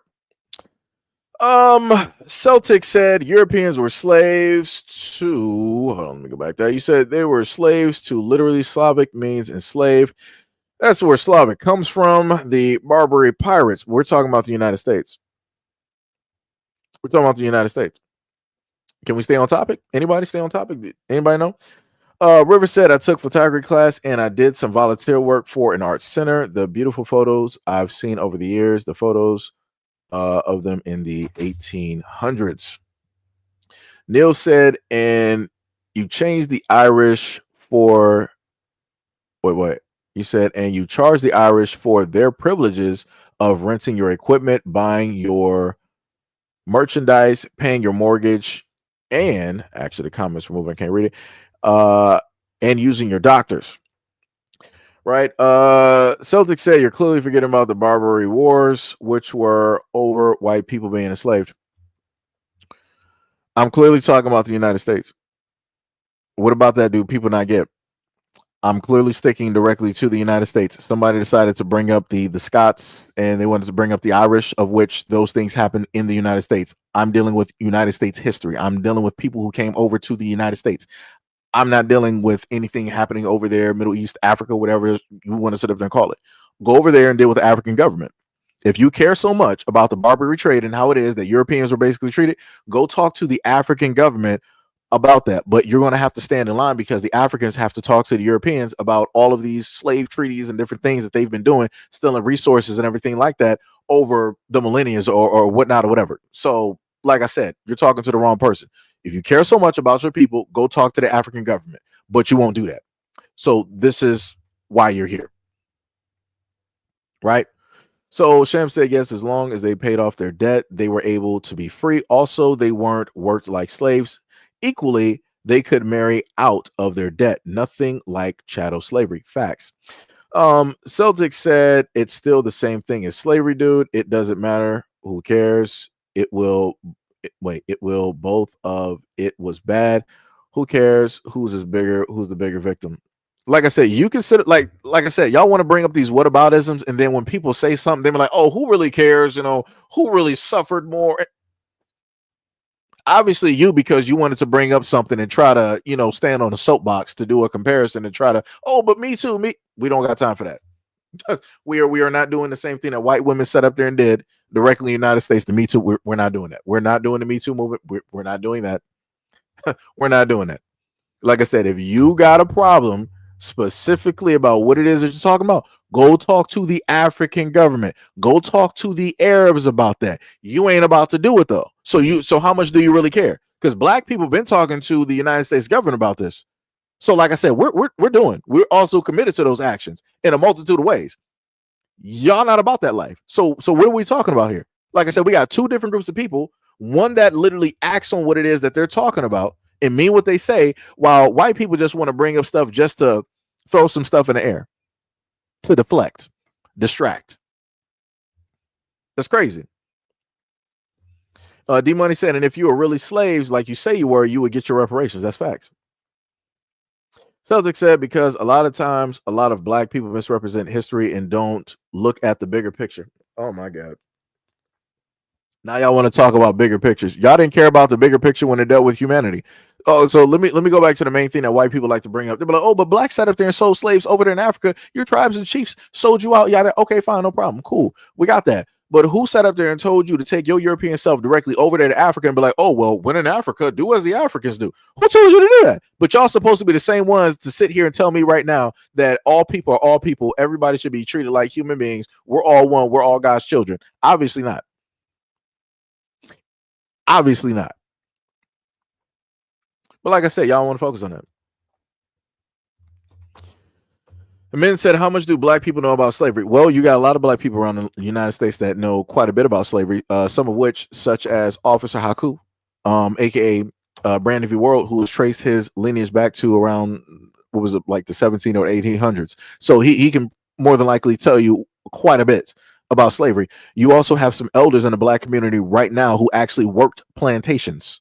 So I'm a little bit confused. Like, if people really wanted to know about this, you could actually listen to the recordings or the writings of the elders who were around during that time that can tell you about the atrocities and everything that took place. But y'all ain't really about that life. Y'all just want to sit up there and bring up some stuff thinking that don't nobody got to answer. There's a multitude of sources and places that you can go. Y'all opt not to do it, even though you're literally online. It's crazy work. It's crazy. What is it? Carnelian said Europeans were enslaved by Arabs, not our business. Rabbit said white people can't stay on topic. Yep. Celtic said yes, but it happened throughout history. Why ignore it when it still happens in Africa? Nobody ignores what's taking place in Africa. Black Americans have spoken out about it, and you've also had Africans that spoke out about it. So you got two groups who have literally gone through these things speaking about this, and you're talking about like, oh, why is everybody ignoring what's going on in Africa right now? What about caring about that? People do care. Y'all choose not to acknowledge that people are highlighting and actually caring. You only care when you want to try to prove some point as to say that, oh, y'all don't really care as much as y'all say, when realistically you're the ones projecting because you're not the ones that actually care. You just bring it up because you feel that it's going to really, dismantle whatever point that somebody's trying to make, and it doesn't. Like, you got RT News and many other world outlets that have covered this. Things from Japan, even some places maybe in Europe. You got some Australian news that have covered this, African news that have covered this. What are we talking about? Like, y'all just be saying anything out here. Demon King said, did they become slaves when they got here or when your fellow Africans gave them away? Again, people that don't listen. Celtic said, but it's no longer happening in the United States, so you should be more worried about other Africans enslaving Africans. I can worry about human beings being enslaved because it's wrong to sit up there and do. Now, if I sit up there and tell you that I'm a Black American, I'm a Black American. You want to sit up there and say that I'm an African American. Elon Musk is an African American. He's a man, white, that was born in South Africa, who came over to America. He would be a African American. Somebody from Kenya, Zimbabwe, Ethiopia, right? Nigeria. Those are Africans coming to America. They would be African American. So I need people to actually understand what the difference would specifically be. But y'all ain't really trying to sit up there and do that, have that conversation. Like, y'all ain't ready for that yet. Because then that would also mean that you would have to admit that you've had indigenous people directly here and you decided to steal the land directly from them and their title in order to hide who it is that they actually are. But like I said, a lot of y'all know about it and a lot of y'all are ignorant about it because your people don't want to specifically tell you about the truth. Like I said, you got mounds and artifacts directly here. You got burial sites that are reflective of Egypt directly here. Sounds a little bit suspicious. You got sarcophagi or sarcophagus directly here. Sounds a little bit suspicious. You got hieroglyphics here. Sounds a little bit suspicious. You got areas of the Grand Canyon of which you cannot sit up there and go to. In the United States, you got areas that you cannot specifically go to because the government said that you can't go there. Sounds a little bit suspicious. But here we are. Here we are. But again, I'm sorry, I'm just a conspiracy theorist, like somebody said earlier. All the stuff I'm saying is like it's nonsensical. I don't got no proof of nothing, so it'd be like that. D-Money said, exactly. Were the Irish slaves in America? Were the Scottish slaves in America? Sam said slavery was not abolished legally after the Civil War. In fact, there were slave plantations that did not free their slaves until 2 years after. Then you have slavery illegally happening in America. Yeah, like I said, they don't want to acknowledge that. Their main stepping point is like, oh, slavery was 400 years ago, to disassociate everything that has transpired. But realistically, slavery was only a few grandparents ago, like when it actually ended. Because some places in the United States, down south, we're still having people on plantations doing this and doing that and all this other type of stuff. But again, that would take for people to actually do their research and honestly look it up and honestly accept it. But people don't want to do it. Sham said, like recently, 2 white people adopted Black children and turned them into slaves. So no, slavery is not over. Celtic said, we already solved it because we defeated the Barbary pirates back in the 1800s. Okay, so if you abolished it and did right, you fought that and you won. So shouldn't you be going to those governments to get reparations for your people, for the many people that were, brought there, that were sold, that were traded, that were moved and stolen directly from their homes? Because that's what Black people are talking about. Like I said, if you actually really cared, the whole group of your Scottish and Irish people should be over there talking to the Arabs and Africans. But y'all ain't doing that. Y'all just only bring this up to be like, oh, well, this is what we did. And you don't see us talking about it type of tip. Like, that's some crazy stuff. That's crazy. Like I said, that's good. If you don't want to talk about it no more because y'all defeated whoever, that's cool. Black people are still working on this system. Like I said, slavery never was abolished. Realistically, it just transferred into the jail and the prison system, the school to prison pipeline, right? Or what was the other one? The war on drugs, aka the war on Blacks, right? That's what we had in order to get things moving into another direction, so that the people in order could still make their money the way that they were making it previously back in the past. I don't see nobody in America trying to specifically single out and target the Scottish and the Irish. Let me know. Let me know, because I don't hear nothing happening with the Scottish or the Irish communities. Last time I checked. Just saying. Crazy work. Neil said slavery was never abolished. Read the amendment. Gil said white folks will absolve themselves quicker than a New York minute. That's facts. Demon said, oh, so it's African culture to enslave. So whites are guilty for culture appropriation. Ah, dear Lord. Dear Lord. Celtic said, is slavery still happening in the United States? I just answered that. Eric said, when you don't learn from history, it repeats. Right now, fascism is repeating, and not just repeating, it's worse. Sham said, let's talk about the fact that black workers were forced to be enslaved anyways. After being freed, they still had to work for free from a corrupt plantation owner who stole wages. Yeah. Mo said the 13th Amendment is a trick bag. It's so-called abolished slavery while still allowing it. Yep. Celtic said the United States literally fought a civil war to free black people. What more payment than blood than you need than that? Are we just like lost here? So let me get this straight. Let me get this straight.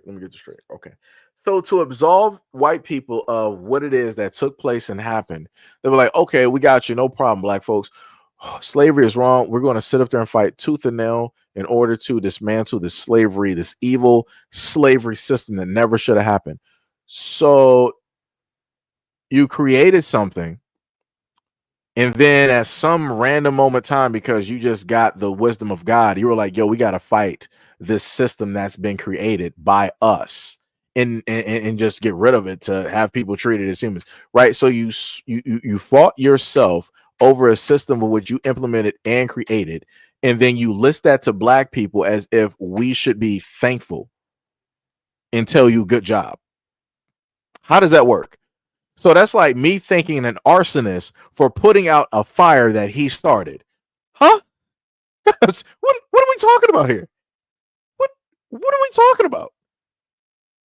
Like, that's wow. That's crazy. That's crazy. So they said nobody alive from the Civil War is around to name those people.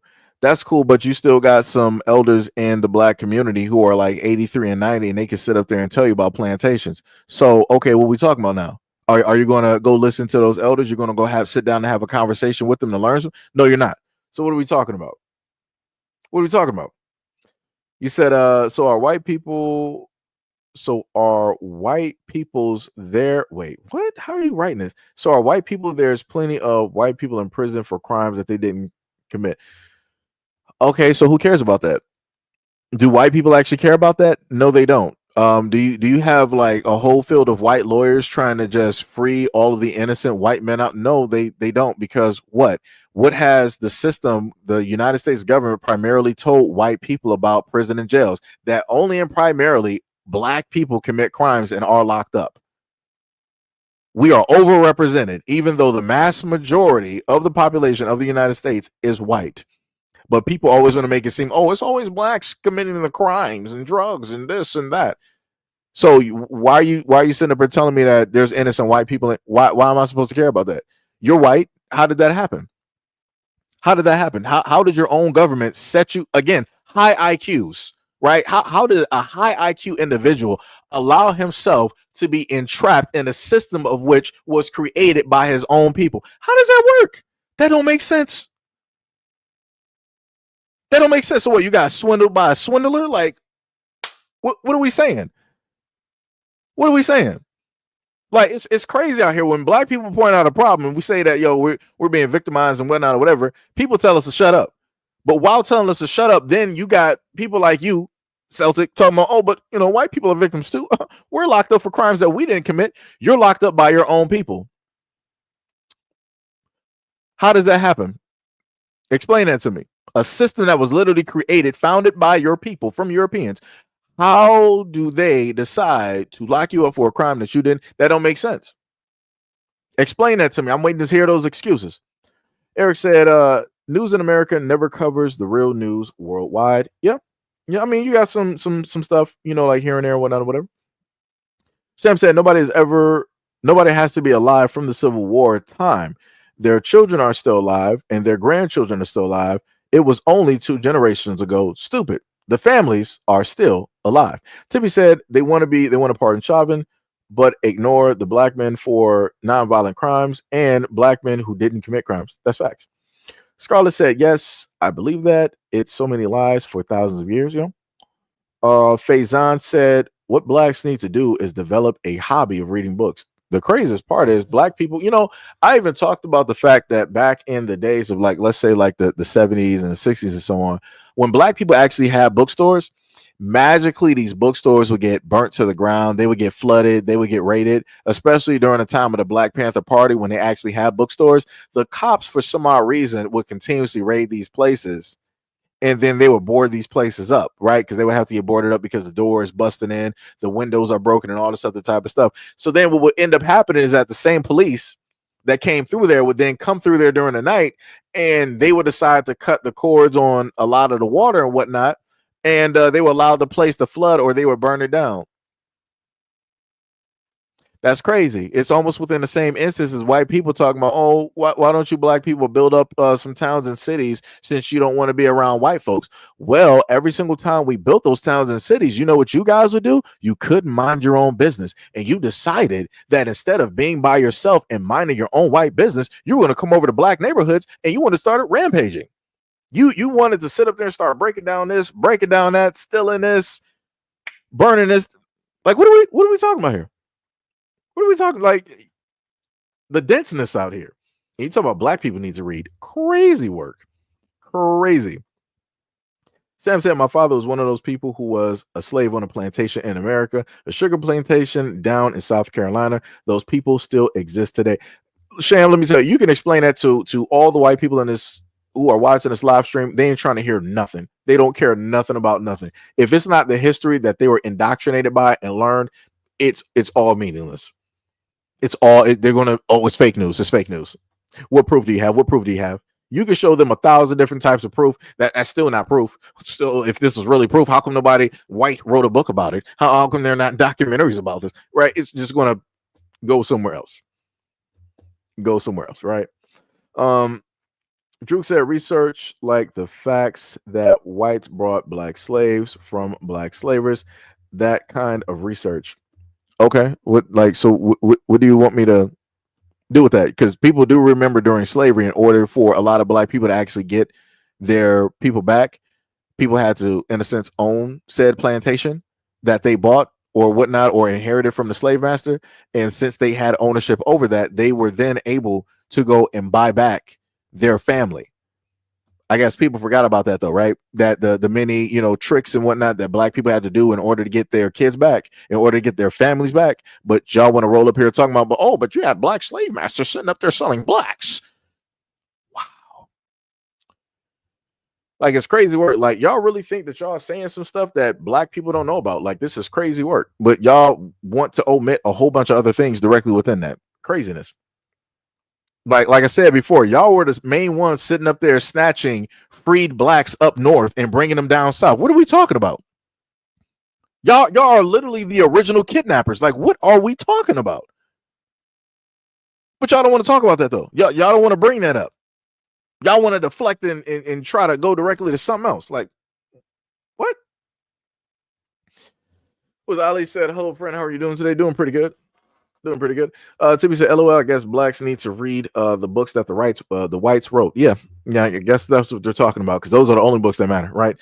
Something said, that those are all conspiracy theories, right? The Egyptians never made it over here, and the Native Americans were here long before Europeans ever made it.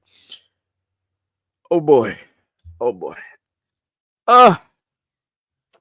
Woo! The when they describe the Native Americans, they describe the Aboriginals, and they have a dark complexion. When I look at Native Americans, I'm not seeing dark. Whatever. We're not even going to sit up there and do it. Like I said, whatever y'all want to sit up there and believe, It is whatever y'all want to sit up there and believe when it deals with it is what it is. Because y'all the main ones, only ones out here that can come to a whole nother place, claim that you founded this place as if nobody lived here, try to send people into extinction so that you can take the name American, which does not describe you up until later, so that you can then have the name and ownership of the land. And I'm supposed to sit up there and listen to you telling me that, oh, all those things you list are actually conspiracies. And yeah, okay. So was the JFK, the whole thing with JFK, though, right? That was a conspiracy, right? That's what the government told you. Just like with UFOs, though, right? The government told you that was a conspiracy to believe in UFOs, right? Okay. The whole thing with Martin Luther King, that was a conspiracy, though, right? But the government told you don't believe it. But then the government are the same ones that did it. The same thing with Malcolm X and same thing with the Black Panther. Oh, okay. Right. Everything's conspiracy. It's not true. It's just hearsay. Oh, I got you. No problem. You got it. Sam said my father was able to escape because black farmers found out about him when he was visiting the plantation. He rescued my father, and yes, he had to escape having his life taken. That's facts. Scarlett said yes, and yes. Ali said, where y'all reading these comments from? It's from the other channel. I could just read it, all in one. Celtic said, so why don't you show you what? What specifically are you, quote unquote, as a grown adult? What do you want me to basically prove to you that you could go out there and actually prove to yourself being on a supercomputer, literally a smartphone, which more than likely, about at least 70-80% who happen to come upon this channel are using. If not, then the other percentage is using the tablet or a computer. So what can I do that you wouldn't be able to do with the devices that you have directly in front of you in your home? Let me know. And I can for sure say for certain that you're more than likely older than me. So what information could I actually give you that you're not properly educated about, that you could not look up yourself if you actually wanted said information? Let me know. River said a person cannot be born on two different continents on the same day and time, come out of the same mother's womb, pick a side, America or Africa. I am American. I'm not sure who you even direct that to. Scarlett said they have socially, psychologically, and physically imprisoned us. Celtic said no, because we already got the reparations in the 1800s. So what are you even talking about? If you sat up there and got reparations, then why are you even bringing this up? Like, that just made no sense. You're ridiculous. You said white people are in prison too, so I don't get your point. Jesus Christ, though, listen. Tippy said Toulouse survivors didn't get a dime, but Holocaust survivors got money along with others. That's true. Sham said, didn't nobody get no reparations in the 1800s? The reparations went to the slave owners. What history book did you read? You sound absolutely stupid. Barry Bonds said, I wish we could deport black people. I wish we can deport white people back to the Caucasus Mountains in Europe. So I guess we're even. I guess nobody's going nowhere, huh? Okay. Next, we got River said Elon is a true African American. He came from Africa, moved to America. Okay, class over. Scarlett said, I believe he's saying generally and overall, not a small majority or each of us, I guess. Eric said, taking off, brother, but I can't wait for the next live form. Thank you for the dialogue. No problem. Much love, respect, and appreciation. Celtic said, but you're acting like every single white person owns slaves. Where did I say? Like, that's the stupidest thing that I ever hear from white people. Y'all always want to sit up there and just overly generalize and not just focus in. Now, there's a difference. You have white people out here that, of course, were part of slavery, owned slaves, or had servants, different things like that. Within that, you had white people that knew what was going on and did not care. And then the little majority of white people, they were like, yo, this is wrong. We got to do something about it. So you got three sides to white people, two of which did not care. The lower half, the lower percentage was the ones that actually did something. But the craziest part is whenever we talk about slavery, y'all want to sit up there and use that smaller percentage as some type of bodyguard and shield to say like, oh, see, look at what all these white people. It wasn't you. It more than likely wasn't your ilk and your family. And even if it was, okay, I'm not going to clap it up for people that are fixing a problem that their own people created. Like, that don't make no sense. That's like me sitting up there looking for people to give me some type of clap or pat on the back because I cleaned up a backyard that I junkified. And now that I cleaned it up and made it into a nice backyard, I'm sitting up there looking for applause. That don't make no sense. That makes no sense. That's stupid. River said we can't have anything nice. Tippy said because Black Panther Party was a terrorist group. LOL. Sarcasm. Yeah. Celtic said, can you show us those elders? If I can easily look up those elders and they have videos on YouTube and everything like that, why is it that you can't just simply type it in? You want me to do all the heavy lifting and the hard work directly for you in order to prove my point. You came here to try to disprove me. That is on you to do. I don't have to sit up there and prove that. I don't have to sit up there and prove that. That is not my job to sit up there and do. I don't know where you got that. That's some entitlement right there. Let me tell you. Why don't you sit up there and give us the information on these elders? Educate us. Dance for me, monkey. No, I'm not doing that, Lord Friesen. We're not doing that. We're not about to be sitting up there. You got that? You're a grown individual. You could, just like you came here to debate, you got the Twitter thumbs and everything like that in the comment section. You better sit up there and get directly on YouTube and wherever else and happen to look up the elders, Black elders that were on plantations, recalling and giving their stories. Like I said, even your people, white people, have documentaries about this. So I'm not sure why you would need me, a Black American, to give you this information, as if you can't hide it, as if you're not privy to it, as if it's hidden from your eyes. Like, what are we doing? What are we doing right now? Something said, but I don't want to accidentally look up the wrong thing. No, you can do the exact same thing that everybody else normally does. If you accidentally looked up something, you can unaccidentally look that same thing up and find the correct thing. Like, what are we doing? Everybody went through school, correct? Because I could have sworn at a point in time, our teacher sat up there and told you that, yo, I'm not going to specifically give you the answer. You have to sit up there and read and find it yourself. So what are we doing here? Why am I going to just like freely just give you like what? Man, if you don't sit up there and get your grown self directly online and start looking that up like you say you wanted to look it up, like I said, y'all ain't real. Insomniac said, well, when the Black community claims to be indigenous to the land, it's hard to take anything else seriously. Well, when Black people can actually tell you that they had land and it was stolen from them, but I get it. It don't matter. Black people used to have somewhere up to the average of what, like 18, 19 million acres. That's a lot of acreage. And then we got 2% of that right now. So somebody has to explain to me, how did Black people lose all of that land? But like I said before, it's a conspiracy. Nobody has factual information. Nobody can show that Blacks even owned any type of land or anything like that. Like, this is just hearsay. You guys just want to, act like you guys are native. And like I said, you don't even realistically know technically where y'all are from. Y'all like, oh, well, I'm American. That's all that matters. Nah. We trace that bloodline back. We can sit up there and see specifically where your people got on a boat. Immigrant, European immigrant, we illegal immigrant. We can clearly see where your people sat up there and came from. Because like I keep telling y'all before, Europe wanted to cleanse their bloodline. So they cleaned out all of their jails and their prisons and sent y'all over to North America, hoping that y'all wouldn't survive. But oops, I guess you guys did. But oops, that was by way of the natives here, because you guys actually weren't going to survive. Okay. Y'all got it. What else we got here? Let me see. They made a movie about it too. You got the black codes. Never heard of white codes. Yeah, black people don't got white codes. We never made those up. We never cared to, because it wasn't like that important.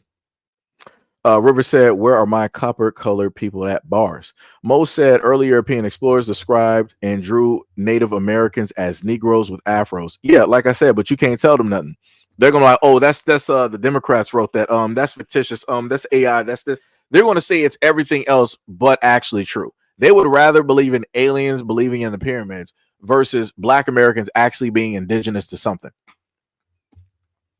Because if they have to accept that Black Americans are indigenous to the United States, then they have to also admit that those were the original people that were here, on top of the fact that they've been miseducated this whole time, thinking that specifically and only that Black people came directly from Africa to here.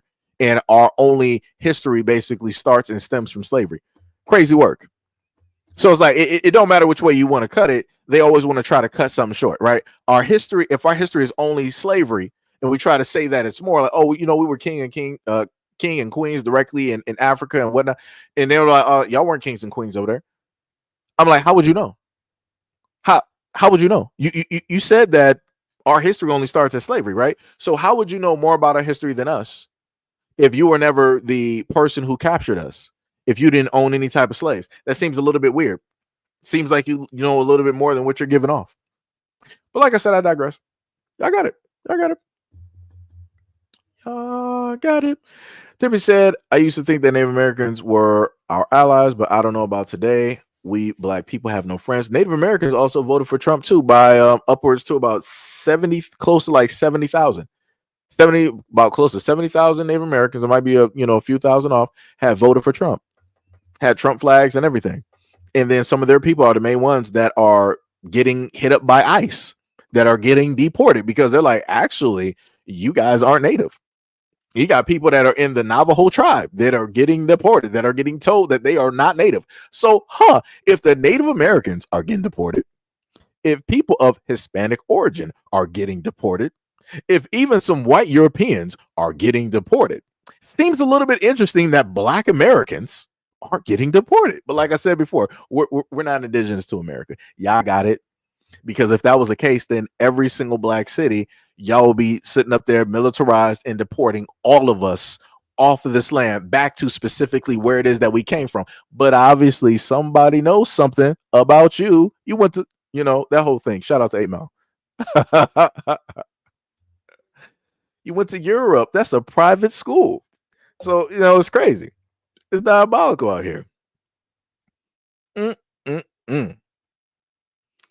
me see. Insomniac, slavery still exists. Still would exist. Industrial Revolution complex. Jonathan said, where are these black servants now? Elon doesn't save anyone. Can't be a billionaire and ignore the plight. Riverside correction. Copper color. I was thinking about another word. Reading rainbow. Help me. Are you talking about swarthy or tawny complected? Like I said, these are, terms that were used to describe aboriginals and indigenous people of different lands, especially the United States. Cornelius said every white person played a role in maintaining the status quo. For example, a slave catcher didn't own slaves but took part in maintaining the system. Like I said, and a lot of slave catchers were quote unquote these people who were acting as though that they weren't about, slavery and all this other. Like I said, it's all over the place. It don't matter if it's Democrat or Republican. All of them were profiting directly off of this one way or another. It's the same thing like war. Like, bro, shout out to Gail throwing out the Cash App directly in there. Shout out to Gail. Much love, respect, and appreciation. Gail said, don't look up nothing. Just another way to get you to expend unnecessary. Oh, no, I'm not. If this was me from a few years ago, oh, trust me, I would have cut on the camera, pulled out some books, yada yada yada, all that good stuff. I ain't doing it right now, unless I got time and I feel like it. I don't feel like it right now. Joshua said, now you are the one running your mouth online, trying to tell people they are wrong for doing the exact same thing you are doing. You are a hypocrite and you are more privileged than anyone. What are you even talking about? Are you stupid? What are you even talking about? See, like y'all just be running through here and just saying anything right now. Insomniac said one can be naive if they're born in the state. That doesn't mean they're indigenous. Sham said, I wonder if I should make honey walnut shrimp with fried rice for dinner tonight. Sounds pretty good. Timmy said, I don't know about the term picnic, has a dark meaning behind it. Like I said, you try to explain this to white people, they'll be like, where did y'all learn that from? And I never heard this before. Keith said, want some cheese with your wine? Do you want some soap with your shower? I don't know. I don't drink. So if I don't drink, that means you don't take showers. I guess we're even. Shout out to Keith. So Insomnia said, anyone born in the States is native to the land at that point. If you go by the definition, if you go by the definition of now, but when you look up the original definition of America, it says nothing about Europeans. It was only added in second It wasn't they weren't the first ones. It was added in second, and that's pretty much after all of the murder and rampage basically ran through there. Somebody said black people are probably indigenous to African indigenous tribes that crossed the land bridge from Asia. Dear God, dear God. Like the craziest part is like this is the craziest part. Africans, a lot of Africans will sit up there and say that black people are not, in a sense, indigenous from there. Right? When people want to look at the negativity dealing with black people, ain't nobody trying to sit up there and claim black people, right? So when black people are like, all right, fine, nobody claims us, we're from here, we're American, we're indigenous, yada yada yada. Now everybody around the world is like, no, you're not indigenous to the United States, you're indigenous only to Africa. Ain't it crazy how nobody tells us the Europeans? Europeans got over here on a boat. They weren't just found here. They got over here on a boat. You never hear Africans talking about you Europeans, European Americans. You're not indigenous to the United States, no matter how long you've been. You're not sitting up there telling them that. And that's crazy. That's wild. That is wild how that works. But like I said, it is what it is. People know some stuff. They're just not willing to give out the actual information. A lot of people are saying lines left and right and left and all this other type of stuff. Crazy. It is crazy work out here. Somebody said white people are closer to Ethiopians. Rivers said the miseducation of European people. Rosalind said, responding to the title, we are not raising that Tesla stock. I mean, it'd be like that. It'd be like that. I see no problems with what it is that you are stating. No problems. Over the Moon said, out of Africa is a theory, not facts. Rosalind said, yeah, that's a little funny. Raven said, I didn't even think about it that way. The White Denzel said, Irish people did not own black slaves. What are we even talking about? What are we even talking about? Rosen said, natives getting deported to Asian countries. Didn't see that one coming. Sarcasm. Somebody said slave catchers were also black. Like everybody keeps trying to like bring up the whole thing. Oh, but black people were sitting up there. So what? Okay, so let me get this straight, right? So black people are supposed to be low IQ'd, which means they follow everything that white people do, right? Which means that if black people are following white people, that white people are the high IQ beings that they always say that they are, right? So what's the use of sitting up there saying that, well, black people were doing it too? Wouldn't black people do it as well because white people were telling them and hiring them to sit up there and do it, and it was better than them getting thrown directly into slavery? I'm pretty sure that's how a lot of things go, especially when it deals with crimes, right? Instead of you ending up in the grave, somebody's like, yo, man, if you sit up there and do this for me, I'm not going to, take your life, but, you can make a little bit of money and work directly with us. People going to be out there working in the corners real quick versus being 6 feet and not ever, able to breathe. Yeah, there's a lot of informants directly out here who committed crimes that don't want to be locked up for those crimes. So in return, they'll be like, okay, I'll be an informant. I will be, amongst this group or this gang, and I'll do X, Y, and Z so that I can still be free and live my life the way that it needs to be instead of me being locked up for the crimes that I committed. Sounds very similar, right? But like I said, I don't know. I don't know. Maybe it's just me. Because like I said, it's the same thing when people want to bring up, oh, but, Africans were selling Africans, Europeans just came over there and just, took part. But I thought you were a high IQ, though. A high IQ person would not do the exact same things as a low IQ person. That doesn't make any type of sense. The Africans would then realistically follow the Europeans, right? Because Europeans they don't do slavery and all this other type of stuff, right? Like people don't be thinking. I swear to goodness. Swear to goodness. Tippy said, I think we're Israelites. Or in the Bible that it mentions a group of people losing their land and language. I see other races with their land and language, but not black people. Hey, it'd be like that. You said black people own slaves. You're repeating the exact same thing as other people. Good job. Rabbit said the movie 12 Years a Slave showed that people who didn't own slaves could borrow or rent them. Yeah. White Denzel said English landlords who owned Irish slaves moved to America and enslaved black people. Keith said the Irish were the first American slaves. So even if that was the case, what does that mean? What do you want me to sit up and do with that? If that was problematic and that if that is the case, then go take that up with the United States government and make it do what it do. But like I said, y'all don't want to do that. Y'all ain't really about that life because y'all don't actually care. You only care because black people happen to mention and talk about slavery and their history. Like I said, y'all never do this when the Jewish community talks about the Holocaust. Y'all never go out there, but we were going through, we had to. Y'all ain't doing that. It's crazy work how that happens, right? Whenever black people talk about slavery, everybody then want to talk about, we got a slave history and past. It wasn't just you guys, right? But when the Jewish community talk about the Holocaust, where y'all at? White people, where y'all at to sit up there and say that y'all done went through some atrocities and y'all ain't nowhere to be seen. Y'all are quiet, real silent, as much as a church mouse. A little bit weird. But like I said, that's the type of games that y'all like to sit up there and play. Y'all, quote unquote, high IQs, directly out there. Somniac said Europeans are indigenous to the Caucasus Mountains, but like most of humanity, they tend to migrate and settle to other lands. Cornelian said white people created the concept of ethnicity and nationality so they can claim a land as their own through nationality. Mm-hmm. Let me see. Jono said those steroids you pumped into your body for your brain. Y'all are so stupid. Y'all don't even realize who that is in front of the screen. Ridiculous. Tiav said BRB in about 5 years, nothing will change. And this dude still be tripping because he is the smartest person on his own channel. I know you're white. And I know you don't pay attention or listen. You just happen to pour on like the last 5 minutes. Good job, though. Thank you for showing up there. What else we got? We got Keith said back in the day, slave was a common practice in every country. Whoop-de-doo. So what are you trying to say?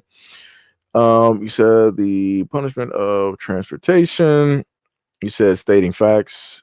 Did that hurt your feelings? I've been sitting up here talking this whole time, talking about slavery and everything else. And that's the like I said before, Keith, I know that you're white. Let me just reiterate what I've said for the longest time possible for about like 5 to 6 years. You guys come here, and when black people bring up an issue, you think that you got a gotcha moment. The real gotcha moment is watching a lot of your families fall, watching your communities fall, watching your government and the people that you voted into office sell you directly out in this country. That's the real gag. If you want to, go to, that whole extent, that's the real laughing matter. But you don't want to focus on that. You think that you had a gotcha moment. It's like, I listened some truth to you. Said you did that stab really hurt your feelings? Not really, because y'all say the exact same thing on repeat. It's like y'all come directly from the exact same book. It's crazy. You said facts. Don't care about your feelings, just like I don't care about your family being 6 feet in the grave. The kids directly in your community, your police brutalizing you, big pharma selling drugs in your community, the high STD rates, the high fatherlessness rates, the high rates of men of your community deciding that they don't want to exist anymore. Oops. I guess that's a little bit too close to home. I'm pretty sure that you know somebody who more than likely OD'd, lost a loved one, lost a child, a precious child, might have been somewhere in school, getting their education. Might have been Princeton or Stanford, wherever it is, some Oxford, some prestigious school. And somehow, some way, some white drug dealer came up and just gave them something for a party. Oops, not there. Or better yet, how about we talk about the high amount of rapes that take place in colleges, right? By way of a certain demographic that's not black. And how it is the men of that demographic don't want to specifically call that out or talk about it or have cancel culture about that. But these are your daughters. These are your mothers. These are your nieces. These are your granddaughters that have to go through this with men of your community. But here you are, Keith, directly here in my comment section, and you think that you had your little gotcha moment. But yet everybody around the world can see what it is that you did and how it is that you allowed your government officials to sit up there and sell you out to the highest bidder. And y'all want to talk about that quote unquote slavery does not exist. That's crazy. Like that's some real crazy work. Like the American people are literally going through this at this moment in time as a whole, right? The whole country. But y'all don't want to sit up there and pay attention on that. Y'all just want to la-di-da-di-da, and you want to, negatively talk about, black people in the black community and all this other type of stuff. It's crazy work out here. And this is what y'all choose to sit up here and do at the end of the day versus trying to fix your government and your issues and the people that you yourself specifically voted directly into office that is selling you out and your kids. Wow. Wow. Crazy work. Crazy work. Mm-mm-mm-mm-mm. Comedian said, when white people invade nations, it is a conquest, but when Africans migrate to Europe, it's an invasion. They always use, what is that? Euphemistic terms like conquest to justify their own actions, right? He said, projecting is your default. Actually, that's what I've been talking about this whole time when it deals with your people wanting to deflect from the actual topic. Like I said, I can talk about America, I could talk about human beings in general, but y'all are not actually adults enough or intelligent enough to actually get to that point. So, like I said, it'd be like that. D Money said, oops, but we can't talk about that. Keith said, there are slaves today. Jerry says, some people fool themselves. Shem said, we just released 2 white farmers got into trouble for adopting black children and putting them into slavery for years. One from her childhood until she was an adult. Rosalind said, a gotcha moment is how their racism made them suffer the opioid plague. Yeah. Yep. Newbie said he's chopped. I guess Home is talking, referring to Jonathan Major saying, stop dating white women. He's married to Megan Good. So that comment just doesn't make any sense. Keith said more slavery today than back in the 1600s. You're talking about over there in Africa, which is a place that you don't even care about. So that don't even make sense. And I know you're not talking about the United States, even though slavery is legal by way of jail and prison system. But again, you're not going to talk about that either. So again, I don't even know where we're at this moment in time. Let me see. Insomniac said, what has the black community done to improve themselves? Depends on specifically what your you said Asians had it bad and they are way successful compared to most white families. That's because Asians are seen as honorary white. Even when you look at the list that they have over in South Africa during the apartheid, whites were seen as number 1. Asians are seen as honorary. I think they also had the Indians up there as like number 3, and then you had colored and black directly as the 2 last numbers. Over here in the United States, anybody who Spanish speaking, whatnot, or whatever, however you want to classify it, they consider themselves white. This is why they have the same exact outlook and they talk the exact same way when it deals with the Black American population. So yeah, and that's been covered in a multitude of videos here.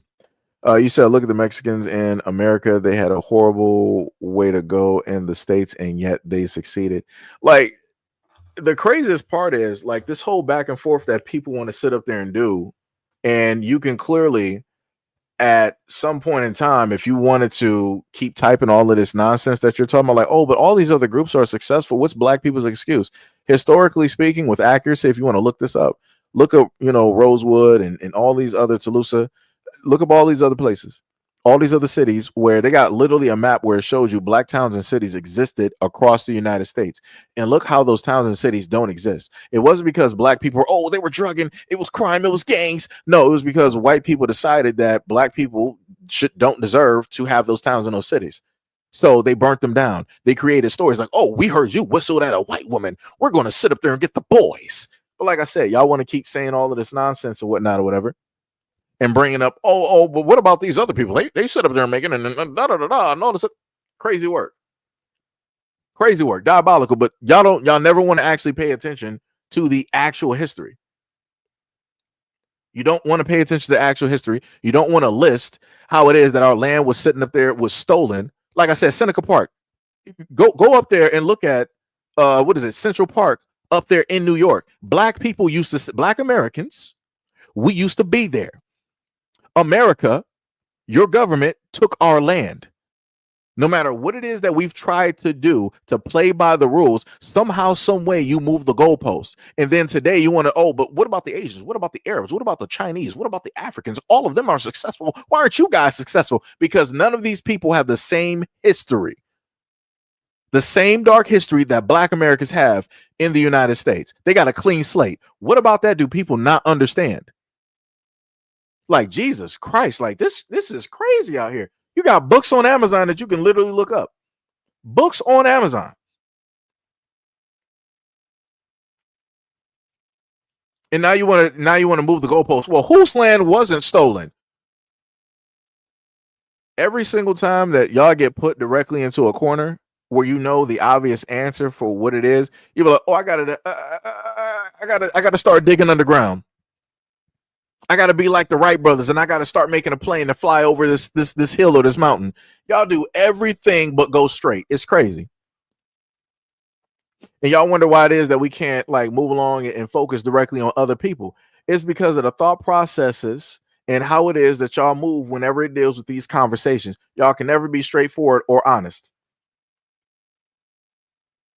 You said it's called rise above adversity and da da da. Okay, if that's the case, then I don't want to hear white people talking about the country getting sold out. Rise above it. I don't want to talk about these corporations selling you directly out. Rise above it. I don't want to hear about you crying when the military is gunning y'all down and moving through y'all towns and cities. Rise above it. I don't want to hear about your police force turning directly on you. Rise above it. Like I said, is going to sit up and happen. Just like this opioid crisis, white people stop crying about it. I'm tired about y'all crying about this on MSNBC, Fox News, and all this other time. Rise above it. Fix the problem that you got in your community. The same thing that y'all tell Black people to do. Do that. But you're not willing to do it because you don't actually care. So here we are. You said victims can't succeed when they have a victim mindset. So I guess that's white people then, right? Right, because last time I checked, white people were the main ones complaining about all the jobs being outsourced over to Mexico, India, over there to like China and everything like that. Right, it was y'all white folks, right? Because y'all lost the coal mines, y'all lost the factory jobs, all of these things that generationally that you were able to do, right? And y'all were sitting up there being victims, crying about this instead of creating something new, right? Because that's what America's known for, creating, right? Ingenuity, ideas. But when's the last time that America's actually created or had that ingenuity? When's the last time that happened? I can't give you nothing. If I look at every single cell phone out here, they pretty much look the same and have the same functionality, the same shape, almost the same camera. So, oh, I forgot. I'm sorry. That's not even America. Those are made in China. I'm sorry. I'm sorry. That's the wrong thing. I'm sorry. I got lost. I thought that was, American. I'm sorry. That's crazy. That's diabolical. Diabolical. We got Officer Haku directly in the building. This man must have just woke up.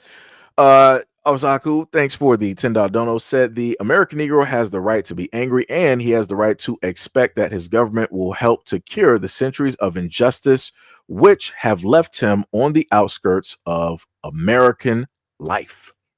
LBJ. Diabolical work. Again, people are going to sit up there and say that that's nonsensical. It's not real. Where did you get this from? And it's fake news.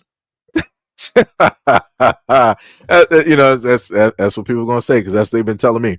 Like, where did you get your facts from? Where did you get your stats? Like, it doesn't even make sense for what you're even saying. All this other stuff.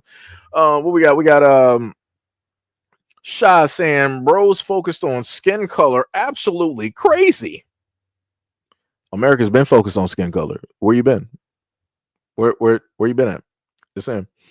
D Money was like, just say no to drugs. Bars. Shah said, you're the problem, little bro. You know the funniest thing is, you always got these people like this who are more than likely younger than everybody else in this lobby, and they want to sit up there and call somebody little. Like that's the craziest thing. Craziest thing directly out here. But 9 times out of 10, a lot of these people don't know nothing about really the conversation or the history or the extent or even decided to do a deep dive. And even when you tell them to do that, they'll be like, I don't care about that because the past is the past. I'm focused on the here and now and where we are at this moment in time. And I keep telling people the moment in time that you refuse to learn from the past, you are due and meant to repeat it. So, like I said before, a lot of y'all don't want to focus on the things that black people having to talk about. No problem. Y'all going to be going through slavery. Y'all going to have to go through the same problems through communities and music and all this other type of stuff that black people set up there and told y'all about. And then lastly, y'all going to have to be the ones to start up a revolution when it deals with the United States government. Good luck. Good luck. Good 100% luck. Y'all got it. Y'all got it. Like you said before, I'm the problem. No problem. No problem. So when the police and whatnot start rolling through your community and treating you wrong and doing this and doing that, I don't want to hear nothing. Rise above it. Like somebody else said in the comment section. Black people, stop being victims. Rise above it. Right? Got you. No problem. He said Korean Samsung. Yeah, that's still Asian. Still Asian. Homemade said they took the life of the king of pop. Yeah. Someone said, y'all white folks, okay, but if roles were reversed, bro would be complaining. What if somebody said, you black folks, you know how many platforms that I've seen from X to IG, the TikTok, or wherever, where I've heard people say, you black folks, you people, you colors, whatnot. What are you talking about? I've even showcased that stuff directly here. So it's like, again, y'all with these little, y'all think that y'all really got something with, like, I don't care. I've even had people tell that directly to me in the comment section or write them to me in a live chat. You're like, what are you saying right now? You're not saying nothing. Like, come on, keep trying though. Keep trying. Gino said echo chamber. I guess so. Like I said, more people that don't listen, that don't pay attention. You got it. Homemade said made of he was buying all of the music rights. Oh, you talking about Michael Jackson? Yeah. Let me see. Shah said, who's y'all? I'm not even white. Okay. Whatever you say. What was it? Brandon V. World said, LOL Gail is on it today. What is it? Tippy said, again, how is that a problem? Jay Jackson said, these people just need to be quiet again and had nothing to say when the atrocities happened to us, and now they want to be loud. Ain't that a B? Yeah, that's true.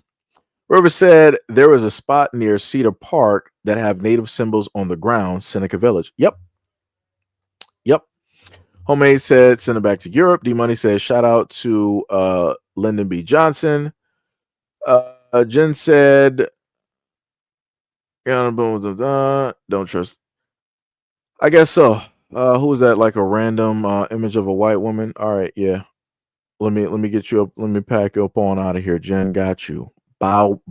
Got you with that Alec Baldwin real quick. Almost said white people's lazy. Tippy said he's not out here raising up prices on everything. He's not getting people evicted, making people homeless. River said if we don't learn from the past, the future is going to be a mess for some folks. Reality will hit hard. Yeah. Like I said, people don't want to pay attention. Holmes said they broke all of the deals that they had with the Native Americans. Who was this? Oh, yeah, another comment down here. No problem, Jen. Let me pack you on up. Bow. There we go. Show said, bro, acting like he was a slave. That's crazy. What was it? We got somebody named Reeves talking about kings. I guess so. Jonathan Majors is a king. Just like y'all always get mad about a lot of stuff directly out here, just like with Yusuke and Assassin's Creed. Matter of fact, we will be playing at a moment in time Assassin's Creed. So shout out to the white people and many others that decide to get mad when black people are actually in video games. Crazy work, diabolical, and it's only war. It's literally white people, white like and honorary white, that are complaining about these things. Crazy work. I love it though, because a lot of people like to say they're not racist, but it be like that. Tippy said, dang, see what I'm saying about worshiping other races want to come in here defending racist people. Mo says, Seji, what date is the wedding? Do I need to buy a tux? Sam said, nobody's defending racist white people. You ever said a response to response to that was intelligent. What? Tippy said, want to come in here and say he's not even white, but talking like one. Yeah, be like that. Like I said, we all know, like the greater majority of us that are here, that are talking, that are in the chat, that are moderators, we know that we're black. Anybody else rolling up here, I don't know what to sit up there and tell you. Like I said, I guess y'all got to work on your AI, y'all got to work on the algorithm, y'all got to work on the bots to, get things to properly work. But it'd be like that. It'd be like that. Yo, what is up? We got Earth Lang remix with the $20 dono. What is up? Much love, respect, and appreciation. Said staying on their necks with the truth. Much love, respect, and appreciation. Again, much love, respect, and appreciation to any and all people who have donated directly to this platform during this 4-hour and 48-minute live stream. Much love, much love. Jay Jackson said, keep up the good work. Shah said, y'all slow as hell, lol. Good luck being delusional. Hey, it is what it is. Like I said, it be like that. Whenever it is, let me just reiterate, as I've stated before.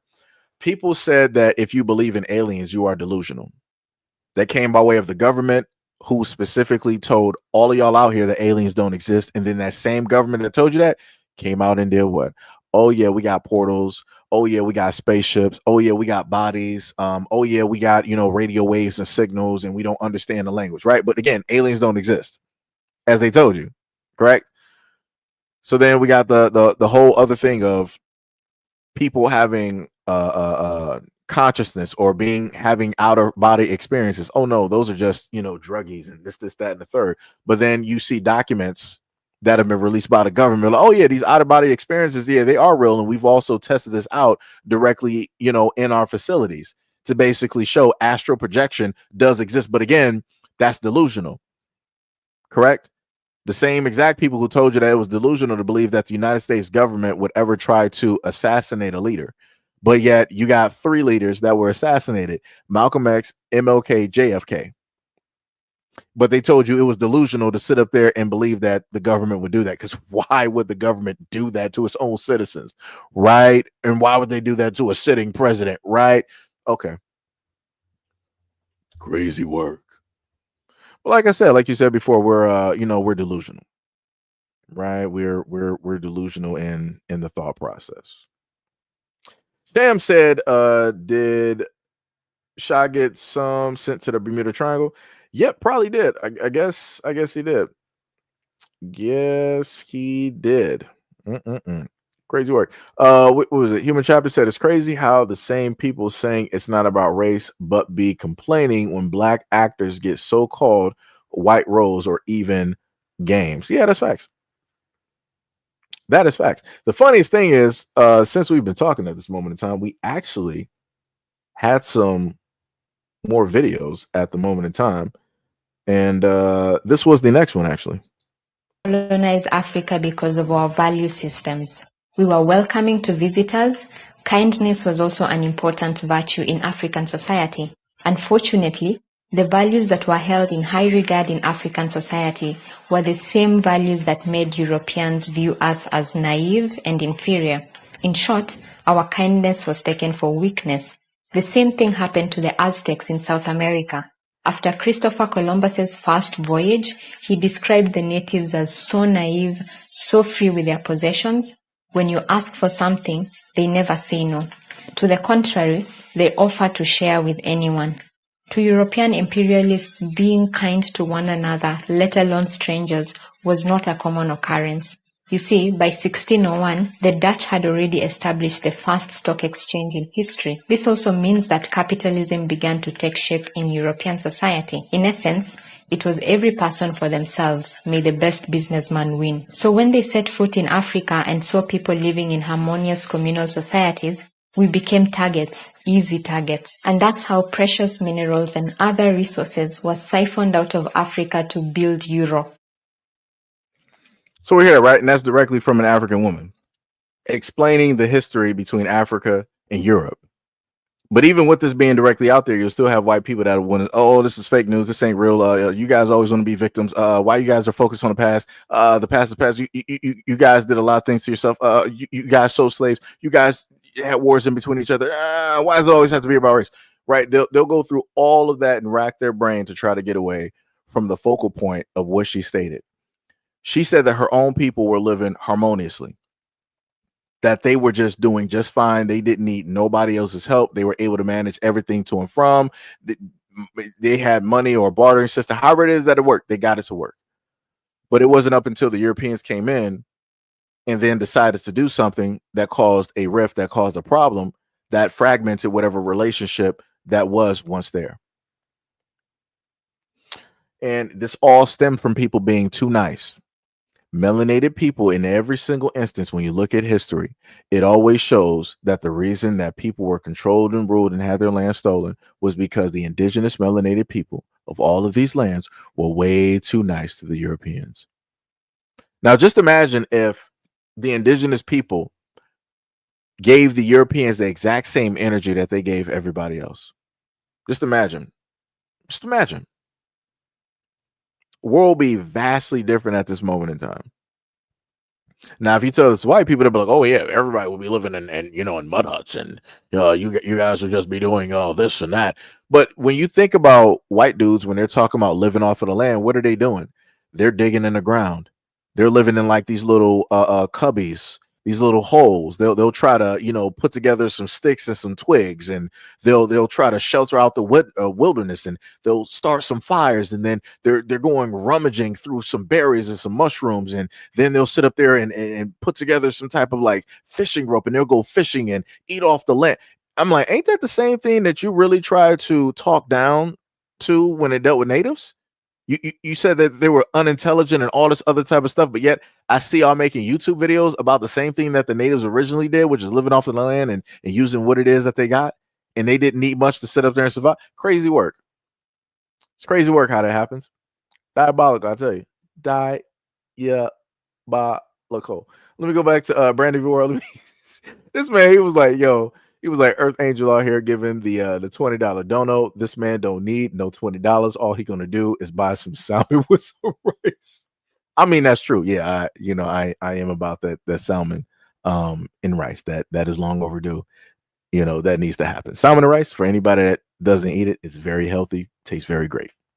It's very great. Great stuff. Great stuff. You can eat that for quite a bit, if you have some water and separate the meal. Great stuff. Great stuff. But like I said, this woman out here telling direct truth about how everything took place, and people don't want to listen. Sham said, yes, they didn't go there peacefully and make their trade to Africa. They went there violently into their country, selling these weaponry that caused that rift. Over the moon said the Africans enslaved the Europeans. Not our problem. Tippy said they want blacks to stop bringing up the past, but they still getting rich off of people of the past. True. Gail said the black person can have a bag of Skittles and share them and damn near be spilling out in your hand. Ask a white person for some and they will mess you up out of 2 or 3 bags of 300. Yeah, that's true. I had to paraphrase that. Brandon V. World was telling Earth Angel just being funny. Courtney Bryant said, I went to Ghana 2 years ago, and I swear they treat every white person like royalty and treat me and every other so-called black American like crap. That showed me all I need to. Yeah, be like that. Like I said, that's not the first time that I've heard of that. I've seen it on X and I've seen it on YouTube as well. It's not the first time that I've heard of it at all. Again, Africa was colonized, and they still have the mentality of looking at Europeans or white folks as God. This is why they can go there, move to and from, and they can just act any which way that they want to act. This is exactly why. But like I said, it's getting to a point where you got some of the nations, they banding together. You got 4 to 5 of them banding together right now. And people going over there, they better sit up there and like watch their tone. They better stand up straight. Don't be trying to, act sideways, because it ain't gonna be going the same way that you think it will. It's crazy work. What was it? Brandy Royal said, okay, sir. That last one, I promise. This man crazy. Much love, respect, and appreciation for the donation, brother. Much love, respect, and appreciation. What was it? Vicar said, "Hey, bro, I'm about that too." I'm not sure what you're talking about. Oh, he said, "I'm sorry, I'll be." Oh, you talking about the salmon? Okay, I got you. Yeah, salmon is good. Salmon is. I recommend people to actually go to a fish place within their market to get it. I'm not really for getting salmon from like Costco and Sam's Club because I done seen some stuff there and it ain't really that good. We're not doing all that business there. That's not happening. What was it? Dominique said, "I'm sorry, I be deep frying mine. Deep fried is pretty good. It's pretty good. Also like catfish too." Sham said, "LOL. That's why people always coming to save them. It's our history and culture to be helpful. We tried now, though. No more Skittles for you." That's facts. Earth Angel said, "Thanks at Brandy V World. That covers the rice." That's facts. That's facts. Yeah, rice has gone up too. I will because I normally get like the large bag of like jasmine rice. So yeah. Yeah, I'm not even sure what you're even talking about. You talking some nonsense right there. Out of there, buddy. So we got Tippy said, "I want smoked salmon and rice." You know what? Smoked salmon is an acquired taste. Now, if you're talking about the slices, that is an acquired taste because the smoked salmon slices, yo, that is deep. That like the richness, the taste of the smoke overpowers the salmon. Like it's crazy. It is crazy. Um, you said, "What are your thoughts on Andrew Tate?" I mean, nothing. Andrew Tate he's out there doing, what it is that Andrew Tate be doing, minding his business. That's that's what he be doing. Like, saying whatever he needs to say and pretty much minding his business. Nothing for me to say. Nothing for me to critique. Oh my God, here goes Gail. Gail like Seji, the L is silent. We're going to have to work on that. Hey, I pronounce L's out here. That's how again. Gail, you're down south. I am up north. I'm a northerner. So that's how I be out there. Tippy said, "I love smoked slices of salmon." Because I don't say salmon. I can't. That seems weird to me. I don't know. Sham said, "Nah, get your rice at the Asian store. It's not that expensive there. I get about 20-pound bag of jasmine for about 15. Oh, that's not bad. That's not bad." Tippy said, "But they raised up the prices on that. Greedy folks." So now we got just a little bit of a warning when it happens with people that want to drink and drive. Pull out of here, please. Please. Bro, this is my car. Who's paying for this? You call the cops. What are you calling the cops? No, don't pull off. I have you recorded. You're gonna go to jail. No, I gotta get out the car then. Call the cops right now. Call the cops. Call the idea. It's the Santa, bro. I'm not doing this. I'm sorry. Precious? Are you kidding? And you're drunk? Yeah, she is. What the Yeah, that's crazy. You got two women that crashed in that silver vehicle into the other woman that's filming, and both of them were drunk behind the wheel. That's crazy. The girl was literally stumbling directly out of the vehicle. Literally out of the vehicle. And this is some of the things that I've been talking about where you got a lot of them that don't take this serious.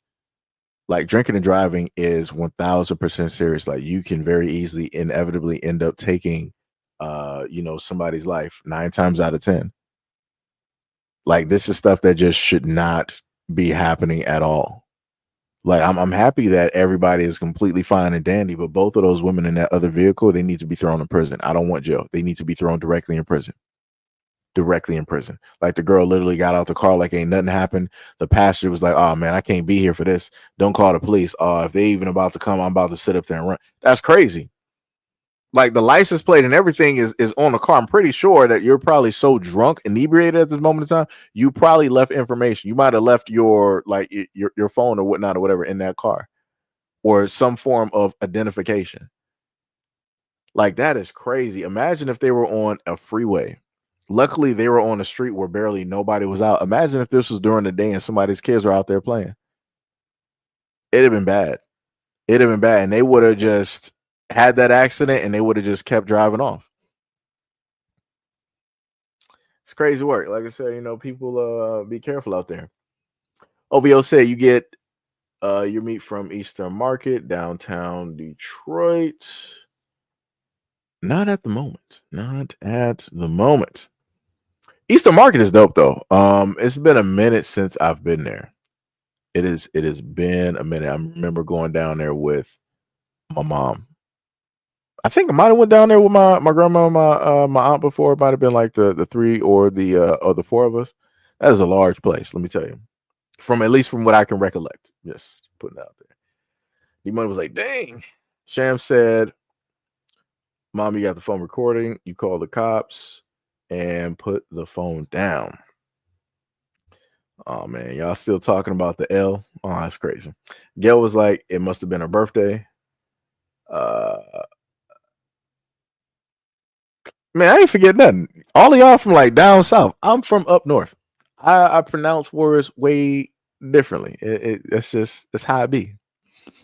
Like I said, some people say salmon, some people say salmon. Salmon to me just sounds like weird. I don't know. Just like the L sounds weird to y'all too. I don't know. I don't know to tell people. It'd be like that.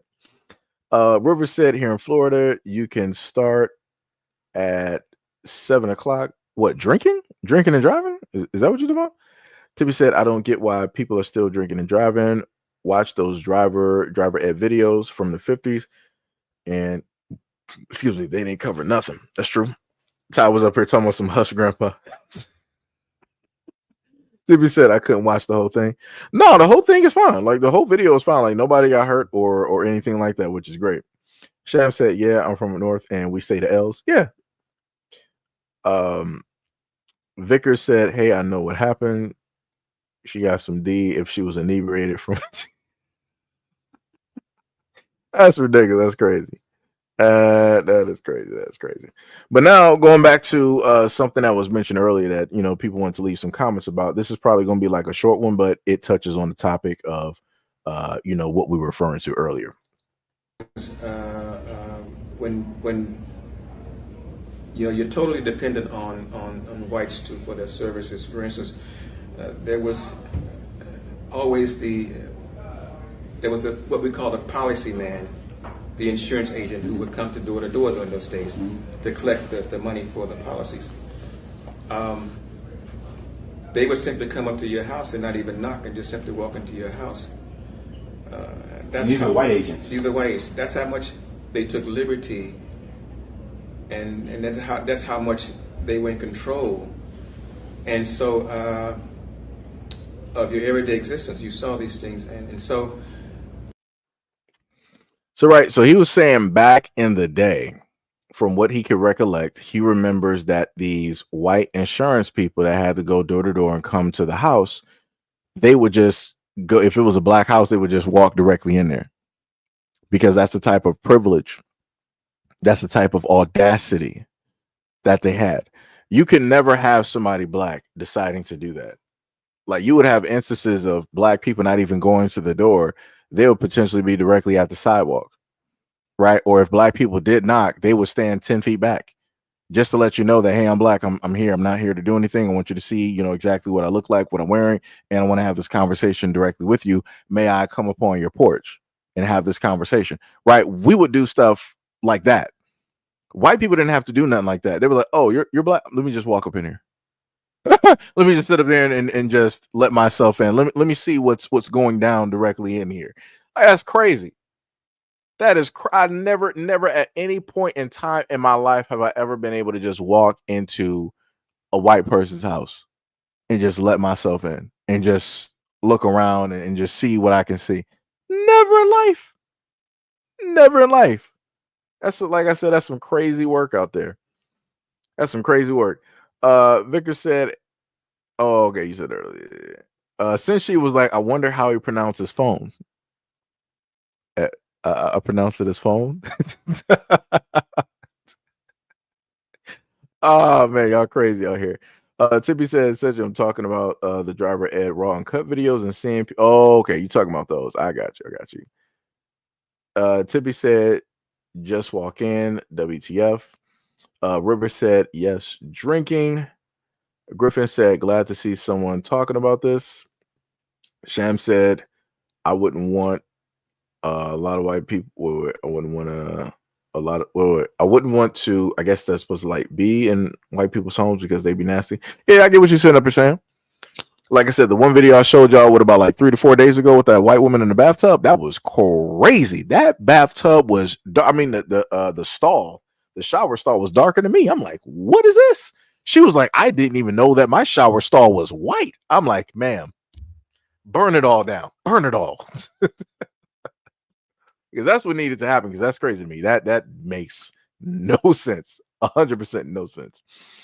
Since you said the L is silent in salmon, just like the PH is in phone, sir. What? What are we talking about? Is that a trick question? The PH was never silent in phone. What universe are we in right now? This is crazy out here. This is diabolical. Let me tell you something. I ain't never in my life seen that. What was it? Rocket said these days a policy man collecting money would be robbed before he left the hood. I mean, that's possible. Tippy said, I wish I could do that. Just put my feet up and own the house. And what does power feel like plus having money? Wow. Gibbs said, I'm the exception to the rule. You ain't doing that to my father's house, but it's 38 and double barrel in Atlanta. Yeah, that's true. That's true. Sham said the big dog stank, cat stank, the cow stank. Black homes be really nice on the inside, even if the outside looks hood. The inside is clean and furnished. Yeah, it is. And that's the way, like, yo, it'd be crazy out here because a lot of people will sit up there and just look at some stuff like, oh, look at these hoods. Look at these blacks in their houses. Look at how run down this. Yeah, you're looking from the outside. But then when you go to the suburbs and you just so happen to see white folks' homes, and I showed y'all some videos of that too. You got the suburbs, the outside is real nice, it's beautiful, nice cars and everything. And then you look inside the house, clothes are everywhere. The house is in a disarray, garbage and trash all over the kitchen. I'm like, what is this? I'm like, what is even going on at this moment in time? But like I said before, people always want to judge black people and make it seem like something that it's not. Since she was like, sorry, I'm drunk. It's very let me tell you something. Since she said, but you still pronounced it incorrectly. Look at this here. Vickers said, hey, I didn't even know what a mirror up in the glass. Wait. I didn't even know what's a mirror up in the glass up in there. That was glass, and then I'm not even sure what that even means. I can't even read that. I'm not even sure if I don't know what that is. My brain has just broken. Let me tell you something. Hamster is off the wheel. I need somebody to send in another one. Girls in the white folks' house to be either nasty or damn near empty. Yeah, true. That's a Seiji. You have a in the kitchen. Wait, what?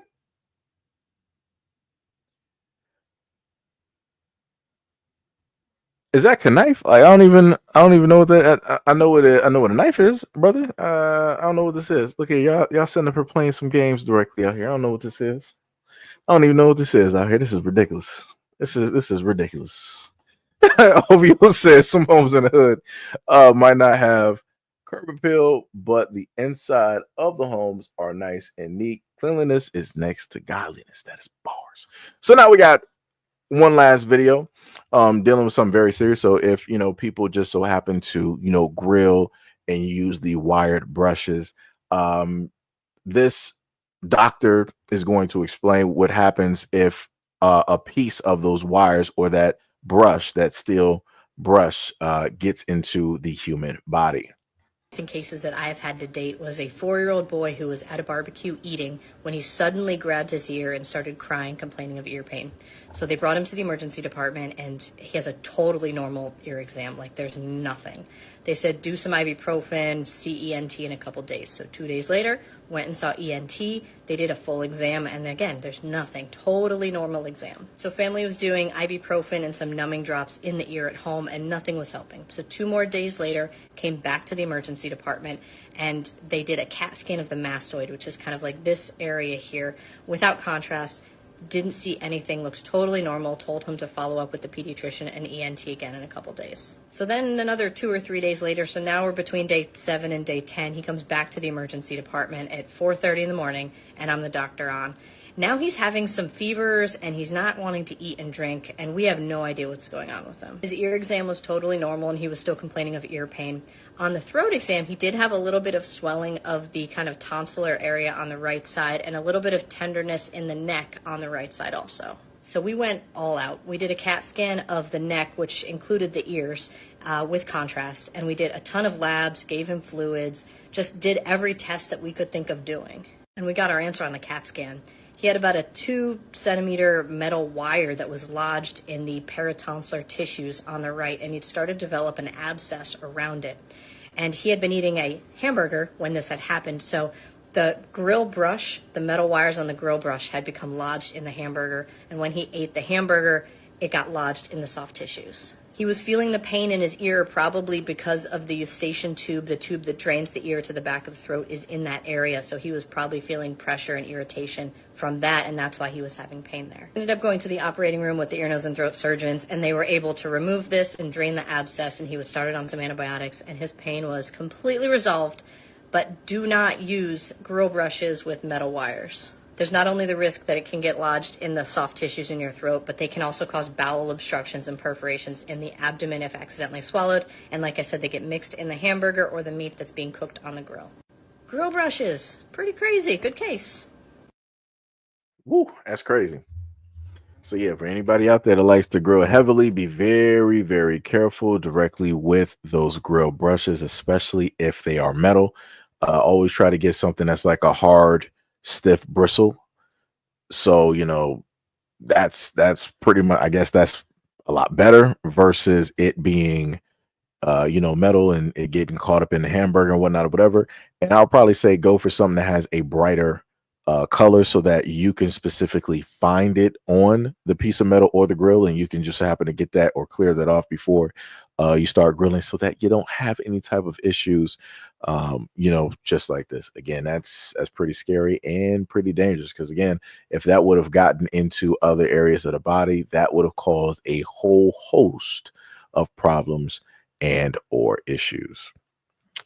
So yeah, that's pretty bad. Mo said, if I use a wire brush, I wash off the grill. Great. Better to use steel wool, but I still wash the grate. No, I know what you're talking about, because when I would clean the grill for my grandmother, I used to use the SOS pads. You would take the grill directly out, the part of the grill directly to the side, put it against the wall. You would get the water hose, and of course during the summer, the first thing of water that will come directly out is hot, so you will use that directly on there to try to loosen up anything. But the craziest part thinking about grills, the grill should already be cleaned so that the next time you use it, it's already prepared. For whatever reason, everybody's like, nah, I'll clean it when it's time to sit up there and use it next year or something, like some crazy work. I'm like, yeah, that just needs to there needs to be a cleaning schedule. It needs to be a cleaning schedule so that can sit up there and happen. Because let me say, that couldn't have been me. I like to normally, after I'm done cooking, I like to really clean stuff after I get done. I don't like leaving stuff directly there, because if you leave it there, it's going to solidify, it's going to harden.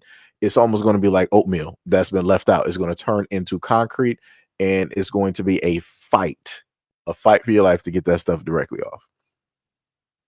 So yeah, Ty said, when I worked at the hospital, I saw that happen to a lot of people down there. Dang, I didn't know that. Ty said, that's what happened when you see a lot of people use raw onions. Wait, what you mean? Oh, wait, huh? I'm lost on that one. Tippy said just use foil as a brush, crunch it up, and wipe. Tippy said I'm not a grill master. Rabbit said that is scary. Brandy Voro, much love, respect, and appreciation. Shout out for the $2 dono. Said, I use my grill brush all the time. Gotta be careful, brother. Gotta be careful, brother. Got to be careful. Gotta be careful.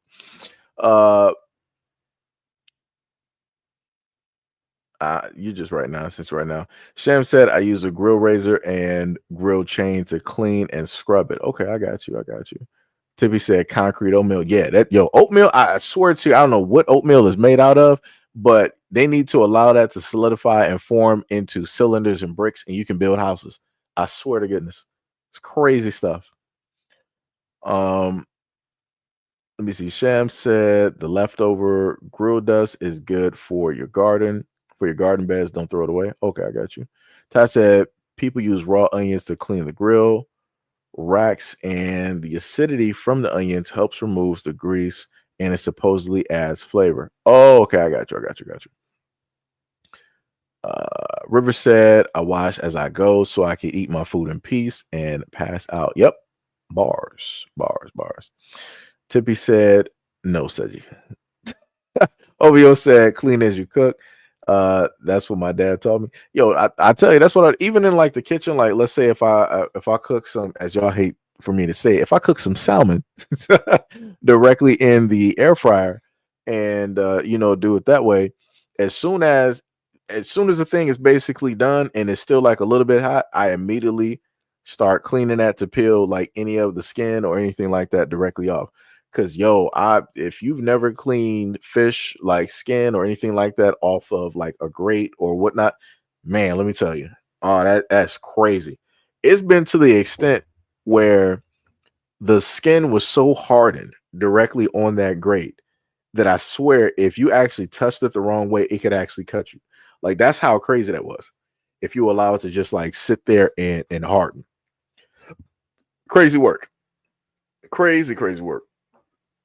Tippy said use those wire pot scrubbers. I would have to actually look those up, Tippy. I would actually have to look those up. And the funny thing is my graphics card is running and technically it shouldn't be. Thinking about this at the moment in time. Matter of fact, let me actually check my phone because I heard that going off at a moment in time. So I just want to make sure I didn't miss. Oh yeah, shout out to I don't know if I can actually say the names directly out here, but I had 2 people that donated directly to the Cash App. Much love, respect, and appreciation to you. Because sometimes I don't mention the names because people tell me like, hey, I got businesses and different stuff like that. So you don't gotta shout me out and different things like that. But again, much love, respect, and appreciation to any and all people who have donated directly to the platform. Sham said, don't clean your fish inside the house. I always take a cooler outside and get the scales off. So that is not all over my sink and I clean them good. Oh, see, you're talking about like getting, like the whole fish and they already, cut the fish open and gutted the whole thing. So you pretty much got everything else. Left. The funniest thing is the one main time that I actually ate my salmon with the skin on is when I deep fried it. But you have to fry it enough where the skin becomes sort of like crispy like a chip. And it's pretty good. Like I said, shout out to Chef Ramsay. Because I was sitting up there watching those videos, cooking salmon and whatnot or whatever. So,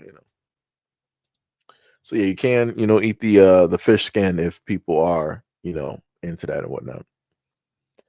Tippy said, Cali, yeah, California. I am so lost right now. I don't even know what Tippy is even talking about this in the moment in time. I don't even know. But yeah, we actually did pretty well today. Let me tell y'all something. The last live stream that we had, I don't know what happened there. I guess YouTube was like, yeah, we ain't telling nobody that you're going live. and just like the live stream before that one, the last 2 live streams, like one did what was it, like 739? I'm like, that number looks crazy. and then the one after that did about 3,600. I'm like, that's wild. Because the one that we actually got right now, we did pretty well. We got about 2,300 people that pulled up to the scene. Much love, respect, and appreciation. Let me see. I can probably get the actual numbers on the side. Actually, I was incorrect. Total numbers that they decided to show me were massively incorrect. We actually got a grand total of 36,249 people, that pulled up to the scene. So yeah. So we actually, had people directly up there. Man, D Money, someone from the last live stream, he was like, "Yeah, it was a clickbait thumbnail that you had." Ah, man, that wasn't clickbait. Let me tell you, because we talked about the story. I went directly through there. Oh, yo. Okay, so let me tell y'all something, right? So for those who were here for the previous live stream where I told you about, I slightly don't even want to put the picture back up there because I don't know what'll happen. But for the woman that I told you about, one of the women, she got brave enough, right? So I found out later on through a thread that I think she works for like an insurance company. I don't know why people decide that they want to play the devil's game and they want to tempt fate, because you tempt the devil and you want to bet against the devil, you're going to lose. This woman lost, and she's probably going to lose her job because she wanted to be big and bold and quote unquote expose whoever the chef is. I found out who the chef was. It was actually a dude that I watched on YouTube where he teaches you like how to cook and all this other type of stuff, right? Anyways, so she wanted to be big and bold and decide to, release some DMs and all this other type of stuff in an attempt to quote unquote expose this guy. And then she wanted to show a picture on her desk at work, right, where she does insurance. Kid you not, this woman had her naked foot directly on some insurance papers. One of the people was like, "Yo, it's not good for you to decide to do the things that you decide to do and then be at work on the clock and you have insurance documents, important documents, people information directly in the view of the camera." And he was like, "We can clearly see who that is." She was like, "Well, if you're so good at it, tell us who's on the paper." The dude literally pulled up the name directly of the person, pulled up the address, and then Googled where that address. She's losing her job. She's losing her job. She's losing her job. She's losing her job. She's losing her job. That is the stupid. Like, we literally got a white guy directly on TikTok whose main source of content creation is people going to him asking them, "Since you're so good at detective work, tell me where I'm located." And this dude will literally do a breakdown video and tell you specifically where you are located, what day, what time, where the moon's position is, where the sun is shining, and what the weather is like at that time. Why do people play games? I don't understand. You got people that do this for free. So now you wanted to expose this dude only for you to get exposed, and now you're going to lose your job because you put somebody's information out there because you got their important private documents on the desk trying to act big and bad. Brother, I ain't never seen no type of nonsense like this in my life. Never seen no type of nonsense like this in my life. And I'm pretty sure the other women that were trying to form Voltron with her online and be like, "Yeah, we're going to all just sit up there and come out and try to expose this guy, yada, yada, yada." They're going to be second guessing that. Because let this woman, let the hammer start coming down on this woman and she starts losing her job, her source of income, the rest of those women are going to be shutting up and they're going to be turning their Twitter accounts on private real quick. This is why I keep trying to tell people, don't be out here playing games. Don't be out here trying to act all big and bold, thinking that you're going to do something to try to gain some type of celebrity, only to sit up there and fall short because you thought that you could fly a little bit too close to the sun. Crazy work. Crazy work. Crazy work. Tippy said a black military chief, huge chief for no reason, but he's great. Tippy said yes, it was for the dude, Seji. Tippy said, "LOL, 2 girls, 1 guy." Seji, that's not clickbait. That's not clickbait. That's literally what was a part of. Look here, I thought the title was funny. I don't know what else to sit up there and tell people. It went directly with the story. Like I said, I thought it was funny. It is what it is. I don't know what else to tell people. It wasn't clickbait. Like I said, you literally got YouTube that has way worse stuff on here at this moment in time that you can search up that any child with a YouTube profile can go up there and just type in. So, like I said, I felt like mine was actually, this was like rated for everyone. Realistically, it's crazy. It's crazy. Sham said, "Don't let it be health insurance. She's getting a fine." Yeah, that was it had to do with health insurance. It had to do with that information. Like I said, it's crazy. It is diabolical. Diabolical. Tippy said stalking people. Tippy said, well, not exactly stalking, but good at finding people. Yeah. Tippy said, Chef Rush, not Chief. Oh, you talking about Chef?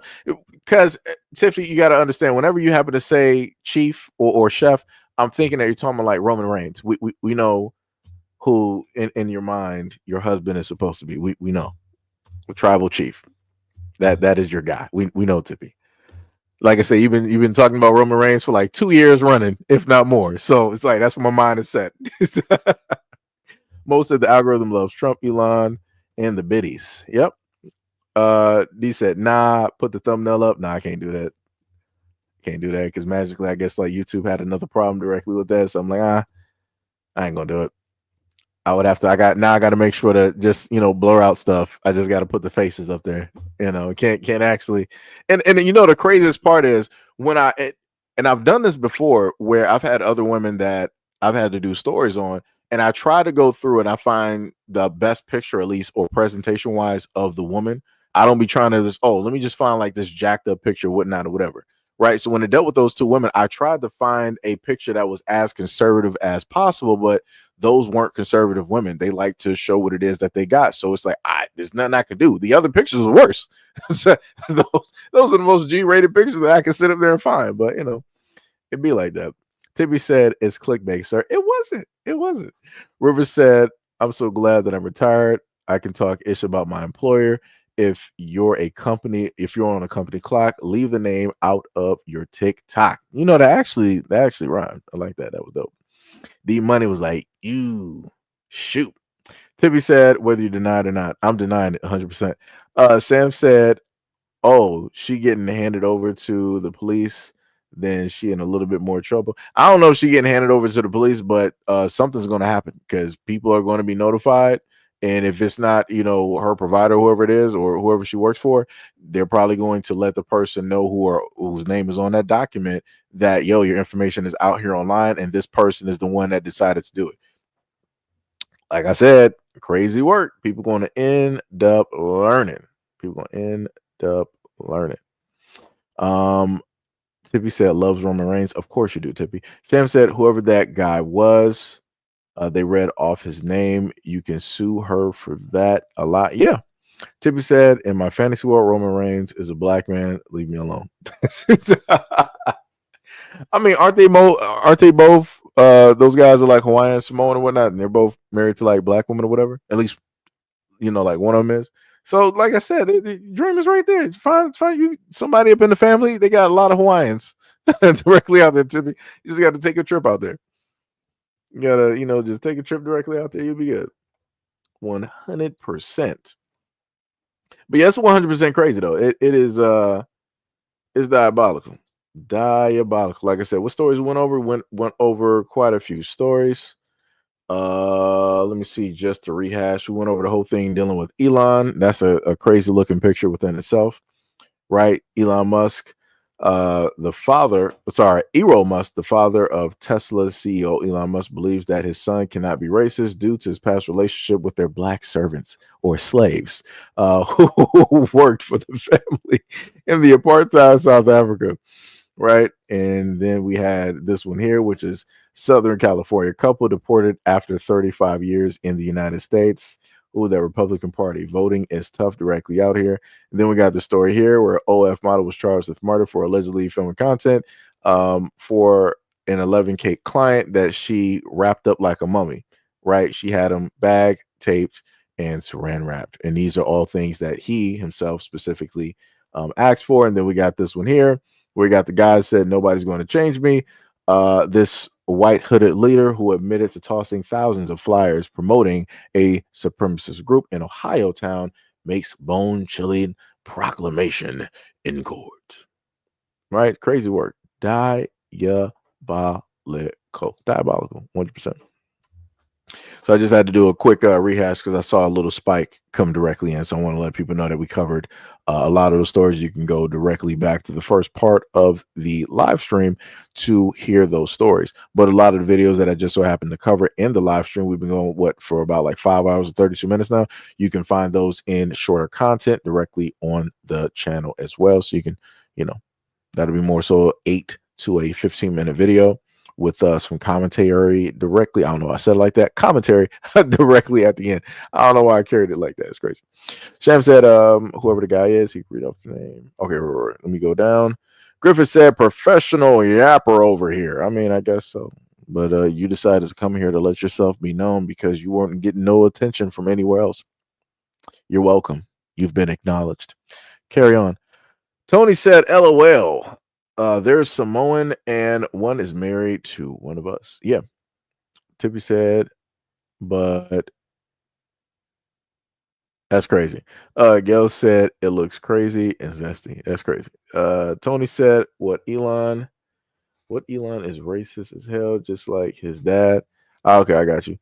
D Money said, I'm not going to kink shame that man. Well, that whatever his kink was, it gave him that Robin Williams treatment. That's what happened. Shout out to Robin Williams though. But yeah, he pretty much got that treatment. It's diabolical work. Diabolical. That asphyxiation is not a joke. Not a joke at all. People, for the white guys out there, y'all better start. Y'all got to do some safe words or something. I don't know what y'all doing.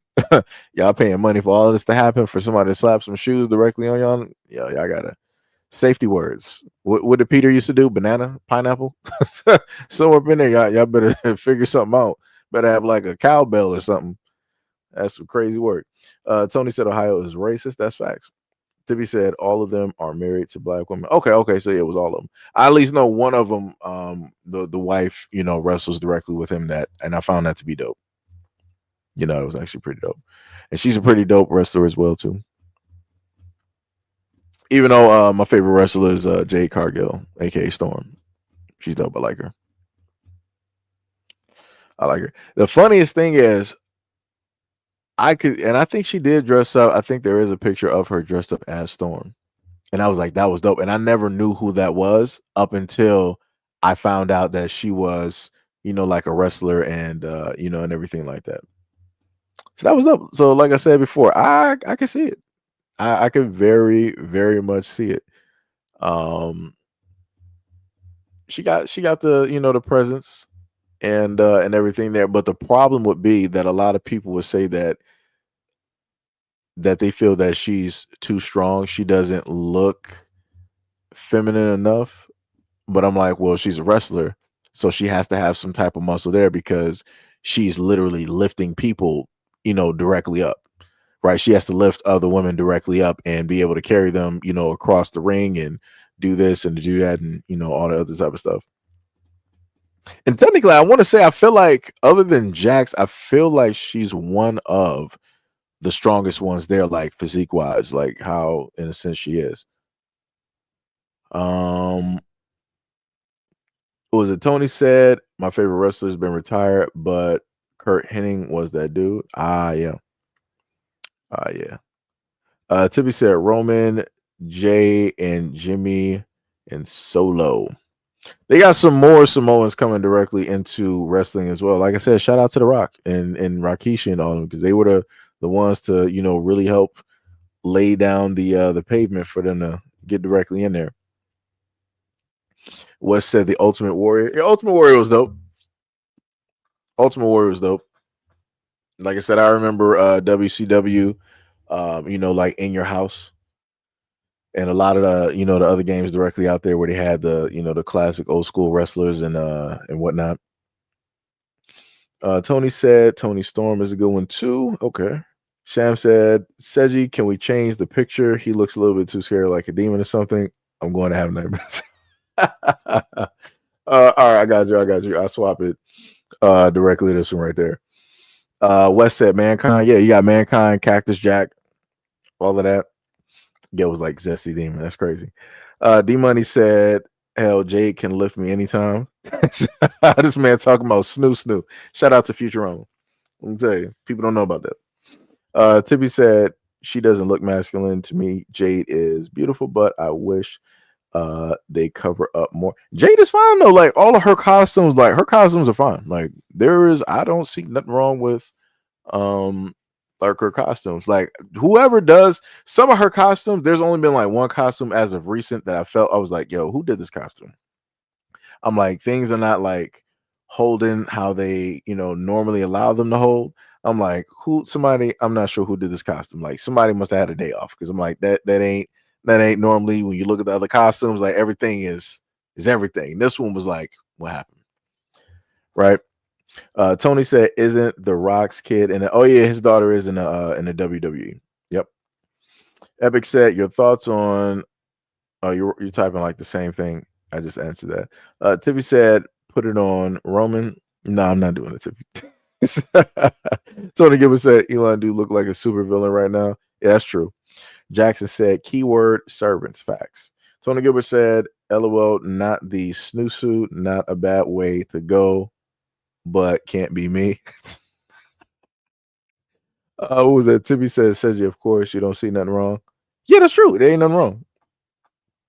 Nothing wrong at all. Like Jade's costumes are dope. Great costumes.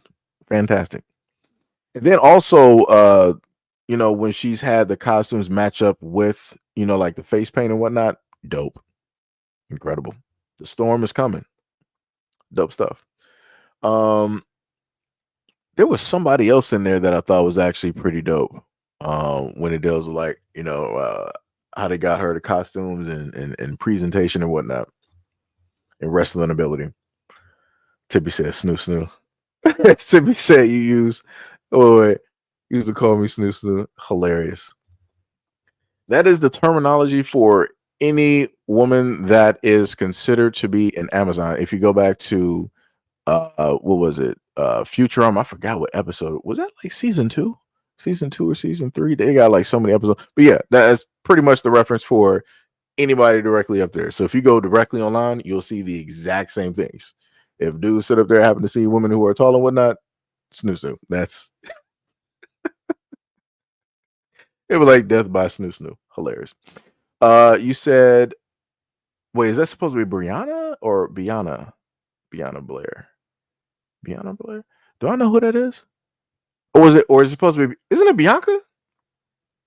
I thought it was Bianca. Or maybe I'm thinking about another female wrestler. Steven said, just because no one wants a bunch of obnoxious low life doesn't mean you're racist. Your culture is just the worst part. People can't stand. I don't even know what you're even talking about.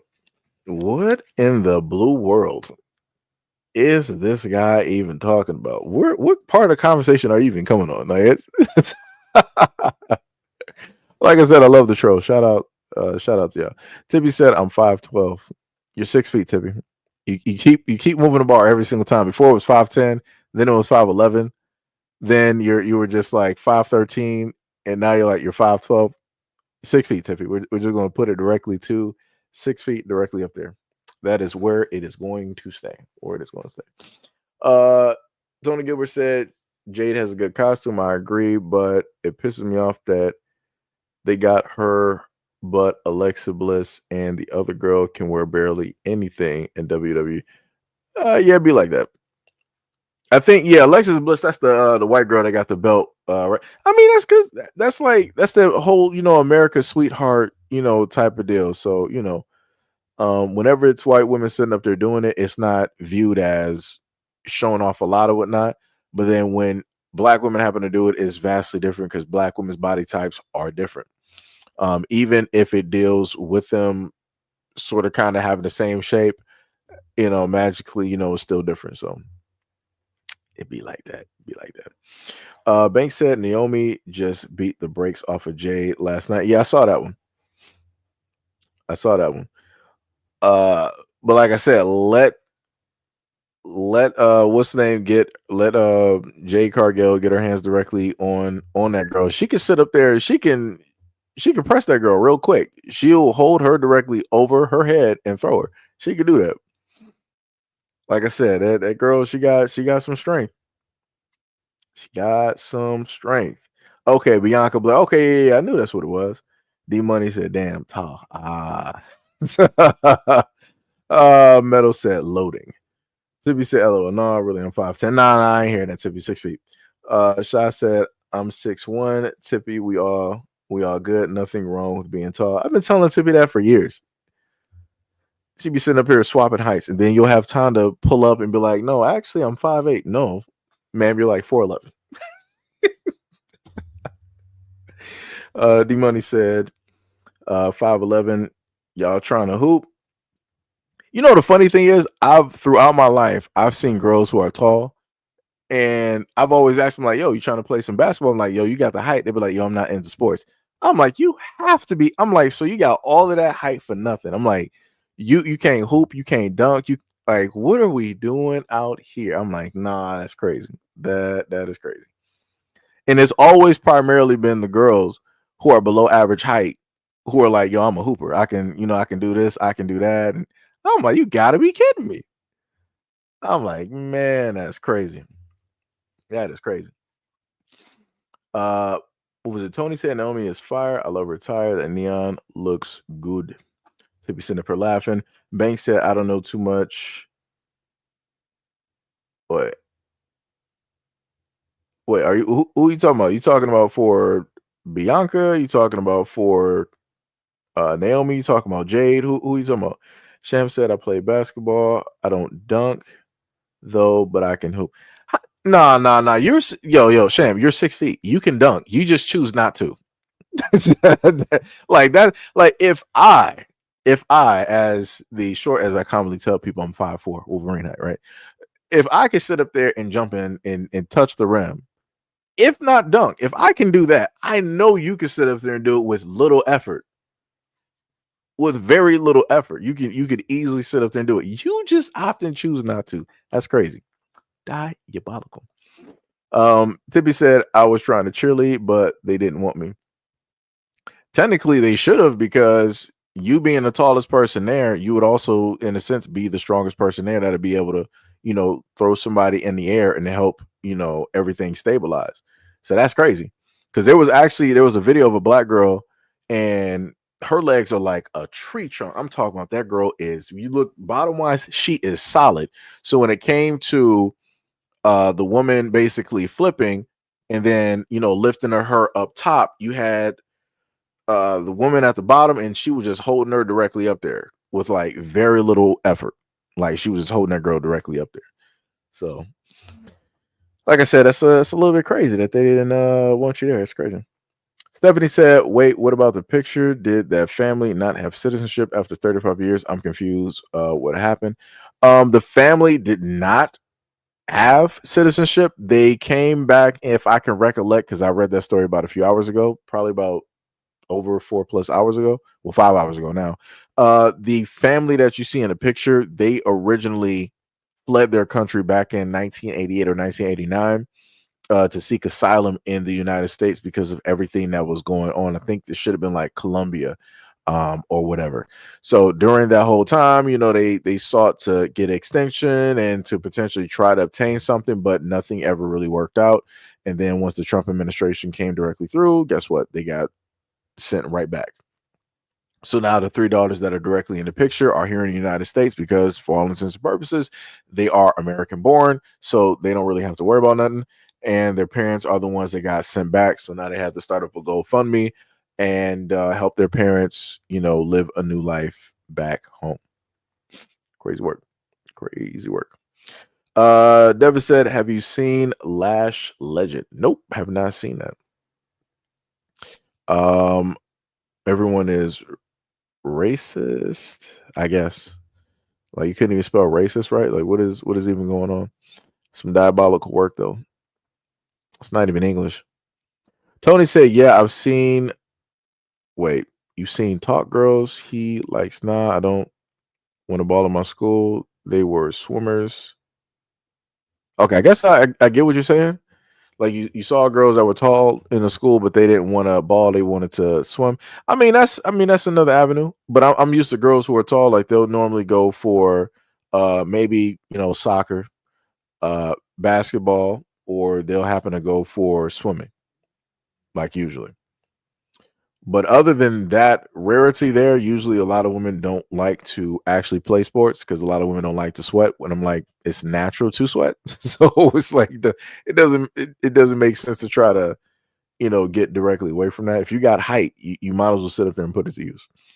Gail said, my daughter gets highly offended when asked if she balls.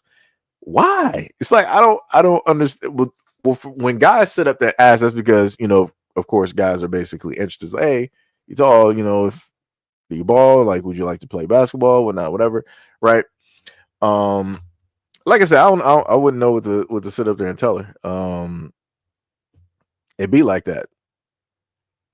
I mean, the guys, they're not being disrespectful. It's just like, hey, do you ball or whatnot or whatever. And then also for a lot of guys there that might be, interested in your daughter, that may be the way for them to, in a sense, start the conversation by way of, sports and, and different things like that. So things don't just come off as, like awkward or whatnot. The money said that is pissing me off. Waste of height. Okay, so Devin was talking about Naomi. Okay, I got you. Sham said, I can't get that high. My fingers can only get to the rim, but I can't get high enough to grasp it. What? That's crazy. Tony said 5'4". Damn man, your Logan height, my dude. I mean, that's what I just like to sit up and tell people because, normally people call me short anyway. So you can be anywhere in the 5-foot spectrum and people are going to automatically, call you short. Guys who are like, of course, like 6 feet, they're going to, call you short. And then women who are shorter than women's average height, they'll still call you short. Like the craziest work is a woman who's 4'11" calling a dude that's 5'8" short. When it's like you have to look up to him to call him short. And even with heels, he's still taller. Like it's crazy work out here. It is crazy work out here. Ash said, adios, amigo. Much love, respect, and appreciation, and peace out. What was it? Tippy said, wow, they look like a happy, successful family with a lot of money. I think they were pretty much making a decent wage. And again, even with the story, the family didn't do anything wrong. It was just the fact that, hey, the administration said that we're getting rid of anybody that's not American, and that's what they did. It's tough work. Stephanie said, whoa, that's crazy. Yeah, it is. Pablo said that it's awesome. Sham said, yeah, I did basketball and swimming. Now a day I do swimming and that helps with the lungs. Oh, yeah. Swimming is good. Swimming is very good exercise. You use a lot of muscle swimming. And also rowing, which is another water sport as well. I didn't actually realize how many muscles you use while rowing, and it's actually quite a bit. I think somebody said like 80% of your muscle or something like that. A lot. Tippy said, but I don't want to look down at my boyfriend. I want him to lead and be masculine. Oh, Lord, here we go. Tippy said, oh, Lord. Tippy moving into a whole different direction. Oh, my goodness. This woman here, Lord have mercy. This is why we just stick directly to the Sims. This is why we stick to the Sims. Sham said, LOL, most men are shorter than me, Tippy. I cannot be like I want to date a man taller than me. Never going to happen. The money said leadership has nothing to do with height. That's true. Tippy said, can y'all just picture that for a moment? Tippy is hilarious. That woman is hilarious. What is it? Stav, what is up? He said, hey, shout out to the Short Kings. It's bars. We are in here 1000%. Red said, if you're here illegally, goodbye. That's cold-blooded. Tippy said, that's wild. Tony Gilbert said, WTF is with these trolls. Ain't no black person here illegally. No African Americans anyway. TF, we ain't chose to be here. The money said, I've dated women taller than me. Tony said, rowing is great, but a lot of those teams are historically not accepting others. You dig? No, that's 100% facts. 100% facts. But like I said before, if you can just do it like everything else. If you are actually interested in the sport and there's not collectively any type of thing directly for you, then you come up with your own teams and you do like your own competitions. That's what you sit up there and do.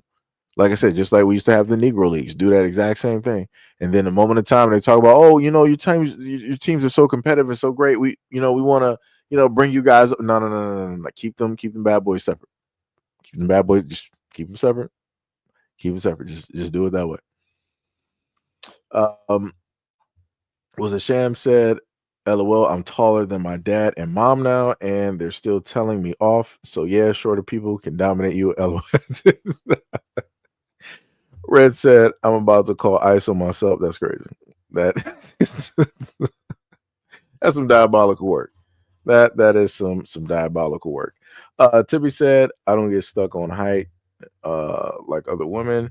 Don't care if she's shorter than me, but can you easily pick me up? I swear I went over this before. You have a lot of dudes out here that are able to pick up short women. I mean, I'm sorry. You have a lot of dudes out here. You have short guys that are able to pick up tall women. I don't know why women think that only tall guys can pick up tall women or big women. That's some crazy work.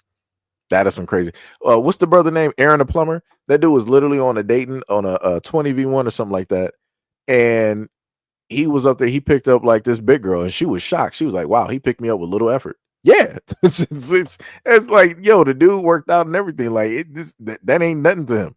Like he probably easily could sit up there and like lift 200 plus, like just bench pressing and whatnot. It's like that's nothing to him, you know. But and then you'll have tall dudes that can't pick up big girls or tall girls at all. So I'm like, yo, what's the use of all that height if you got all of that leverage to basically lift? I'm like, that's crazy to me. Physics. I don't know. Tippy said, I don't get stuck on height like other women. Da, da, da. Tony Gilbert said, all girls care about is height. LOL. I can pick up most girls, and I'm 5'11". It's still light work. Bars. Red said, I want to be home to Mexico. I want to go. Ridiculous. D Money said, I haven't met a woman that I can't throw. I'm in the gym on a regular. Bars. Sham said, yeah, shorter men can really be strong. Telling you they can pick up taller women. We still can be carried like a princess. Just we got a lot of leg. Yeah, that's true. Because y'all legs are basically longer, people gotta just basically angle people in the doorways, like differently. So yeah. Yep. Tippy was like, interesting. Tippy, you never sat up there and just watch TikTok videos of women of like what would they even like try to hashtag it as, like different height couples or height challenge couples? I don't even know what they would sit up there and call it, but there are videos out there with tall women on TikTok with short guys as their partners, either engaged, married, or boyfriend and girlfriend and stuff like that. Stoff said, I'm 5'2" and never got the thing for tall guys. The guy that you're with is 5'6", and that's literally perfect for me. I'm 32 and want to feel like an adult. Yo, that is hilarious. I've never heard a woman sit up there and say that. That basically, yo, I'm so short, I don't feel like an adult. I'm a big kid now. You got the whole thing. Don't want to grow up because you're a Toys R Us kid. You got the whole thing basically going. It's crazy. But like I said, the thing I like to sit up and tell people, for a lot of women that are like short, it's like, yo, you in a sense get to be young for forever. You get to be young forever. People are going to sit up there and card you, and and all these other types of things.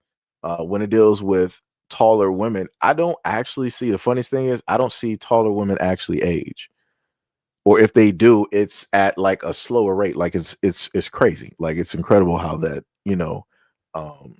takes place. So it's like you got two demographics that have this age type of thing that, in a sense, takes place where it's like one will stay the exact same age forever, and then the other one will stay at a certain age, and they'll stay at that age forever. So it's like, it's crazy. Tippy said, I don't think y'all know how masculine I want my future husband to be. This woman here. D Money was like, how masculine does he got to be, Tippy? And she starts laughing, not explaining nothing. Shan was like, is height really a masculine thing? Then if I'm tall, am I masculine then? That's a sad thought. That's not like being a girl. Good job, Tippy. Good job. Good job. See, look at this. Larry said they must have been gang members. Nah, nobody was gang members at all. Nobody was any type of gang member or anything like that. It just so happened to be that, I guess they weren't able to go through the correct process to get the papers that they needed to be citizens.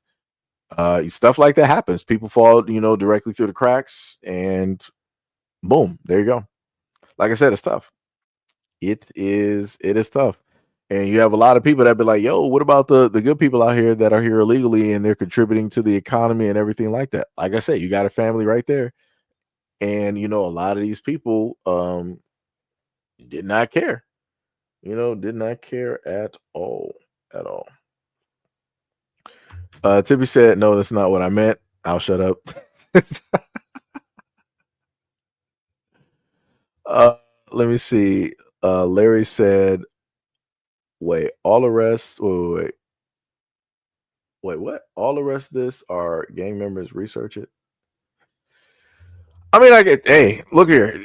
Your last name is Martinez. I'm not going to sit up there and argue and debate with you. You got it. You got it. You got it bad. You got it. Like I said, hey, whatever you sit up there, these are your people. I ain't about to sit up there and argue. You got it. I ain't even gonna argue with you. Wait a minute. So, Gail, if your daughter is 6'2", shouldn't you be like 5'11", 6 feet? So you should be up there like with Tippy. Cause like I don't think like you would be like 5'5". Like I don't believe that would be the thing there.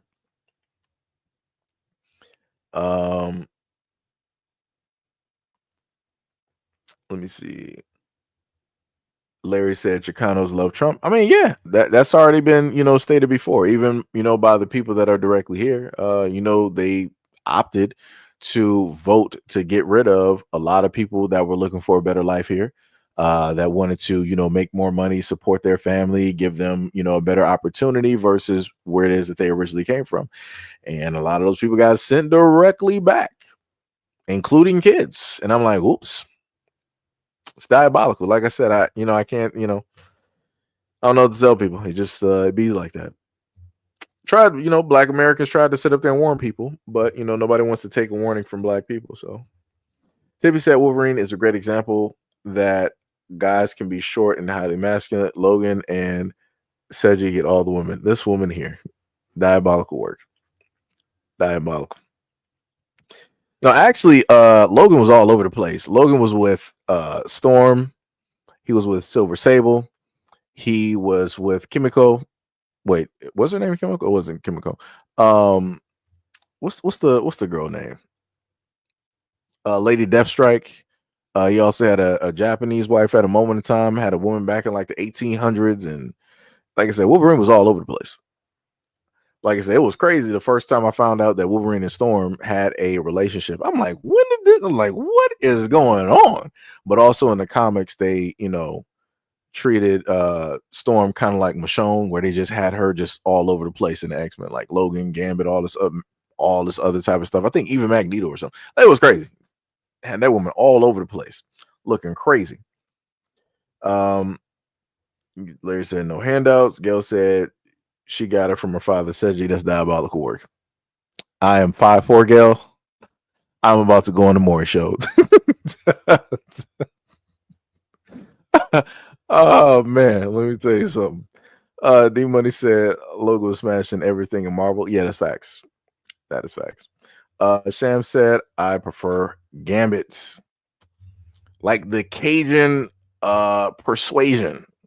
It was another word I was looking for, but I forgot it though. But yeah, Gail, your daughter got your hype from you. Why are you sitting up here playing games directly out here? D Money said Wonder Woman and She-Hulk were all over the place. Oh yeah. She-Hulk was all Tony. I was about to say Tony Hawk. Tony Stark was with She-Hulk. The Juggernaut was also with She-Hulk. The Incredible Hulk was also with She-Hulk. Again, you would have to look up that story. It was so bad that it could only get mentioned. They didn't go into the whole type of deal. It was bad. It was bad. That version of Bruce Banner, that was not a version I ever thought that I would ever see or even thought about. That was some crazy work. Crazy work. TV said like, yeah, like Seiji had plenty of women in his wild years. Lord have mercy. This is what I get for sitting up and telling people stories. Sham said Marvel is sleeping on Gambit as a character, and I think he had a better storyline. I love reading comics too when I was younger. No, Gambit is dope. Like the funniest thing is when I thought about X-Men, I wanted to in a sense be Gambit. So I used to get like these little metal type of cards out of the blinds, and I used to sit up there and throw them thinking that they was like cards and I can like blow up stuff. Crazy stuff. Crazy stuff. You would have thought I was Cajun. I ain't know nothing about Cajun seasoning, but I knew about Gambit in New Orleans just a little bit. River said Storm was married to Black Panther. Yeah, that was a little bit later on. Yeah. Yep. Victor said I am about that. And the funny part is with Black Panther, which a lot of people don't know, this is like another universe, the zombie universe. When the whole world basically went to crap, somehow, some way, they got T'Challa to be with a white woman. I'm like, out of all of Africa, even at the end of the world, somehow, some way, somebody at Marvel was like, you know what? We got to put this powerful black man with a white woman. And I'm like, I'm sitting up there like, of course, T'Challa is like, this dude probably like in the 70s or whatnot. You got like the gray hair, but of course he's still a Black Panther. He can fight and everything. And then you see the woman that he's with. I'm like, are y'all kidding me? I'm like, this is brother. What is word? I'm like, Marvel, come on. It's the end of the word. I'm all right, whatever.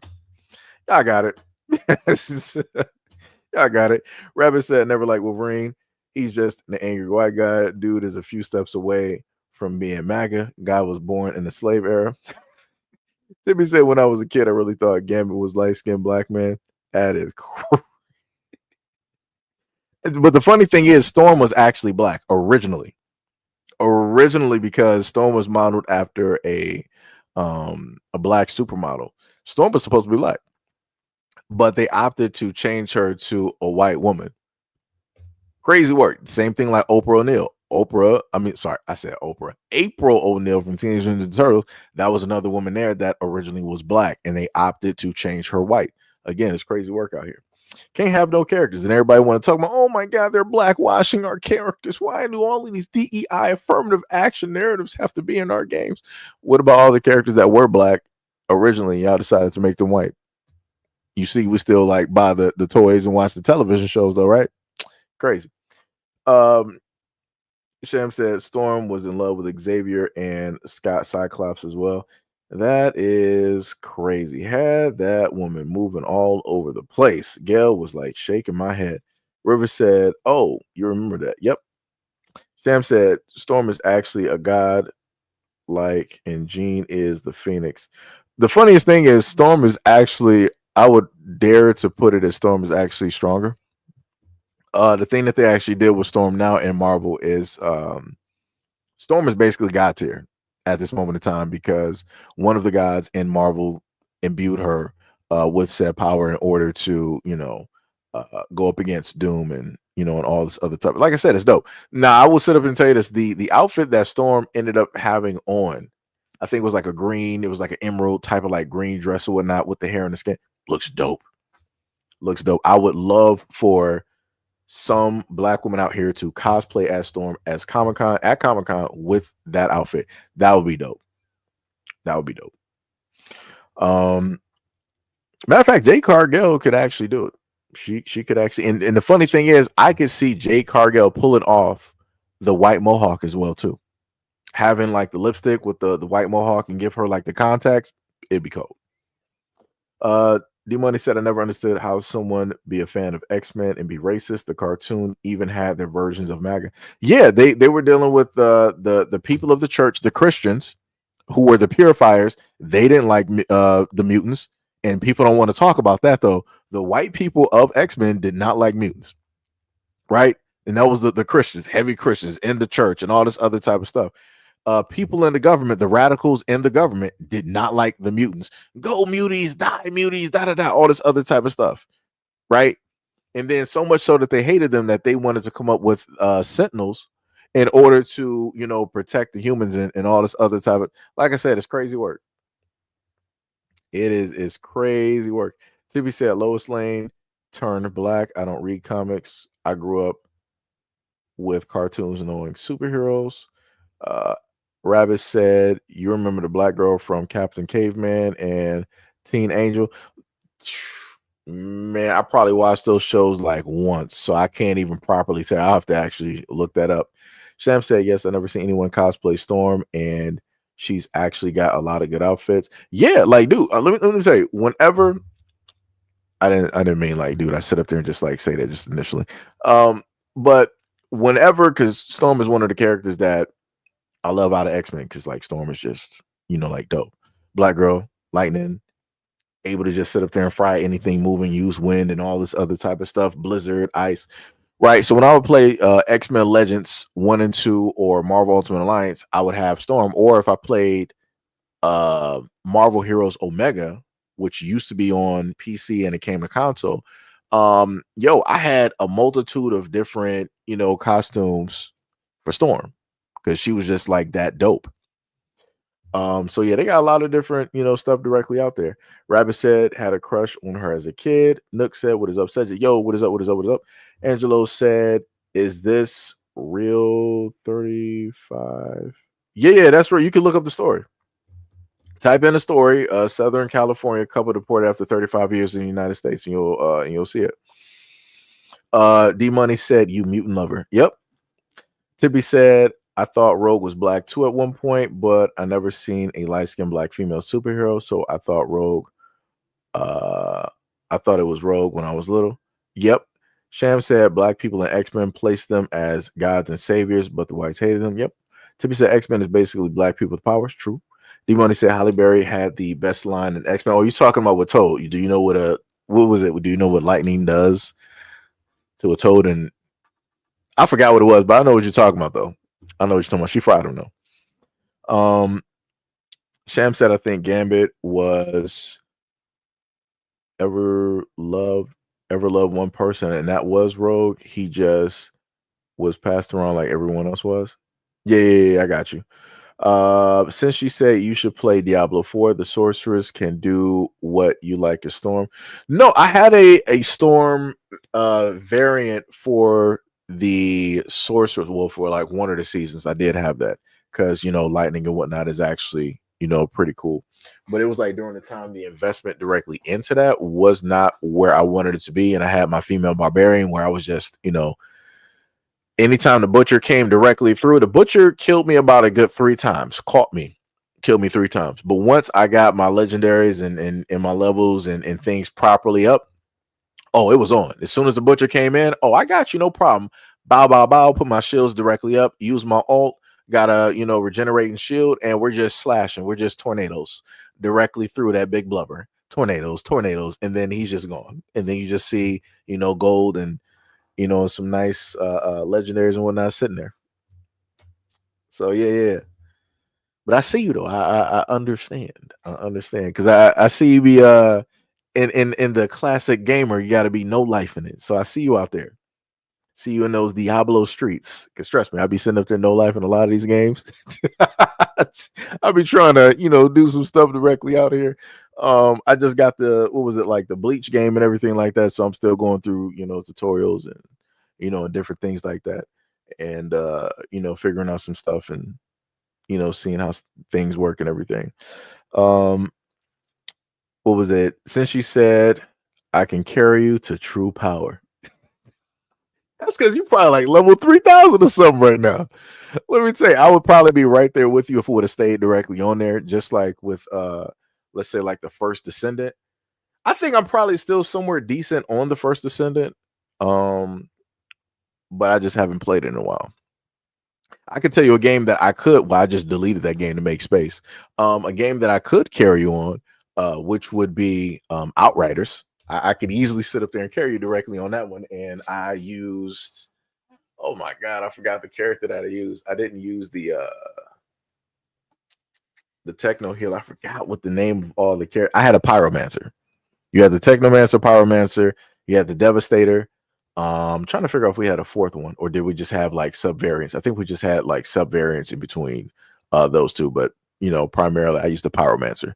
It has the least amount of health, but it is powerful when it deals with the amount of damage that it can do to an area. And Lord have mercy, the scope of damage that it can do. It can encompass literally that whole portion of the map of which you can see. It's crazy work. Turn everything to ash and freeze it, and then you can just install a bomb directly into the bodies of said enemies. Tick, tick, boom, they're out of there. And then each bomb will formulate a tree into another enemy that's directly around you. Like I said, man, some of the stuff that I can do on Outriders, if I was able to do that on Diablo, dear Lord, or some other games, it'd be beautiful.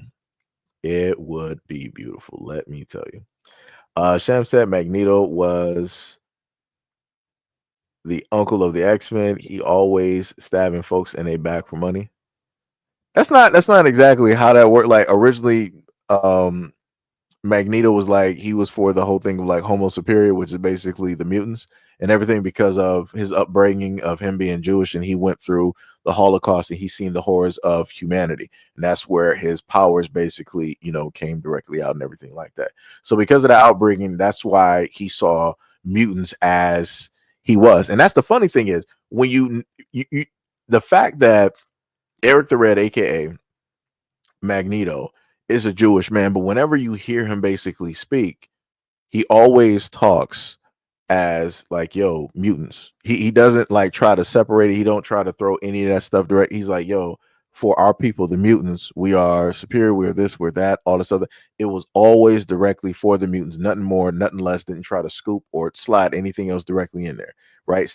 He been standing 10 toes down directly on that. It wasn't up until he met Charles where things were kind of like, okay, maybe it might be a little bit something different, but that's more of the thing where you deal with Martin Luther King, who would be Professor X, and Malcolm X, who would be Magneto, right? You got two sides of the exact same coin, right? One feels one way, the other one feels another type of way, but they're both a part of the exact same thing, trying to actually progress Black people and to get them into a positive area.